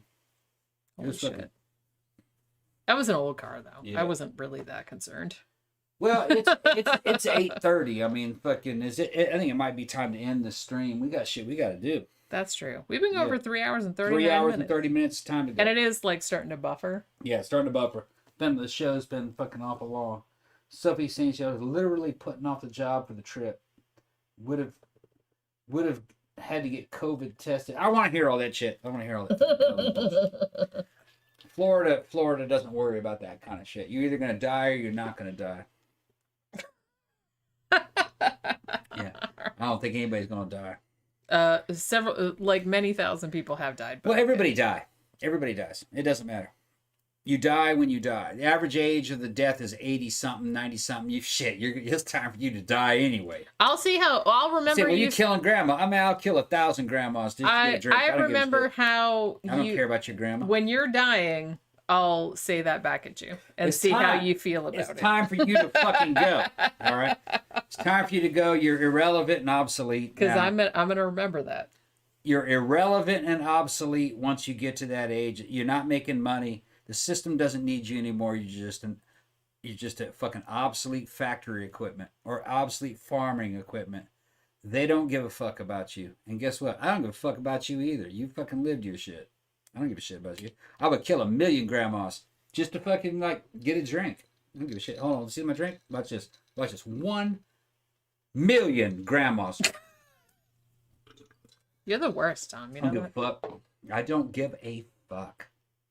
I'm trying to get down to the damn pool, man. Fucking make porn movies. That's all I'm trying to do. I don't give a shit about grandma. I might get another smoke. I'll fuck grandma in the ass. Then what they gonna do? Are you really gonna fuck her? You have a grandma fetish? I'm learning something new about There might be money involved in that. We're gonna see how we're gonna market that. Don't light that cigarette up. Don't light that cigarette up. Why not? Up. Fuck. Why not? That stinky ass shit. You're gonna try to make me a smoker again. That's You've had that pack of cigarettes for what? Fucking a month? 3 weeks. 3 weeks. I save them. You've been drinking too much. She starts drinking and then all of a sudden she gets it down. But that's the only time I ever feel like doing it, though. I don't ever think about it any other time. Okay. Now, did we crash over there or just here? What's that? We're crashing everywhere. We're crashing everywhere? No, we're not. Oh, well. Well, shit. It keeps coming back and Yeah, it's back. It's lagging. It's dicking me around. It's lagging. It's doing all kinds of shit. I think it might be over. Well, it's still going there. Yeah, we're all right. I don't see it. It was doing its thing here. Okay, I guess it's back. Yeah, it's all right. Can you guys hear us? Yeah, I think it's open. Yeah, we're all right. I kind of feel like what happened before was that when it stopped, I got really frustrated. I was like, fuck this. And I just turned it off. But I feel like if I'd have been patient and waited. People are trying to pull on my heartstrings about their grandma and shit. I don't give a fuck about your grandma. Your grandma can fucking blow me. I don't give a fuck. I just don't. You know what, Tom? Fuck you. My grandma was awesome. I don't give a fuck about my grandma. And she would have kicked your ass. I don't give a fuck about my grandmas. What makes you think I'm going to give a fuck about your grandma? I don't give a fuck about your grandma. He doesn't give a shit about it. I don't give a fuck. I do Including not give me. a fuck. I do not give a fuck. Don't listen to her. I do not give a fuck. Oh, you're so badass, Tom. Well, of course. Of course. You're so badass. I'm being sarcastic in case you didn't get that. Sounds like it's time for you to fucking star in fucking scene 1 of Tom's fucking porno movie. Jenny jumps on that dick. Jenny jumps on that dick at the full fucking scene 1. We're gonna get that shit in HD. I kind of feel like we should do Jenny Pegs Tom. Oh yeah, yeah, good 1. response. That's a good response, Jenny. Jenny Pegs Tom, fucking scene 1. Then we'll do an OnlyFans. Then we're gonna do okay. That's how we'll do an OnlyFans. We're gonna do Jenny Pegging Tom. Volume 1. See, I trained her well. She knows how to flip that shit around. She's trying to flip that shit around. Let me get a cigarette. Oh, I will. She's trying to flip that shit around. I will flip that shit around. Trying to flip that shit around on me. I know how you do. I try to put her in that victim mode, and then she fucking flips that shit around into that damn aggressor mode. Oh, that's not happening. That is not happening. Especially not when I'm drinking. And especially not when I'm drunk. I am not doing that shit. Okay. Nope. I'll take your ass down to Koi Wan, throw you in the fucking koi pond. That's okay. Okay. Koi are my friends, man. All right, we go down to fucking Koi Wan. While the rest of the fucking United States melts down, Florida just gets bigger. Florida and fucking You're going to spread all your germs all over the place. I'll put germs all over your fucking ass. Keep your asses out of my goddamn state. All these fucking germs. It's biological fucking warfare. All Tom's cooties. Tom's cooties. Cooties. Cooties. Are all over. Cooties. Okay. So This don't whole come down area here has because cooties. it's Stay got where the Tom fuck you are. Cooties. Cooties. If the whole fucking state's got cooties, stay where the fucking Taylor. Florida's got cooties. Stay your ass up in San Francisco. We probably do have cooties, I honestly. don't give a shit about cooties. Yeah, the worst That was cooties. back in the day. I remember. Yeah, back, worst cooties ever. Yeah, I mean, look. I can tell you guys some fucking stories. About cooties? Yeah. When I was a kid, our version of cooties was herpes. No, our version of cooties was that game. Remember that game? We had a game called Cooties. We were For scared. you young people. We were scared of herpes because that shit was incurable. All right. And It is, but it is it's manageable. Yeah. Well, here's the thing. Fucking, I did a whole deep dive into the fucking, because I just believed what I was told about the herpes. You know what I'm talking about? Everybody fucking has herpes. The herpes. That was a fucking. They do, that was a actually. fucking panic. Everybody has the fucking herpes. They if do. If you've had cold sores or fucking mouth sores, then you have fucking herpes. That's the same thing. It's the same fucking goddamn thing. And then if you Herpes blow, simplex herpes. if you blow somebody, you might be able to spread that into like a genital herpes. But it's that goddamn same fucking thing, and everybody's goddamn fucking got it. And I was always worried about some kind of herpes outbreak because I slept with some girls that had herpes. I never had any fucking herpes fucking weird outbreaks. And then it fucking turns out that whole thing was made up by the fucking mass media into a fucking panic because 99% of the fucking world's population can keep all herpes in check. So you could have it and never show any goddamn symptoms. Now some people can't keep it in check. But that's just a very small percentage. Well, so the as I chances said, are everybody has these fucking herpes herpes. is a pretty manageable Yeah. STD. Yeah. Other ones are not. Right. Herpes is it's endemic, Yeah. but it's manageable. From my research, they say that fucking like 90% of fucking all That's people, what I mean. It's people manageable. have herpes. It's just that fucking they don't ever show any symptoms of it because your natural metabolism keeps it suppressed. You're not generally going to die from it. Not generally. No. It's not a great thing. And that if you don't want it, like you don't want the they symptoms said you of have it. no choice because everybody But pretty much has. yeah, Everybody has. there's not a lot you can do about it. And the only people that have outbreaks of them are people that have fucking kind of like immune problems that can't keep it in check anymore. I And mean, to they be were- honest, what I read literally says 90+% of the fucking most American people do population have that. Sure. have it. Yeah. They just don't even know because they fucking don't show any symptoms. Yeah. But I remember being a kid, we were fucking scared to death of fucking herpes. They have herpes in science fiction movies, space herpes and shit. Fucking that space herpes would fucking come up and get you. You never could tell what would happen. Like, I don't want to sleep with that girl. She got herpes. You know, but she was hot. Of course she got herpes.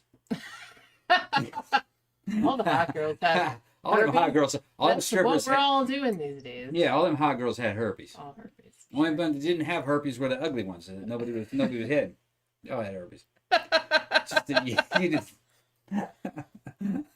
Oh, that's She sad. didn't have herpes They just because nobody couldn't loved spread that bitch. Aw, that's terrible.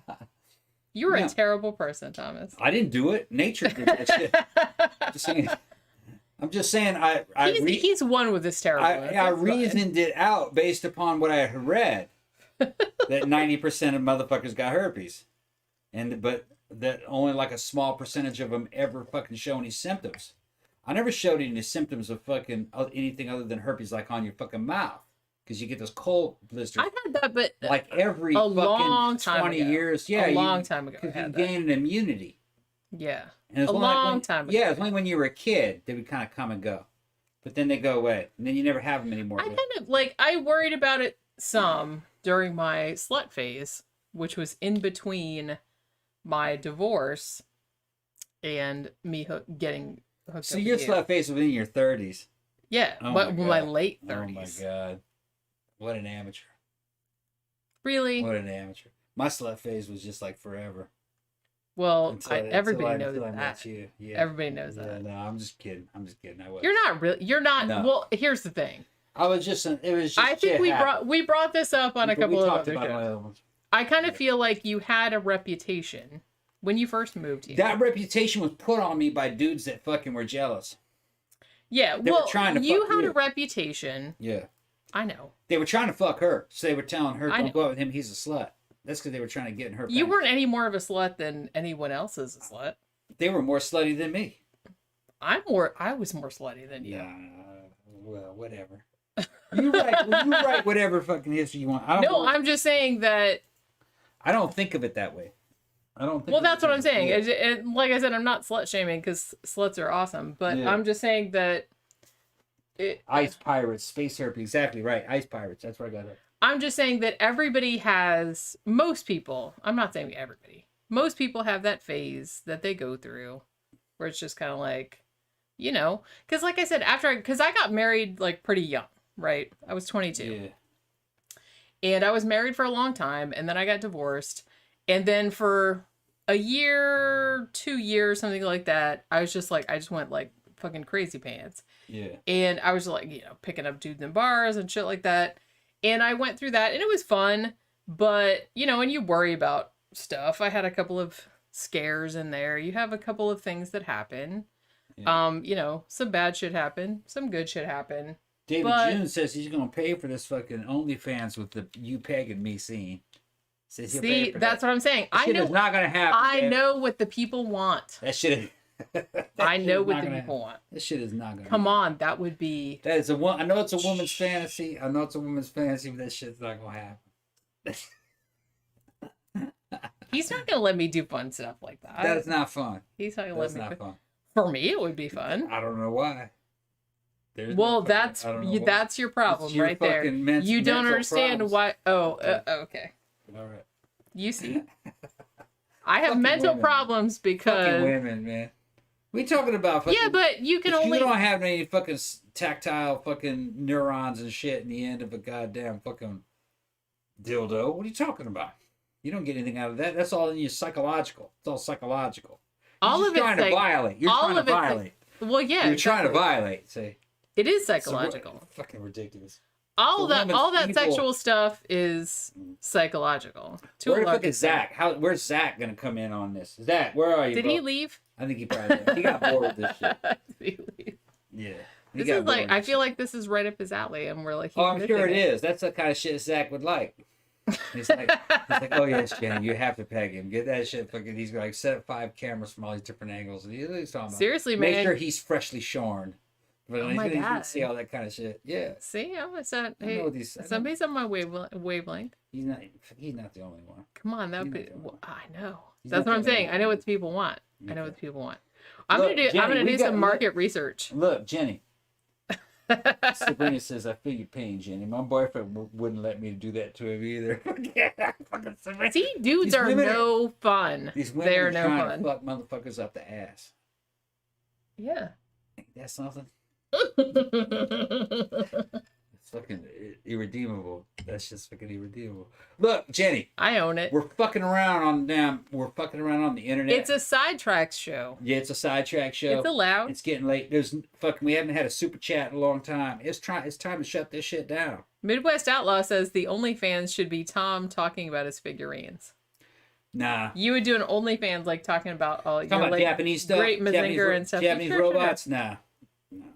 We could incorporate that into the pegging. These bitches are evil, man. We could put like, you know, get a robo. We could put like a little figure over there while it's going on. It's fucking Wednesday. I got shit I gotta do. No, And I you gotta don't. fucking watch it. I gotta fucking No, you get don't. the cats. The cats are outside. But what about Oh my God, you guys. what about that goddamn turkey? I know. Yeah. You guys, I forgot to mention because I was thinking about it when I was in the bathroom. When we were talking about the David cat. June shows one because there's one. He's trying to keep the show going. Well, thank you, David. You were like one of the few people that actually pay us. Wait, what was it? $2. Oh, okay. Thank you. That's a little lightweight one. That's a little lightweight, but I Well, understand. you know, people it's are just better trying than to nothing. like, You see. I'm having a good time. Yeah. What Well, the- of course you always have. You have a good time when you're drunk. Yeah. You get drunk and then you want to continue to go and outstay your welcome. And next thing you know, you have an 8-hour show I am not with 3 people outstaying my- watching. with like 3 people watching. That's the way you do it. See.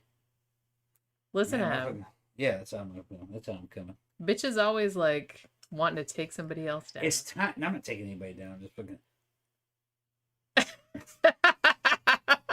It's just getting late. It's time for me to go. Is it really? I think so. Oh, I was gonna say that poor little Beijing Yeah. got left out all night last night because I don't know. I guess she got out without me knowing about it because she woke me up at 5:45 this morning, scratching on the sliding glass door to the bedroom, and I'm like, I wake up at like 5:45. I think it was 5:45. And I'm like, what is that scratching? And I wake up and I see little Beijing out there. And I'm like, Beijing, how did you... I didn't know she was outside. I thought she was in. So that's what happens. Pookie never gets left out because we're always kind of like, where's Pookie at? Beijing, we don't feel as bad about her being outside because sometimes what she does is she will sneak outside and then she'll be like, man, I'm just going to like hide. And then these motherfuckers won't know that I'm out here. And then she'll stay out. She just like sleeps on the back porch or whatever. But then like when it's like 5 or 6 in the morning, she's like, all right, these fuckers need to let me in right now. And then she starts scratching on the door and like she wakes me up. But I don't know. I don't worry about her as much because she's a grown woman. Pookie's still Pookie's still a baby. They're not women. They're fucking cats. You call her a grown woman all the time. Yeah, I guess Don't so. lie. She's an old lady. She's an old lady. She's like Yeah. 12 or 13 years. She can handle herself. Sheila just got off the phone call. She was... What did she say? Read what she said. I can't see it. You got to read it to Okay, me. hold on. Let's see what My she- my It's chat. behind, yeah. My chat is She behind. says, had to take a call. You're right, Tammy. There's a hole in every state. Whatever she's talking about. But she's talking about pagan motherfuckers. These bitches are always fucking talking about this kinky ass shit. All this weird, like, violating dudes up in their booty holes. Fucking, for their own, for their own pleasure. I can't understand it.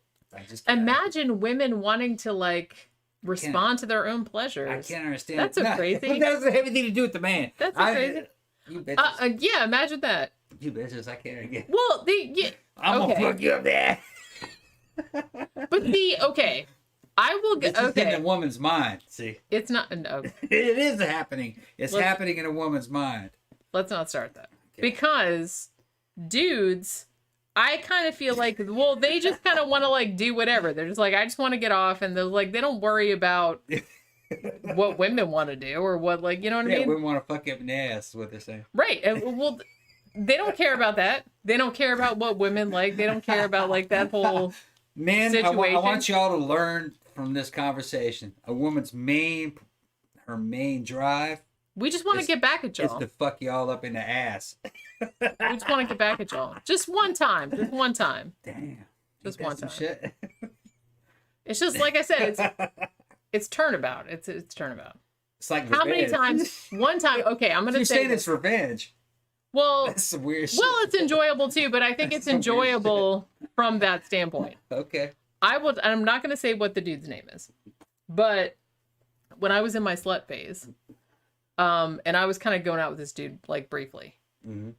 So I picked him up in a bar, and he, so the thing that, so we're both kind of like wasted or whatever. Like I go back to the dude's house. It's like he tries to go up in your butt without, I know exactly what you're talking about. I know without asking about it. Yeah. I Just don't know. gonna go up into your ass. I remember. And I'm just like, dude, excuse me, This is but before we were going out, but I remember when that happened to you. Remember that, dude? I was like, we really doing that? And I was like pretty drunk at the time. Like, dude, are you really? Let's not do that. Okay. Dive straight off into the ass. I didn't say that was okay. Yeah. Like, come on now. Yeah. I remember that. You told me about it at the time. Yeah. Yeah. So I'm just kind of like, so dudes kind of feel, they just are very Entitled comfortable, to the ass. entitled. Yeah. They're just kind of like, oh, well, I guess since you consented to this, that you'll Yeah. consent to these other things that I was just like, yeah, I'm not okay with this. But they didn't like, you don't like ask me or anything. Yeah. And, you're David's- just like supposed to be cool with it, I guess. David fucking talking about how many times his ex is trying to peg him, says it's not gonna happen. And then Tila's still in there. Yeah, my chat crashed like a long time ago, Tina's still so in I there can't fucking see talking. all of that stuff. Tayla's fucking funny. She's trying to negotiate it all out. Trying to work it out with other people. I don't know. I feel like dudes like feel like they can do whatever they want to do, but it's like a chick tries to do something and they're just like, oh no no no no no. T, We're not doing the like. How the fuck do you think we feel like all the time? you gotta tell us a pagan story. Like, seriously, Yeah. like You know dudes just Taylor's try to fucking like into that stick shit. stuff up in your butt without you like Yeah, you know saying that it Taylor's was into that okay. shit. What's up, Well, bro? hi, Pookie. You know I Tila's thought you all were into that outside. shit. Fucking these black dudes trying to fucking get up in a fucking sister's booty and shit. And then they get pissed. They get pissed off at that. All this shit's happening too much. All the fucking booty clapping and stuff. And then they get upset. And then she fucking puts a strap on, turns it around, fucking goes. That's what I mean. Well, and like I said, dudes are all like, oh, wants to go. why are you getting upset, baby? It. I'm just like trying to say, Yeah. oh, it was an accident. I didn't mean to put it in there. I meant to Yeah. like put it in your actual like vagina or whatever. She's But it's trying like, but then like you try to do it to them and they just get all upset about it. Tila trying to go all porn star. They get all upset. On these fucking. They can dish it on her out, but they husband and can't shit. take it. Where's your husband, Tila? Fucking, we're gonna They have to can ask dish it him. out, but they can't She's take it. probably going after him like, oh, what's her name? Oh, Vanessa Blue. Remember, Oh shit, I remember. remember her. Vanessa Yeah, Blue? yeah, yeah. Yeah, Vanessa Blue with her fucking strap on. Yeah, See, I like that. that's Tila. I'm calling you out, Tila. Gramthars Hammer says there is no greater apex predator than a 30-something divorced woman. Great white sharks don't compare. Yeah, It's true. yeah. Because Tina's laughing because at I me. kind of feel like I said, I married real young, so it's like I kind of feel like so you kind of feel like you missed out on a lot of stuff, so you got to like make up for lost time. Tila's laughing. She said, "No, there's no." Tila's saying she's not a booty bandit, basically. That I've been watching too much Pornhub. She must know exactly who. Tina knows exactly who fucking Vanessa Blue is. That's a badass fucking woman right there, man. We watched a lot of her Yeah, videos seen a lot back of in her the shit, day. yeah. I haven't seen a lot of She's them. just in fucking, a well, she was while. imaginative. She knew how to talk shit. Yeah, She knew how to talk. She was like a dominatrix. yeah. Yeah, that was back in the day though. She hasn't done anything in a long time. I think she got fat. I think she did. Cause whenever Well, that's a whole other like porn category. You Yeah. could go into that. whenever a fucking porn star chick disappears, she got fat. That's usually got pregnant and fucking gained a lot of weight, never recovered, and then her career's gone. That's usually what happens. But she was married to what's his name, and he was like a fucking top porn star. Dude. Oh yeah, what was that What's his dude's name? Oh shit, we Big watched old a black bunch of. dude. Yeah, yeah, He yeah. was like the top porn star guy watched for a a bunch long of time videos throughout the back in the 90s. day. He was Oh, cool. yeah. I like that guy. He knew can't how to remember his name talk. was. He had a personality. What was that fucker's name? You'll probably think of it. I Yeah. can't think of it, or I Um, might think of it in a minute. I know who you're talking about. Yeah, his work with Belladonna was fucking fantastic. That's right. He did do a bunch of. Yeah, Belladonna. they liked each other. They were friends I liked Belladonna. I liked her. back in the day. Yeah, Well, it's another Mississippi girl. the cool thing about Belladonna was Yeah. that she produced a lot of her own shit. You know what I mean? Yeah. And she had her whole she had like a whole line of she had like the fucking fleshlight thingies and she had she was a really good like businesswoman. Yeah. Tina said Tom got a very wild imagination. Called your ass out, Tom. You have to admit S&M would be sexy to commit. Well, that's I don't have to think about it. Fucking, I've been there. It's just I'm getting fucking pegged. Guy with the baseball kept the socks on. One day. I don't remember what that dude's name was. His name was. Let me fucking go look at that. See what that dude's name is. I can find that bitch. Look at David June give the $2 and then later on he's like, take my $2 back. Yeah, I LOL. did. These bitches. Yeah, my chat's like way behind. Is it way behind? So yeah. Yeah, it's just way behind. Do a goth house tour. No. We should, you know what though? We should probably at least do like the bedroom because the rest of the house is like kind of a mess. But you know what I mean. The bedroom looks Yeah. cool though. I kind of because at least that's like painted cool and stuff. Because like we rented the house and we couldn't really they let us paint, but we couldn't do anything too crazy. Although we did paint the bedroom red, they said that was okay. David Jane says, "I like y'all drunk. It's fun." Yeah, I kind of think it's fun too. We say all kind of crazy shit on here. And Well, we I always probably say crazy shit. I probably won't even remember tomorrow like what I said. As long as we didn't get in a fight, that was all right. Okay. That dude's name was Lexington Steele. There you go. Yeah. I knew it was something. I was kind of like Washington. No. No, Lexington Steele. Yeah, Lexington. Yeah. I knew it was something that ended in T. Yeah. Hold on. I'm trying to get a fucking presentable fucking screenshot from that fucking scene. Yeah, that dude was rad. He was in a shit ton of He was in a shit ton like back in fucking those porn days. movies. He was cool. I remember Vanessa Blue too. I had forgotten Yeah. about her until you said what her name was. Yeah, that's 90s stuff. Yeah, that was a while back. But yeah, I was like that fucking. Okay, here. This is some presentable shit. I can show this. It's some presentable shit. Don't Yeah. get demonetized now. Don't get No, I won't. demonetized. Okay. Yeah. Oh, and that's Belladonna too. Yeah. Yeah. Yeah. see? There you go. She had a good style. Yeah. Yeah. She always reminded me a little bit of like Asia Argento. She kind of Yeah. looks a little bit like Asia Argento. That's who she reminds me of. She has a like cool gap in her teeth and Yeah, cute gap. She was from where I was living in Mississippi at the time. I can't believe I didn't run into her Hi Pooh. back in the 90s. What you 'cause doing? I know she had to have been going to, she was from Gulfport. And I was living in Gulfport at that time.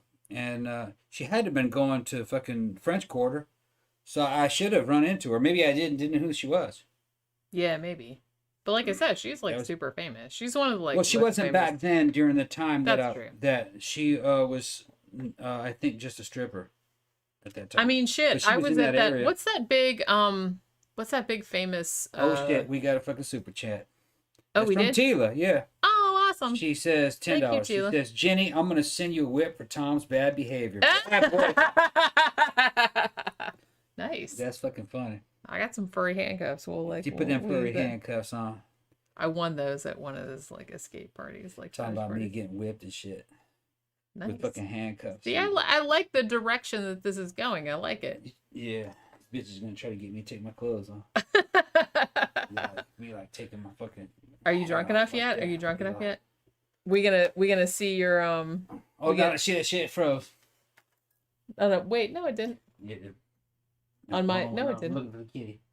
Okay. Yeah, you're cool. No, You're I'm cool. good. It came back. I'm good. It What came you back. doing, Poke? Gonna see your sunburn. Yeah, see my son. Oh, he's doing it. Oh my god, I love it. You can only see it here, folks. Only You can here, only see it folks. here, folks. Hold on. I'm gonna put my shit. hold on. We'll whip this fucking shit out right here. Fucking nah. See, you guys thought I was pulling that shit out. It's all just theater. It's all just theater. You're so silly. I know, I'm being fucking crazy. That's okay. Got my shit. He went out and laid by the pool today and My got shit your fucking burned up too. you got My sunburn. shit fucking burned up. Fucking weight's coming off of me too, man. Another 2-3 months, my 6-pack's gonna be looking fucking good. Gonna be looking real good. I must have lost fucking 5 pounds. Now I probably lost about 3 or 4 pounds worth of fat just in 2 months. I fucking testosterone, man. It'll fucking burn it right off you. But it makes you act crazy though. Well, I always acted crazy. Well, that's true, but it's I like was- it's a different kind of It's a crazy. different- yeah. It's a Well, I'm different kind trying of to crazy. I'm trying to get up in something. So it's just. Yeah. I can't help it. Aw. Can't help it. He can't help it. I just see the world through the eyes of 2 15-year-olds. Yeah, there are two 15-year-olds in your body right One now. in one eye and one in another eye.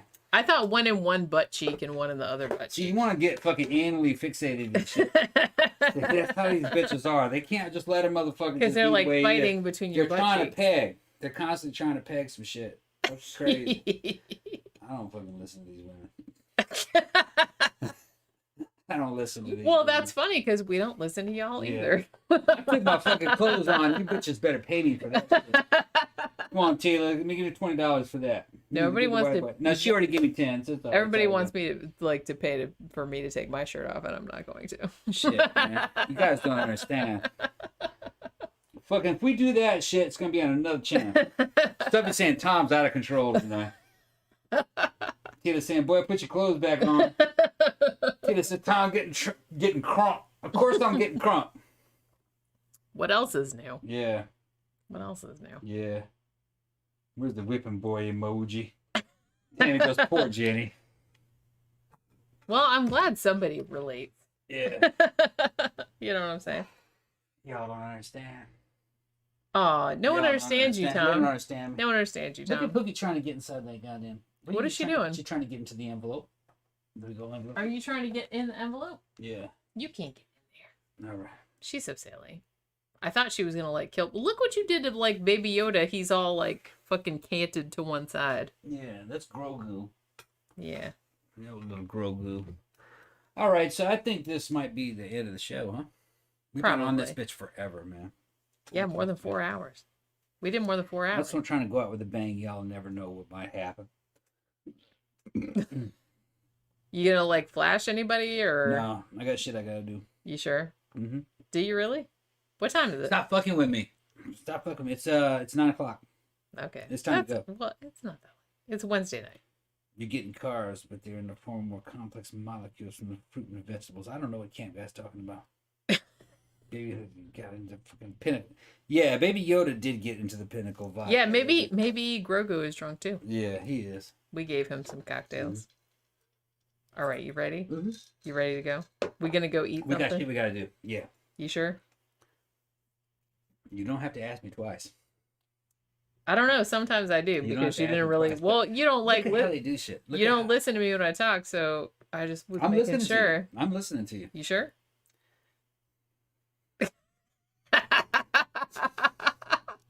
It's so easy. It's so I ain't fucking easy. with these bitches anymore. I ain't fucking with these bitches anymore. I know. I'm such a bitch. I'm so terrible. I'm the worst. I'm the worst. Look at you with your fucking hat. Yeah, I had to put my hat back on. Had to re-hat my chapeau. Ooh. Ooh la la. Fuck. I'm such an asshole. I know Yeah, you are. so- well, you you're get an drunk asshole too. yourself. It's What are you like- talking about? You're an asshole too, so you I know. can't We're understand. both I assholes. can't understand this shit, man. I just can't understand. He doesn't understand. No, I don't understand it. I know, that's why it's so amusing for me. I don't understand this shit. Because you don't. He doesn't have any idea what's going on. I know exactly what's going on, but I'm just trying to fucking, you know what I mean? I'm trying to like process Uh-huh. this shit. Okay. Go ahead. Tila, man, you need to What come does the over chat and save say? Because like I said, I'm really me. behind. Tila and Sophie gonna have to come save me.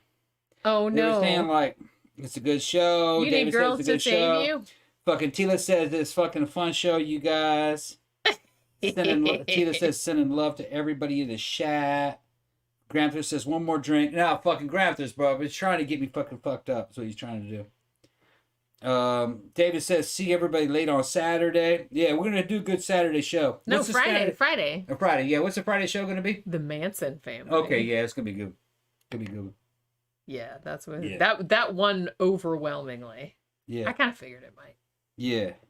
I can't believe we It's gonna be haven't good. like fucking doing, talked Poke? about the Manson family up to What you this doing, point. Poke? But yeah, that's gonna be a Friday night show. Yeah. What you doing, Poke? Is everything good? Oh, I meant to mention too. Excuse me. I meant to mention too that I did a radio show called Weird Realities, but WYRD, right? Okay, so that's how you spell weird. Go look at that shit. I talked about true crime shit. I talked about like some cases that had to do with that had like occult elements. So I talked about like the Charles what was that dude's name? Like Charles Walton. I talked about Bella and the Witch Elm. I talked about the St. Aubin Street massacre from the 1920s. So I talked about like some true crime cases that I had written about that had like occult elements or like weird occult elements. And it was a super fun show, so you should go check that out. I think I put it on Facebook and I think I put it on my website as well. So go check that out. I'm also going to do another one called, oh shit, I can't remember what the name of it is. Where the Folk At or something like that. But I'm going to do that one. I'm going to do an interview on May 1st. I don't know when they're posting it. But yeah, so go check that out because the one from Weird Realities is up. So go check that out. It's just me talking about true crime shit. What? Nothing. Oh, okay. I thought Yeah. you looked at me. Well, like I said, I don't have... Oh, this is going on. I'm just gonna fucking guarantee that everybody, I will fucking post some good boob shots of Jenny fucking soon. When I get her out the pool, I'm gonna corner her up. I fucking take. Well, you didn't have the camera I today. didn't have it today. I'm gonna fucking let you get a little bit more sun. You're looking a little too pale. And once you get a little bit more sun, go ahead. When you get some sun on there, fucking, it'll make that cleavage look fucking. It'll Get some more cancer. It'll look so that cleavage sexy. Goes start popping. Don't listen to fucking Tila. Tila saying, I'm no, not- don't take any I'm sun. not, I don't want wrinkles, man. Them girls. Look. Tila, no, you're already close to 50. Fucking, you have not had a fucking lifetime of fucking sun abuse, and these black girls like Tina are trying to fucking get a monopoly on all that darkness. See, that's what they're trying to do. They don't He want. thinks They don't everyone want. has, like, They don't an want white agenda. girls like you fucking getting kind of dark like that because they understand that that's the power of skin texture. That's the power of skin. I don't tone. get dark though. I'm it either makes- pale or I'm red and blotchy. She knows that it gives it that it looks better. Everything looks a little bit better when it's slightly more fucking tanned out a little bit. Makes the skin look nice. Now, if you're fucking 20 and you're goth and shit and you're in the dark, yeah, okay, fucking pale skin looks pretty cool. But when you're out at the fucking pool or in fucking daylight, a slight amount of tan looks a lot better than just fucking pale and pasty. It just does. Not unless you're fucking just like super fucking lean, then that'll help. But I mean, for me, tan fat looks better than fucking pale fat. It kind of takes 5 pounds off of you. Just in general. Gives you better fucking definition. That's why dudes, when they go to the fucking muscle competitions, they fucking paint themselves dark brown. Yeah, they paint themselves orange. Yeah, that way the black guys don't have an advantage. Because they would have an advantage in definition. Because it just whites out. You just look like a damn Gumby standing there, a white old Gumby. Gumby was green. It's a white Gumby. I said it looked like a white Gumby standing there. You know, like, where's the definition on this motherfucker? It just looks like a pasty ass fucking billboard of fucking white static fucking marshmallow fucking king motherfucker standing there. What is this? You know, where's the delts on this motherfucker? Where's his 6-pack? And then you sit there and you paint him fucking dark brown. Like, oh, there's his 6-pack right there. Yeah. There it is. Fucking right. No, black dudes have a fucking advantage with the fucking definition as the color. Just ask any bodybuilder, man. Ask any bodybuilding competition. Because on the film and just wait, I looks, don't think I will. the reflection, see, even Wesley Snipes understood when he fucking in Dolomite that fucking, you know, when he explained, no, black people have to be shot in a different way, you know, 'cause, yeah, exactly. Tell him, Tila. I'm not lying. Telling you the truth. Tila's in there lying. No, son. The time was so funny, but geez, son was the. You just talk all you want. I'm just gonna be over here doing what I want to do. Tila telling you get the fake tan. She telling you get the fake tan. Nah, Tila, I don't even want to do that. Fake tan's fucking terrible. I don't want to be like an orange person. Yeah. No No, you thanks. just be orange. No thanks. Yeah, fucking and Tammy jumps in on Tila saying, "Stop monopolizing all the color." Exactly. You're trying to monopolize. That's the black woman's fucking. That's the black woman's secret fucking weapon. You know what I mean? So they can get more definition that way. It's a lot more forgiving with weight. I'm You beige. look at a Beige fucking is black the girl. You color. look at a black girl who's overweight with a big old fucking booty. It looks a lot better than a fucking white woman who's overweight and the booty. It just doesn't look right. But then if you put a little bit of color on, it's more forgiving. It accentuates the curves a little bit better. It's the same thing in bodybuilding. It's the same thing. I'll just paint myself a You can color. just paint you. Will I'll that paint make you. you happy? I'll paint you. Yeah.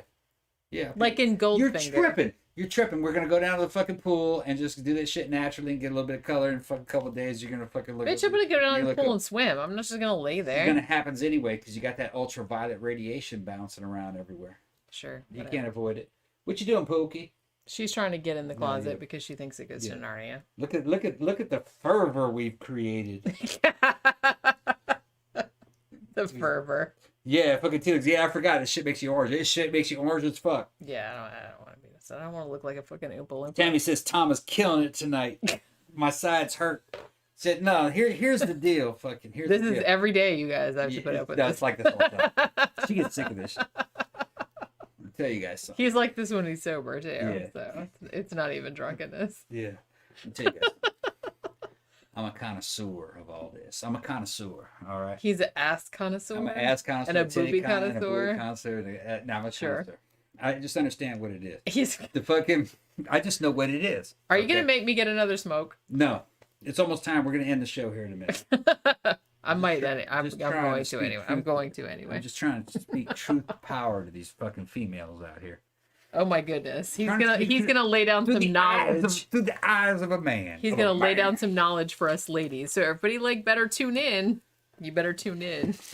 You ruined it, man. You ruined it. Well, I was building, good. I That's what I was was building trying to that do. shit up. I was building that shit up. And I know. You fucking ruined it. What? Fucking ruined it. No, tell us what you were gonna tell us. I was talking about booty. What were you gonna say? I What were you was gonna gonna say? say I'm sure it was something. like super important. What were you gonna say? See how she does? You see how she does? I told you I'm You an guys- asshole. I own that. I'm an asshole. Fuck, man. I'm a bigger asshole than you will ever be. Well, I know. You see how it is? I'm no, a just- stealth asshole. I'm just saying. I'm the worst kind of asshole. I'm just saying, you don't want that artificial tan. It'll make you fucking orange. It'll look fucking bad. You just Well, want yeah, to get out there everybody and knows get some that. normal fucking Everybody color. knows that. Okay. Get some normal color. You're going to get red a little bit if you're white. You'll get red a little bit, and then it'll come back, and it'll kind of darken up a little bit. And you want to start off with a decent base. I can't believe I'm telling y'all how to get sun. All right. But it is more forgiving. All right. On a white person, it takes a couple pounds off of them. It makes things look a little bit better. Makes the skin texture look a little bit better. Just looks more kind of photogenic. And it's just more fucking pop to it. You know what I mean? Now, there are certain cases where fucking real pale skin works, but it's limited in what it can do. You got to be kind of young. You kind of already have to have kind of a perfect body because it's unforgiving. To be pale is very unforgiving. And because it just doesn't show the natural curvatures of things. It's not as flattering. It just isn't. But, you know, that's not my opinion. A lot of photographers will tell you that. What you doing, Pope? And a lot of people in fucking beauty contests and shit will tell you that. That's why God invented Photoshop. Yeah. But you don't have to do it that way. Just go out and get some goddamn sun. It's good for you. What are you doing, Pook? You're getting sun anyway, so what are you talking about? You were out there today with me. You got all kinds of sun. Well, that's why I don't know why you keep nagging me about it, because it's like, I know. I just said you need to get bitch, some sun. I go out I'm just saying- hiking every single day. Yeah, well, in the sun. take your pants off I'm not when you hike. hiking with no pants Take your on. pants off. Just I hike in my little Okay. knee All right. shorts. All right. I hike in What my. you doing, Pook? I took out my rucksack today, which is how many pounds is it? You added more weight to it. All right. And then I hiked with that. I hike with that 3 times a week. they're in there laughing, going, "Here we go." They're spitting their drinks out. Fucking Tila, you spitting your drink out? What the fuck? It's all good. Pookie is trying to You get. and your husband need to come into down the here. closet. Yeah, she's trying to get in. No, she's trying to get in my pack of socks. You and your husband need to come down here and visit one of these times. I'll fucking keep you rolling all fucking night. You and your husband. Yeah, this is like not even. He's drunk, but this is not drunkenness. No. He's like this No, it gets even better. all the time, 24/7. Even when you're sleeping, Yeah, I'm talking. you talk and you're sleep. He's just constantly making noise. Tita says, Jen, if you do, make sure you moisturize like crazy. And then she's fucking saying, and then Sophie says, I agree that pale skin is unforgiving with any blemishes or scars. Sophie also says, I don't know how Jenny handles you 24/7. What makes Well, you then- think I can save you? No one can save you, Thomas. No one can save you You from guys got to understand, Sophie. Like I said, So Soph is a friend of mine. She confers with me a lot. She'll fucking message me and show me shit. I'll show her stuff and we'll ask opinions and stuff. I'm kind of like Sophie's fucking like emergency dad. That's what. oh my God. Ooh, that's a new shirt. Tom, emergency dad. Emergency dad. Yeah. Woo, She's woo, like- woo, woo. Here he comes. He's going to come in and like, she's like she called. he's going to me. give you some like dad advice. She'll be like, she hit me up and I see these messages. She's like, Aren't you getting a little fat? and she's like, she messaged me. She goes, That's just not fitting right. I can't say nothing. I'm being you for a second. No. I'm good. I'm This good. shit's not fitting you right. It's like, you know, he just Yeah. pulls on it and She'll chugs be like- and everything. And I'm just like, dude, what are you doing? Just like, no. So if you hit me, and she'll be like, Daddy, Dude, how do these shits look on me? I said, oh, that's yeah, dirty. I know. Yeah, of course. I made that shit dirty. 'Cause you were fucking, Daddy, how do these shoes look like? Those shoes look gorgeous on you, honey. She's like fucking damn. You know, she's like doing little. No, I'm just fucking around.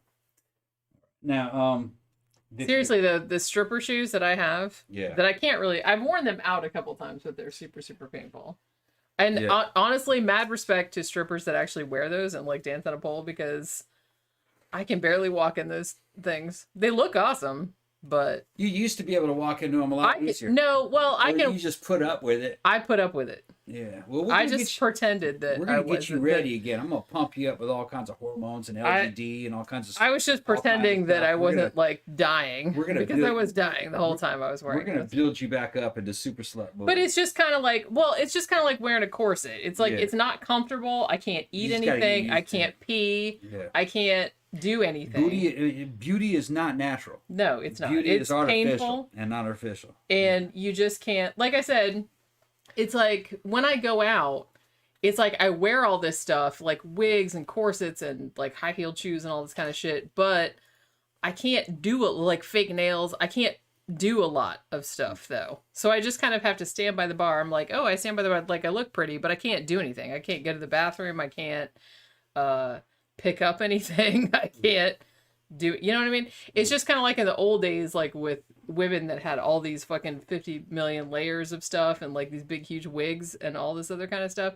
But they had attendants that fixed everything and like dressed them and whatever, and then they just kind of had to stand there and just like, look, I look fabulous. But you can't do anything with that stuff on. Tila, If you had to run away from a zombie, for example, you would be fucked. Tila, you need You'd be to fuck, fucked. you need to friend Jenny on fucking Facebook or something. She needs black girlfriends. She does. Black girls know all about that shit. They fucking. I know do all that about it too. It's just most of the time I don't want to be bothered. She don't want. Yeah, but just saying. Because it's what Just I'm saying. one of those kind of people.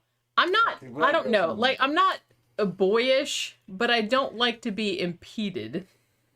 You know what I mean? Jenny's not boyish. She's like 1/3 boy. She does have a boyish element. to Okay, her. yeah, I'll give you She's that. like I'm 1/3 more boy. with 1/3. But I don't like to be impeded in my movements. If I had a fucking fantasy, it would be just be sissy Jenny the fuck out. She would just be sissy when I was done with her. It's like ultra feminine, fucking. That, you know what I mean? That would be like a But- fucking kink. That would be like to me. That'd be like a kinky fetish. But the Whatever. thing about that, like I can do that sometimes, but I can Yeah. only do it for brief periods because, like Yeah. I said, It's not being natural for you. it's not well, it's not natural for a lot of people. No, but the thing Because is, that none you of that shit's can't natural. do anything. Yeah. I feel like I can't, like I have the fake nails on. I have the Yeah. I feel like I can't. I was like, I can't. Although walk. no, we do know some girls that I are can't- like that. Yeah, Fucking but you don't- Sonia's like that 24/7. I don't know about that. Yeah, she is. I've been with her 24/7. And I just Or kind of she's feel like like I that don't, 24/7. like I said, I don't like to be Is in- that her? I think it's been. I think that's been her repertoire for so long that she's that is used to her.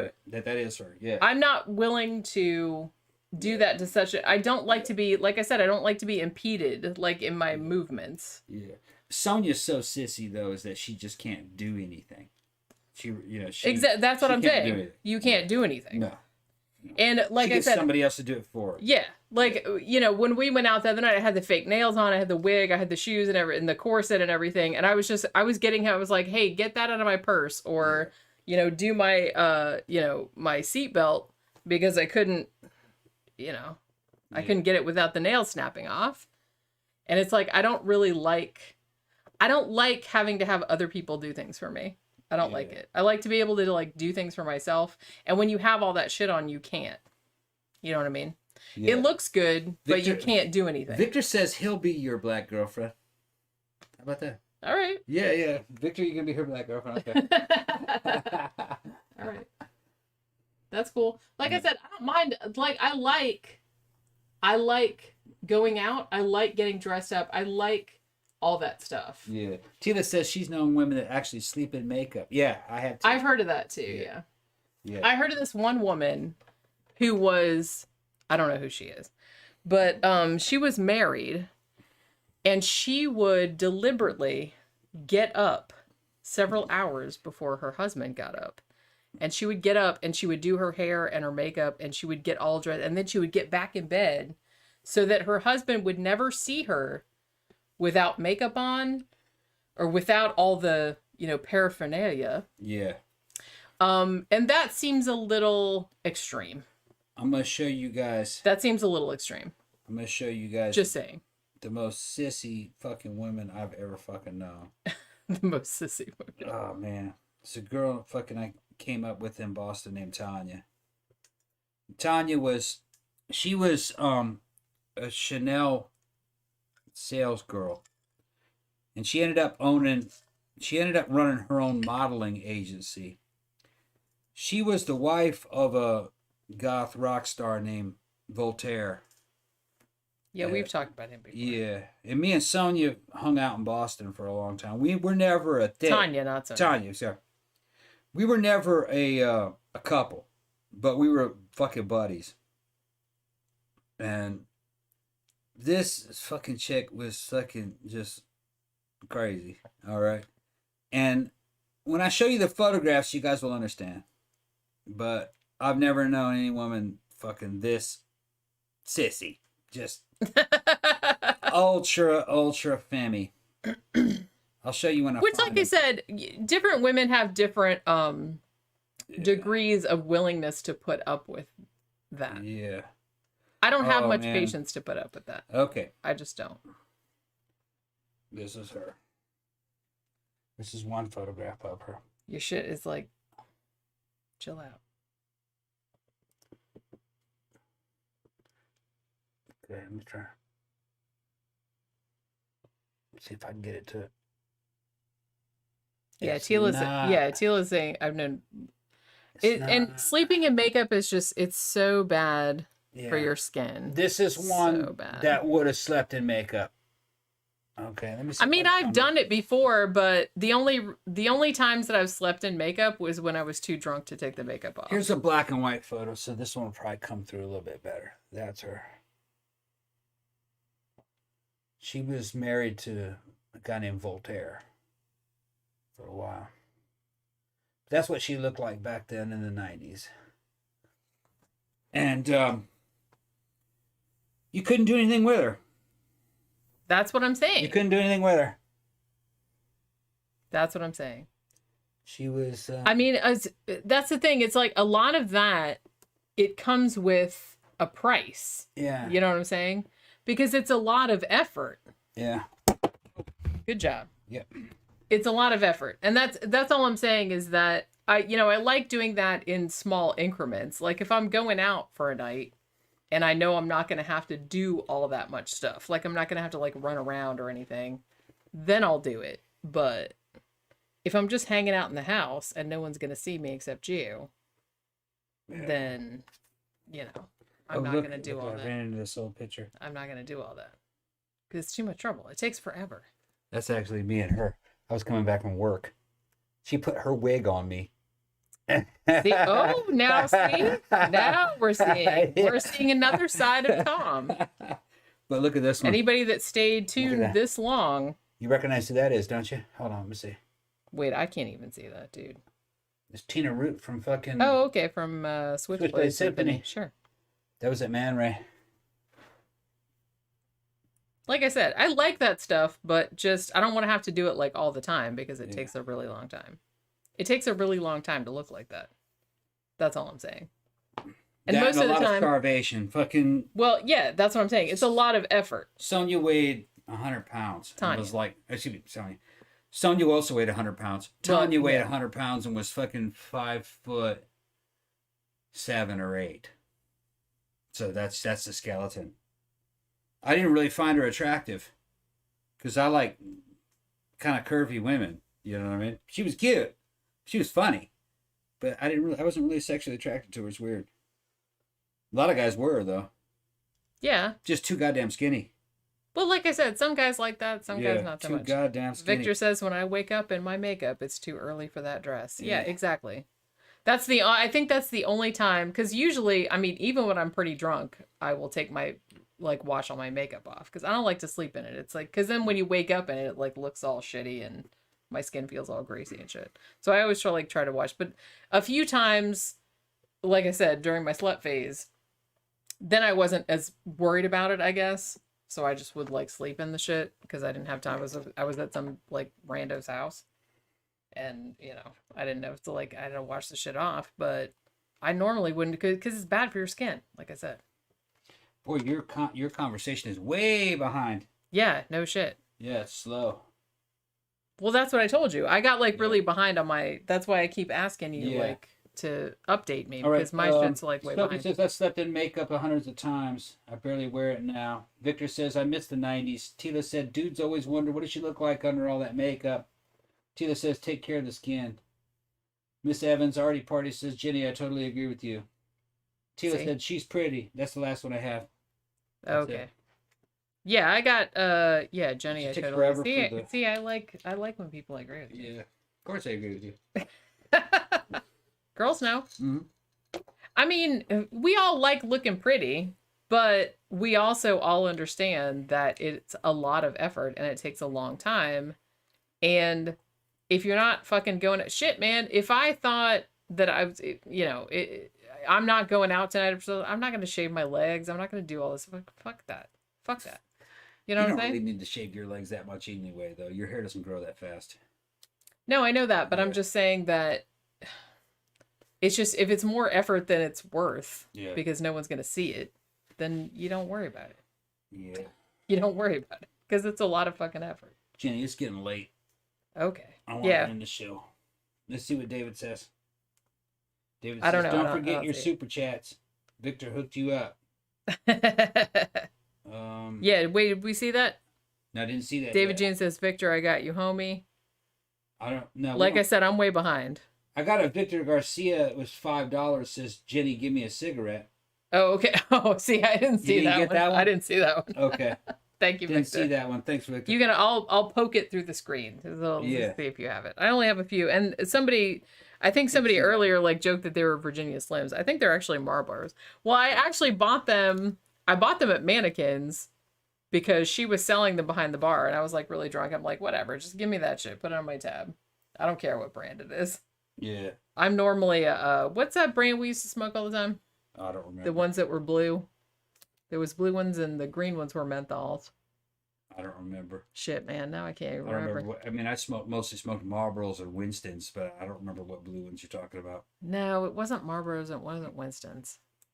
Shit, it was that brand we used to get Pall all the Mall. time. Yeah, there you go. Pall Mall filtered. That's right. Yeah, we used to get Pall Malls all the time. Pall Mall lights. Yeah, that's right. Yeah, they had the blue ones were the regular, the green ones were the menthol, and then the orange box was the light ones. Those are the ones we usually smoked back in the well, at least like when we were smoking together. Victor Garcia said you have your face with fucking hearts on the eyes. You guys. Yeah. I can't believe like you guys have like hung out with us for this long. Yeah. We really actually weren't expecting it because before we started the stream, he was like, well, let's not go too long. Let's not go too long. She starts drinking and she'll fucking talk forever. Well, you know, I start having a good time and like interacting with everybody. She's having a good time, but then all the people are leaving the chat. That's okay. Okay. Yeah. We'll have like 2 people. We'll just be talking to nobody. That's cool. That's it. I mean, people are still here. Fuck off. Yeah, some people are here. We're down to 30. Gramthars Hammer said, Ice-T once said, I'd rather be with one down bitch than 10 funky hoes. No truer words have ever been spoken. Yeah. Sure, I agree with that. He picks on me all the time, but... I don't pick on her all the time. Yeah, you do. Well, most of the time. That's her mythos. I just don't... Yeah, that's her mythos. I just fucking don't let her get away with shit. I don't let you get away with shit either. Okay, yeah, that's all. Because you are the one that's always trying to get away with it. No, I'm not trying to get away with anything. Yeah, you are. I gotta go to the restroom. Are we gonna end this chat? Are we gonna end this chat?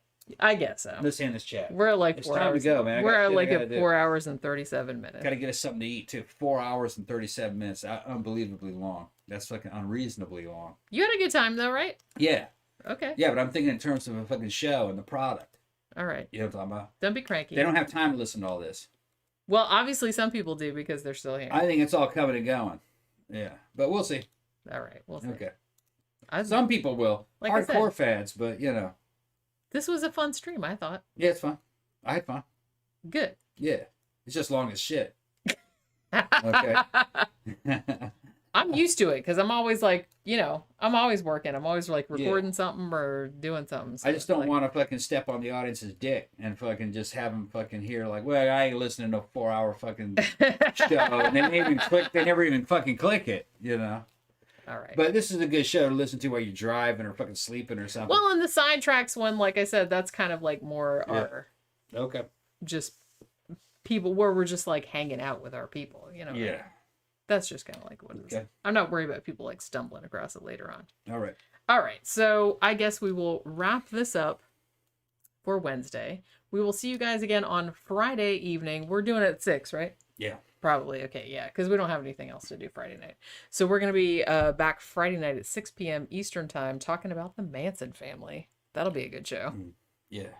Fantastic. Yeah. Yeah. I'll have a So- good time with that one. I know about that case.